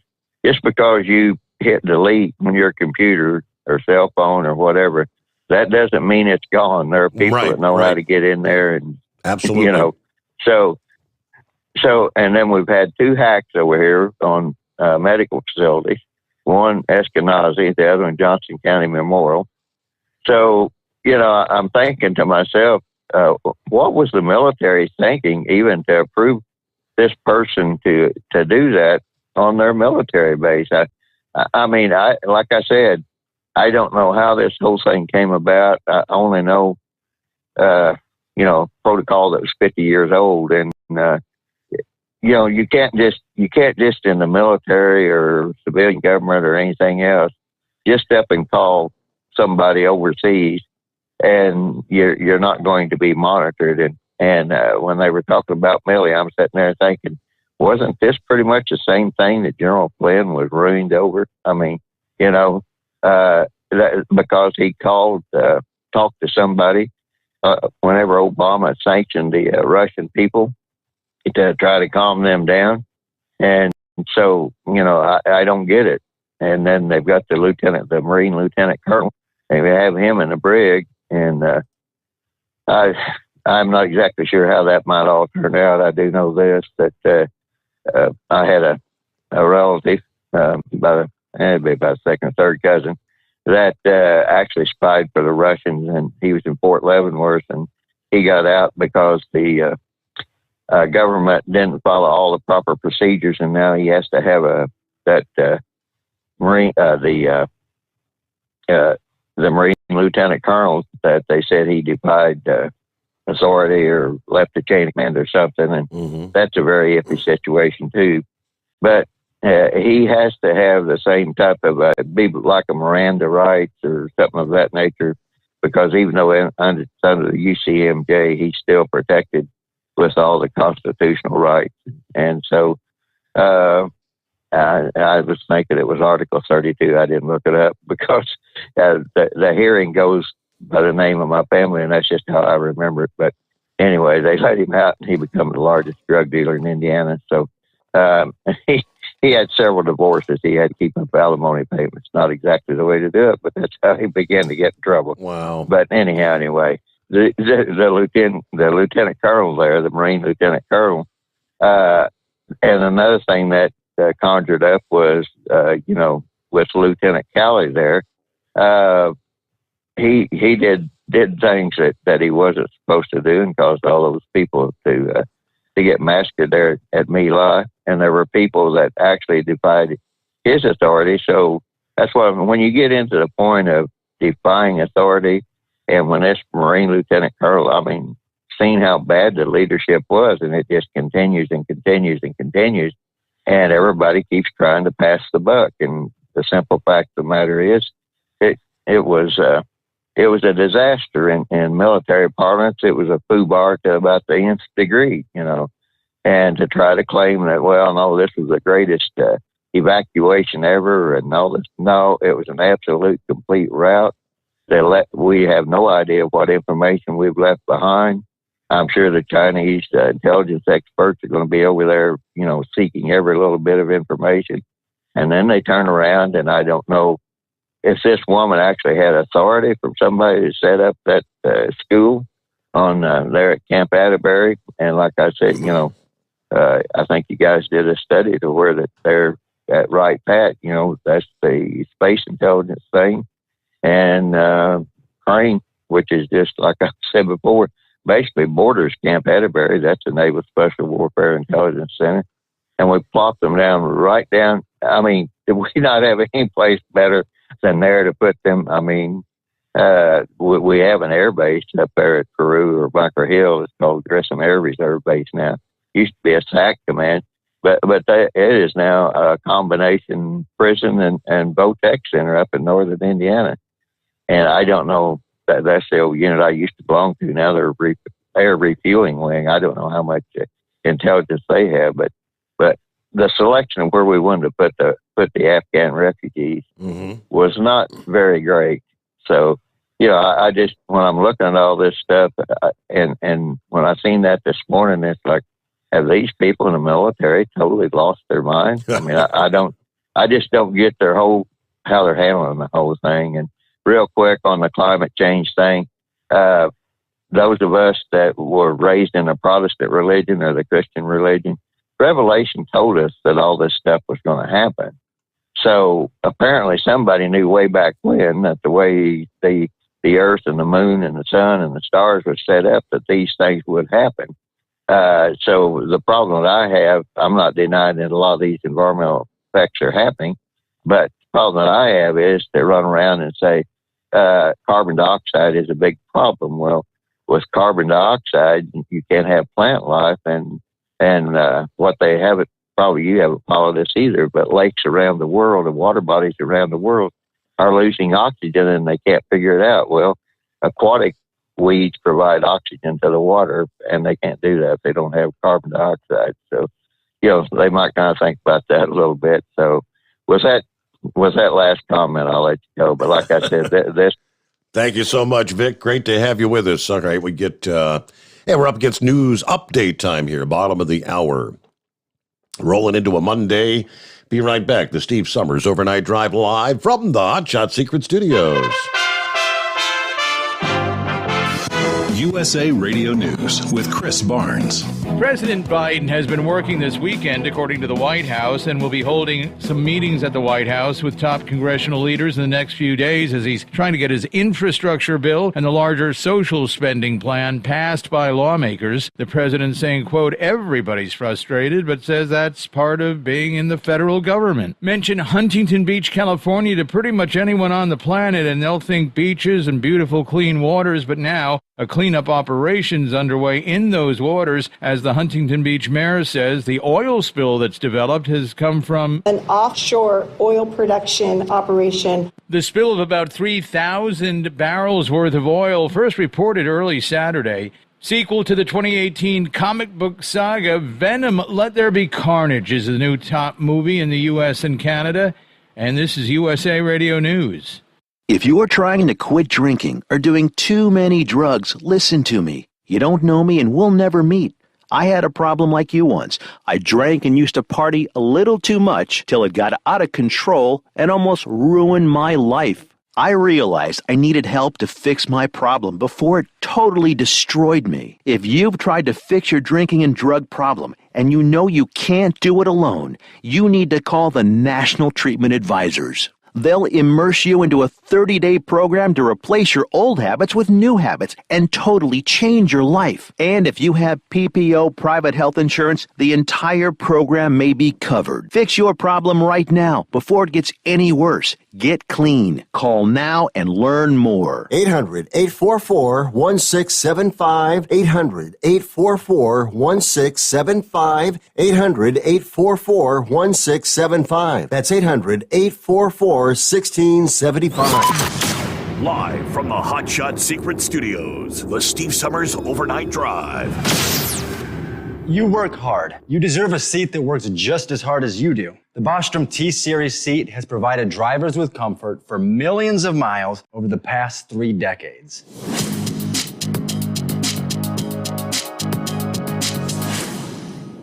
Each seat is built right here in the USA and has 4-position front cushion tilt and higher low-profile air suspension with Isolate. It's also equipped with many standard and optional comfort features, such as high and mid backrests, 9.4-inch 4-aft slide adjustment, adjustable armrests, and manual or dual air lumbar support systems to keep you comfortable throughout your ride. Build your T-Series seat today at BostromSeating.com and ensure your ultimate comfort for wherever the road takes you. Bostrom Seating, the ultimate comfort for the open road. Whether you're a diesel pickup performance enthusiast or just looking for a small upgrade, when selecting common rail fuel system components, look no further than Exergy Performance. At Exergy, you'll find injectors, pumps, and more, engineered like no others on the market using state-of-the-art equipment run by people that have been in the business for decades. So if you're in the market for common rail components at any power level, contact Exergy Performance or one of the many dealers listed on our website at exergyperformance.com. The Hot Shot Secret Facebook page gets a lot of robust Q&A about diesel problems and their solutions. We listen to our customers. Here are their words straight from their mouths about Hot Shot Secret everyday diesel treatment. Our fans call it EDT. I'm John Sharp, a.k.a. Jay Sharp from Newburgh, Pennsylvania. Using EDT, my local fuel mileage went to average of 22 to 23, and my highway MPG went to 26 to 28. Hi, I'm Danny. I'm from Arizona. I drive a 02 Ford Excursion. I use EDT at every fill, and my mileage went from 12.5 miles per gallon to 14 miles per gallon. I highly recommend it. Everyday diesel treatment delivers a 6-in-1 premium fuel treatment for every fill-up, every time. Everyday diesel treatment is available at truck stops, Tractor Supply, O'Reilly's Auto Parts, and online at HotShotSecret.com. Hot Shot Secret, powered by science. Are you having trouble sleeping? Are you tired all the time? Growing older is a fact of life. Our skin starts to wrinkle, muscles get weaker, and our energy levels plummet. If there was a product that may help you slow down these symptoms of aging, would you be interested? I want you to go to getonthegel.com. That is getonthegel.com. Watch this 4-minute video that explains more about this amazing product. Or call us at Youth Fountain HGH today at 513-472-0699 for more information. Dean Michael, the tax doctor, here with Tax Help MD. As many of you know from Steve Sommers' show, I've been helping professional drivers solve their tax problems. I can help you too. If you've been struggling with back tax debt, call me now at 888-557-4020. Let's face it, these problems aren't going away all on their own. You need professional help so you can sleep better at night knowing you're in good hands. It's like I always say, keep your eyes on the road, I'll keep my eyes on the IRS. 888-557-4020. For anything diesel, take it to Shy Diesel. They provide a wide variety of services and diagnostics to determine what the problem is with the latest technology. From simple oil changes and preventative maintenance to fuel system diagnostics and repairs, engine rebuilds and cylinder head repairs, and rebuilds with our in-house machine shop. They also have on-site DPF cleaning for exhaust issues and DOT inspections. If your diesel is asking for some attention, Shy Diesel has the specialist you need for anything diesel. Located in Terre Haute and Lafayette, Indiana, and Effingham, Illinois, Shy Diesel has you covered. The Overnight Drive with Steve Sommers. Live from the Hot Shot Secret Studios. Call Steve now.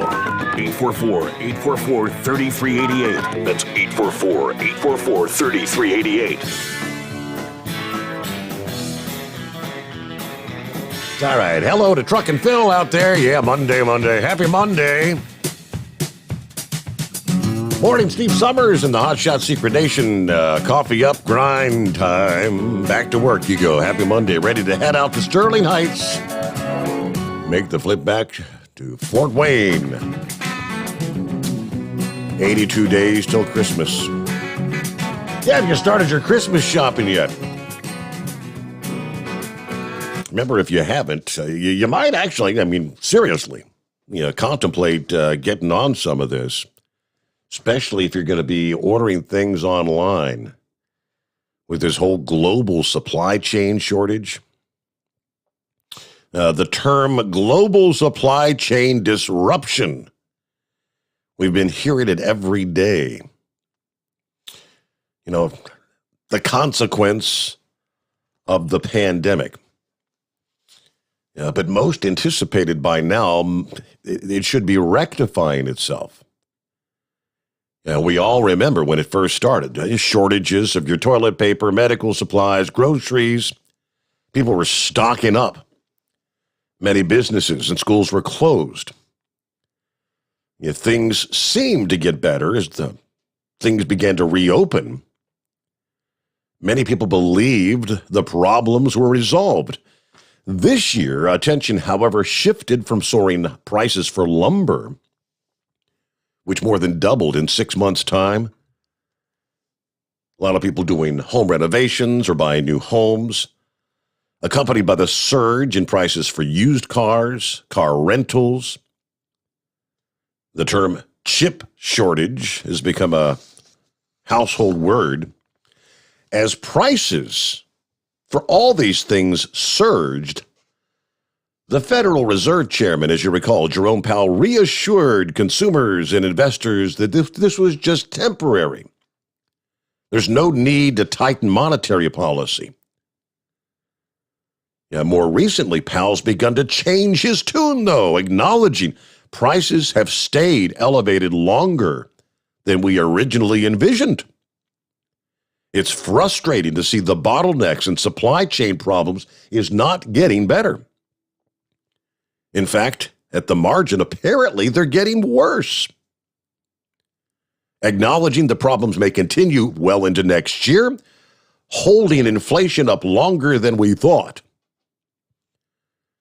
I'm thinking here about shipping, cargo handling, things like that.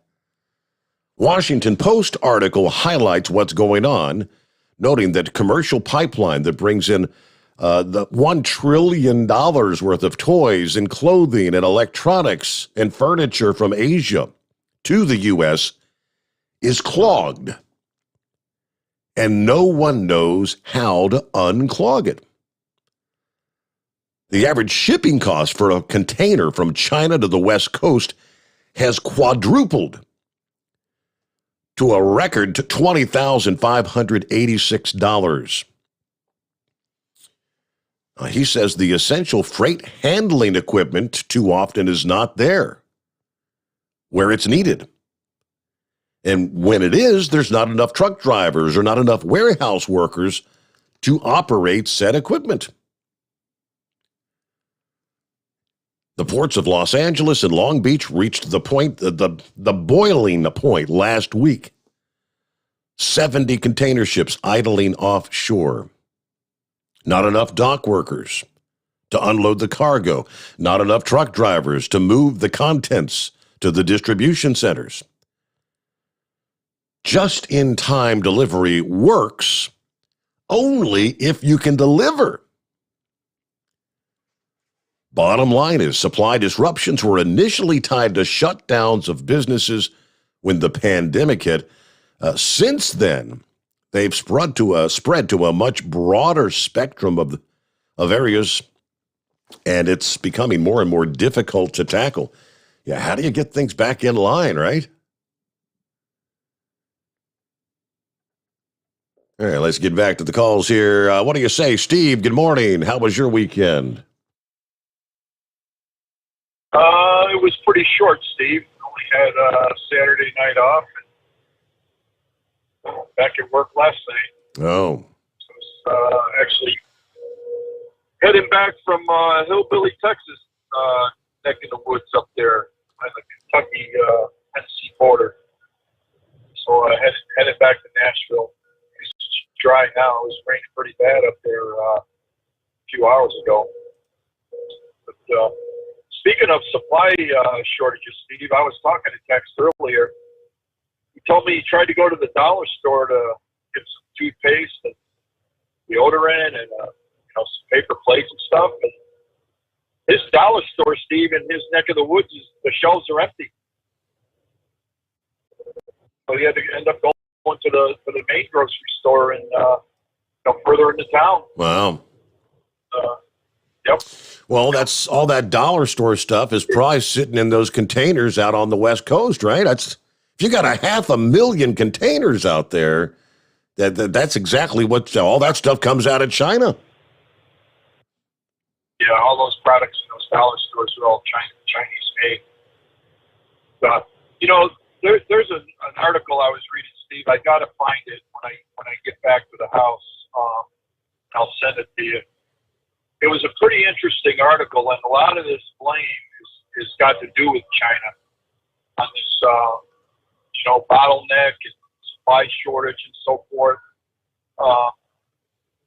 Supposedly, China's having a hard time getting coal into that country.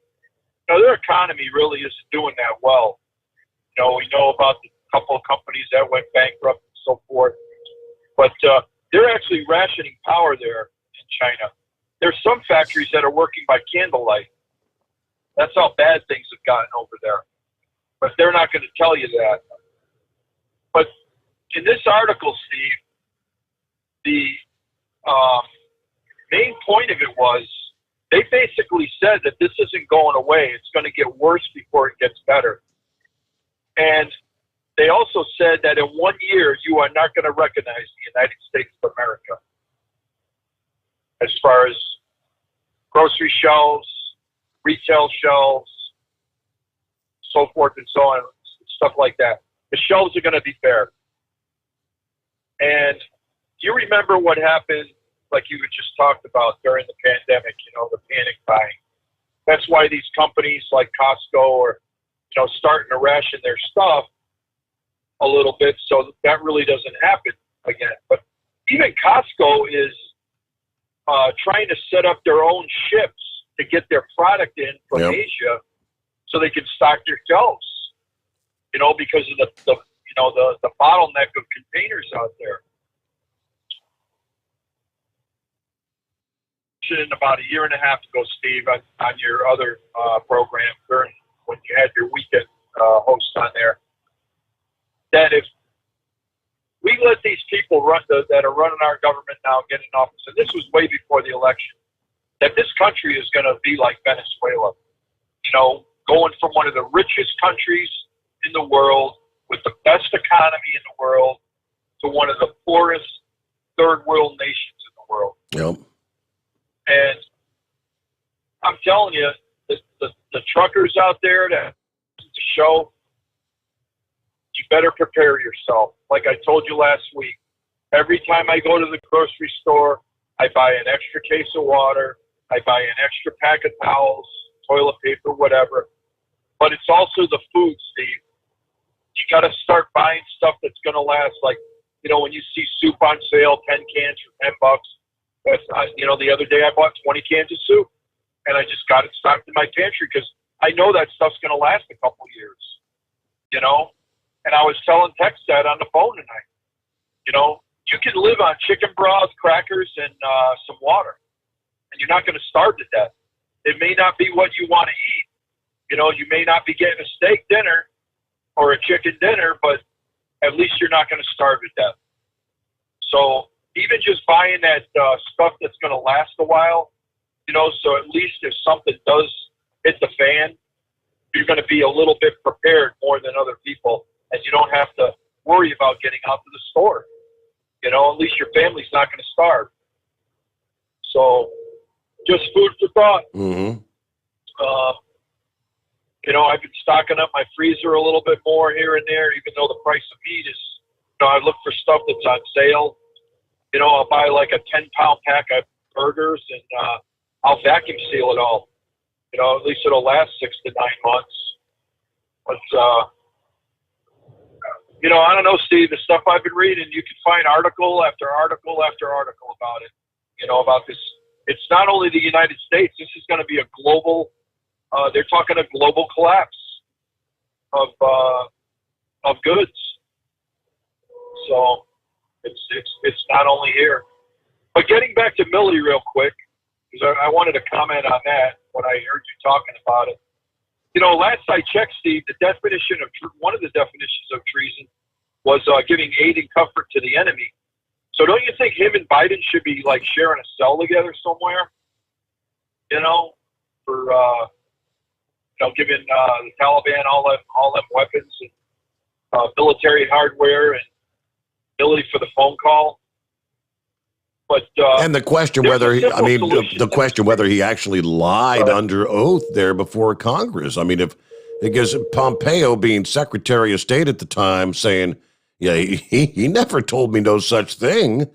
That's the way he portrayed it. Is everybody up the chain knew about it? Oh, and the point I wanted to make too, Steve, is before they had that hearing, why weren't these Republicans in this House committee or Senate committee, why didn't they request a transcript of that phone call so we could find out exactly what was said? That's what I would like to know. Where's the transcript? Why hasn't it been released? Donald Trump released that transcript right away of that call to Ukraine. You remember that? Yep.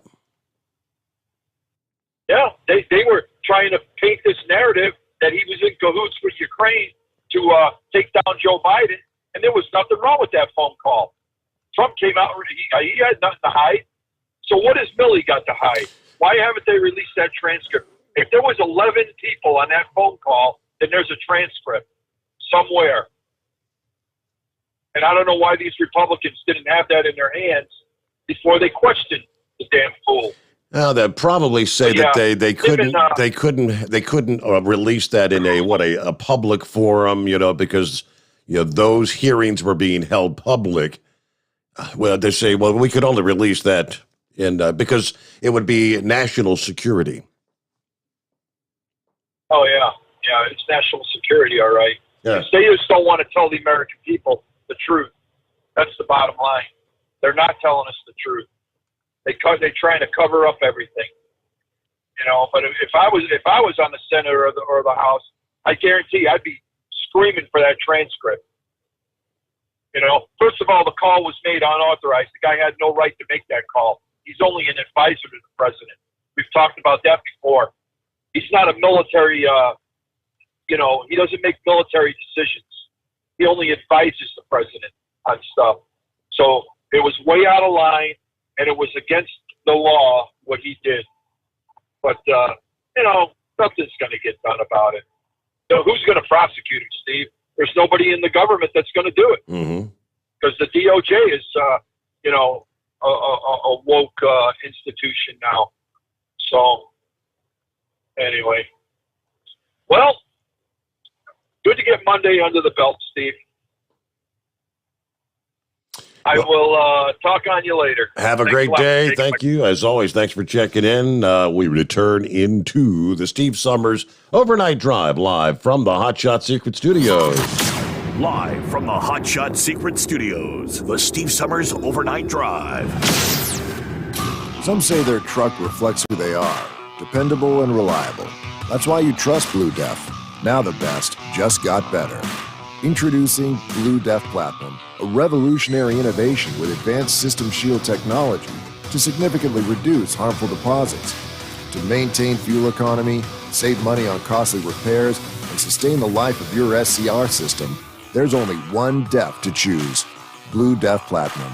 The best just got better. For anything diesel, take it to Shy Diesel. They provide a wide variety of services and diagnostics to determine what the problem is with the latest technology. From simple oil changes and preventative maintenance to fuel system diagnostics and repairs, engine rebuilds and cylinder head repairs, and rebuilds with our in-house machine shop. They also have on-site DPF cleaning for exhaust issues and DOT inspections. If your diesel is asking for some attention, Shy Diesel has the specialist you need for anything diesel. Located in Terre Haute and Lafayette, Indiana, and Effingham, Illinois, Shy Diesel has you covered. You work hard. You deserve a seat that works just as hard as you do. The Bostrom T-Series seat has provided drivers with comfort for millions of miles over the past 3 decades.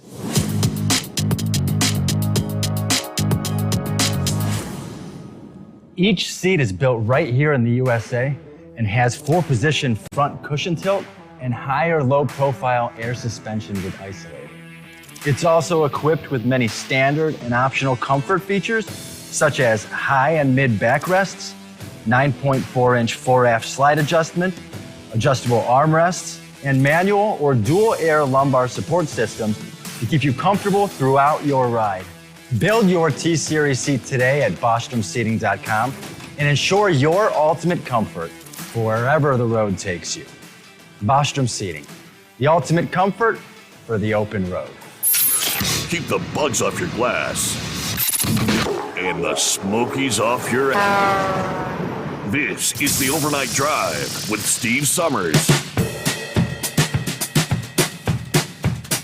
Yes, indeed it is, as we got to head down the home stretch here on a back-to-work Monday, back to the old grind. Yes, indeed. Hey there, Larry, what's happening? Good morning.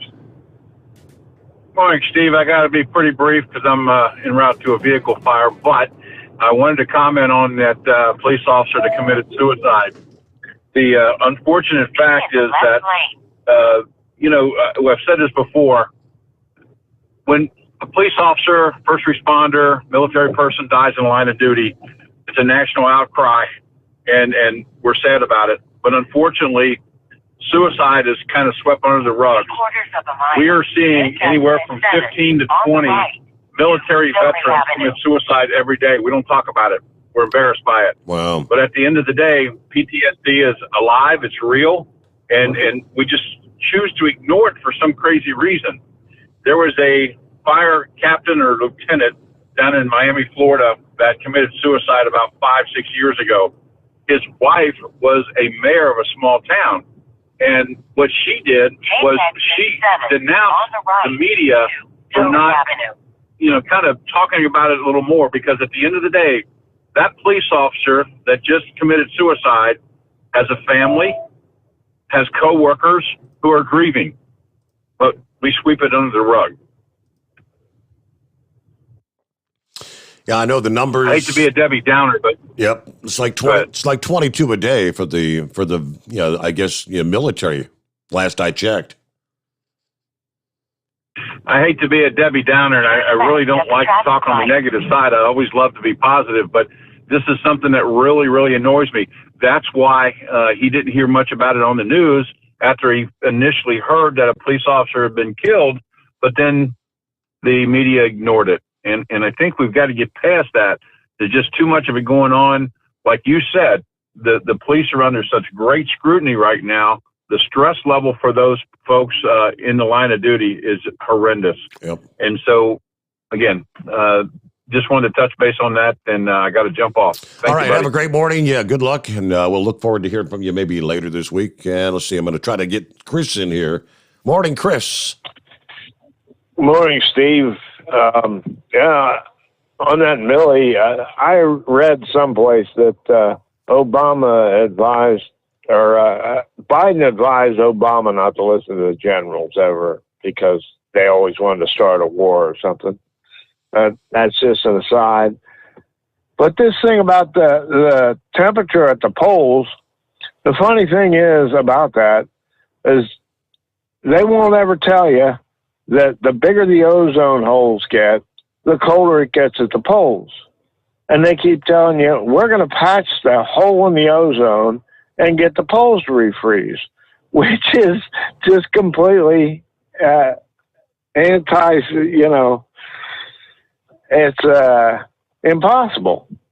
It just goes against logic, But the North Pole, the ice cap has gotten bigger this year than it has been in a long time, and the hole in the ozone's bigger.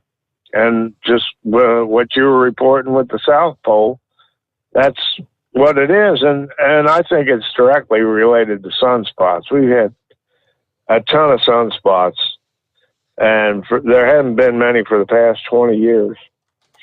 But I wanted to comment on that email you read the other day about electric cars, Steve.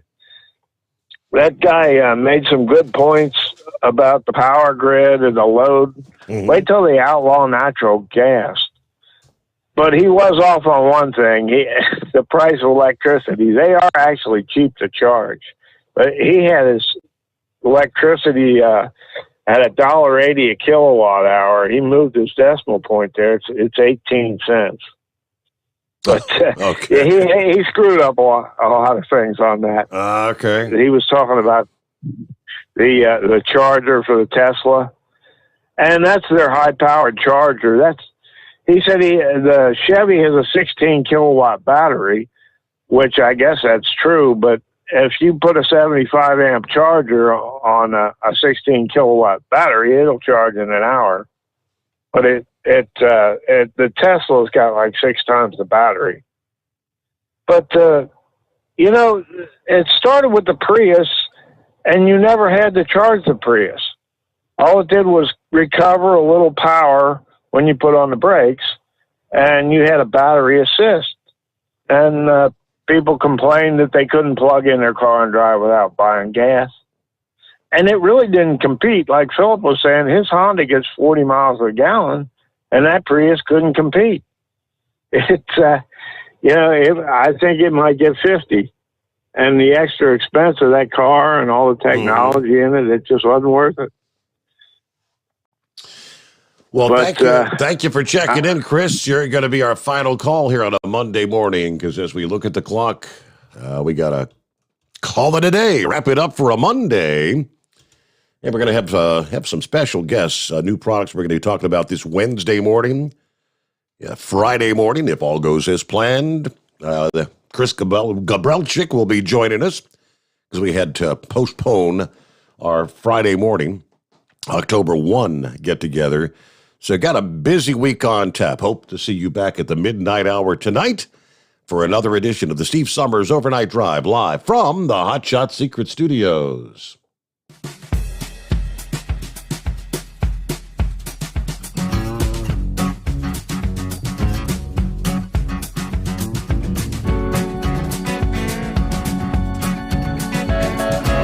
You'll never guess the places that I've been.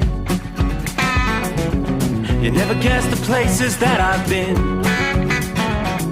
'Cause everything is like a dream, yeah, but only in that dream that I live in. I'm never gonna let the day begin. Never gonna let the day begin. 'Cause everything is like a dream, yeah, but only in that dream that I live in. Oh, don't wake me up before you go, and I'll just make this bed my home. Oh, darling, please just let me sleep.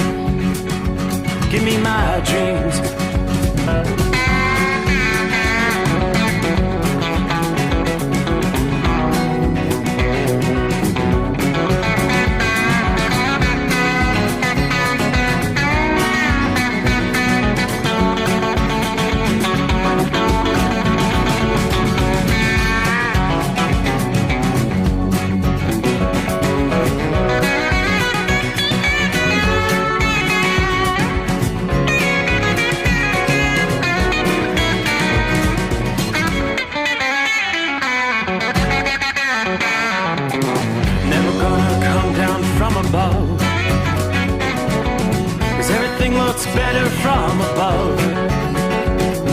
Nothing's ever as it seems, yeah, except in that world that I dream of. Never gonna lose the ones I love. Never gonna lose the ones I love. 'Cause everything is like a dream, yeah.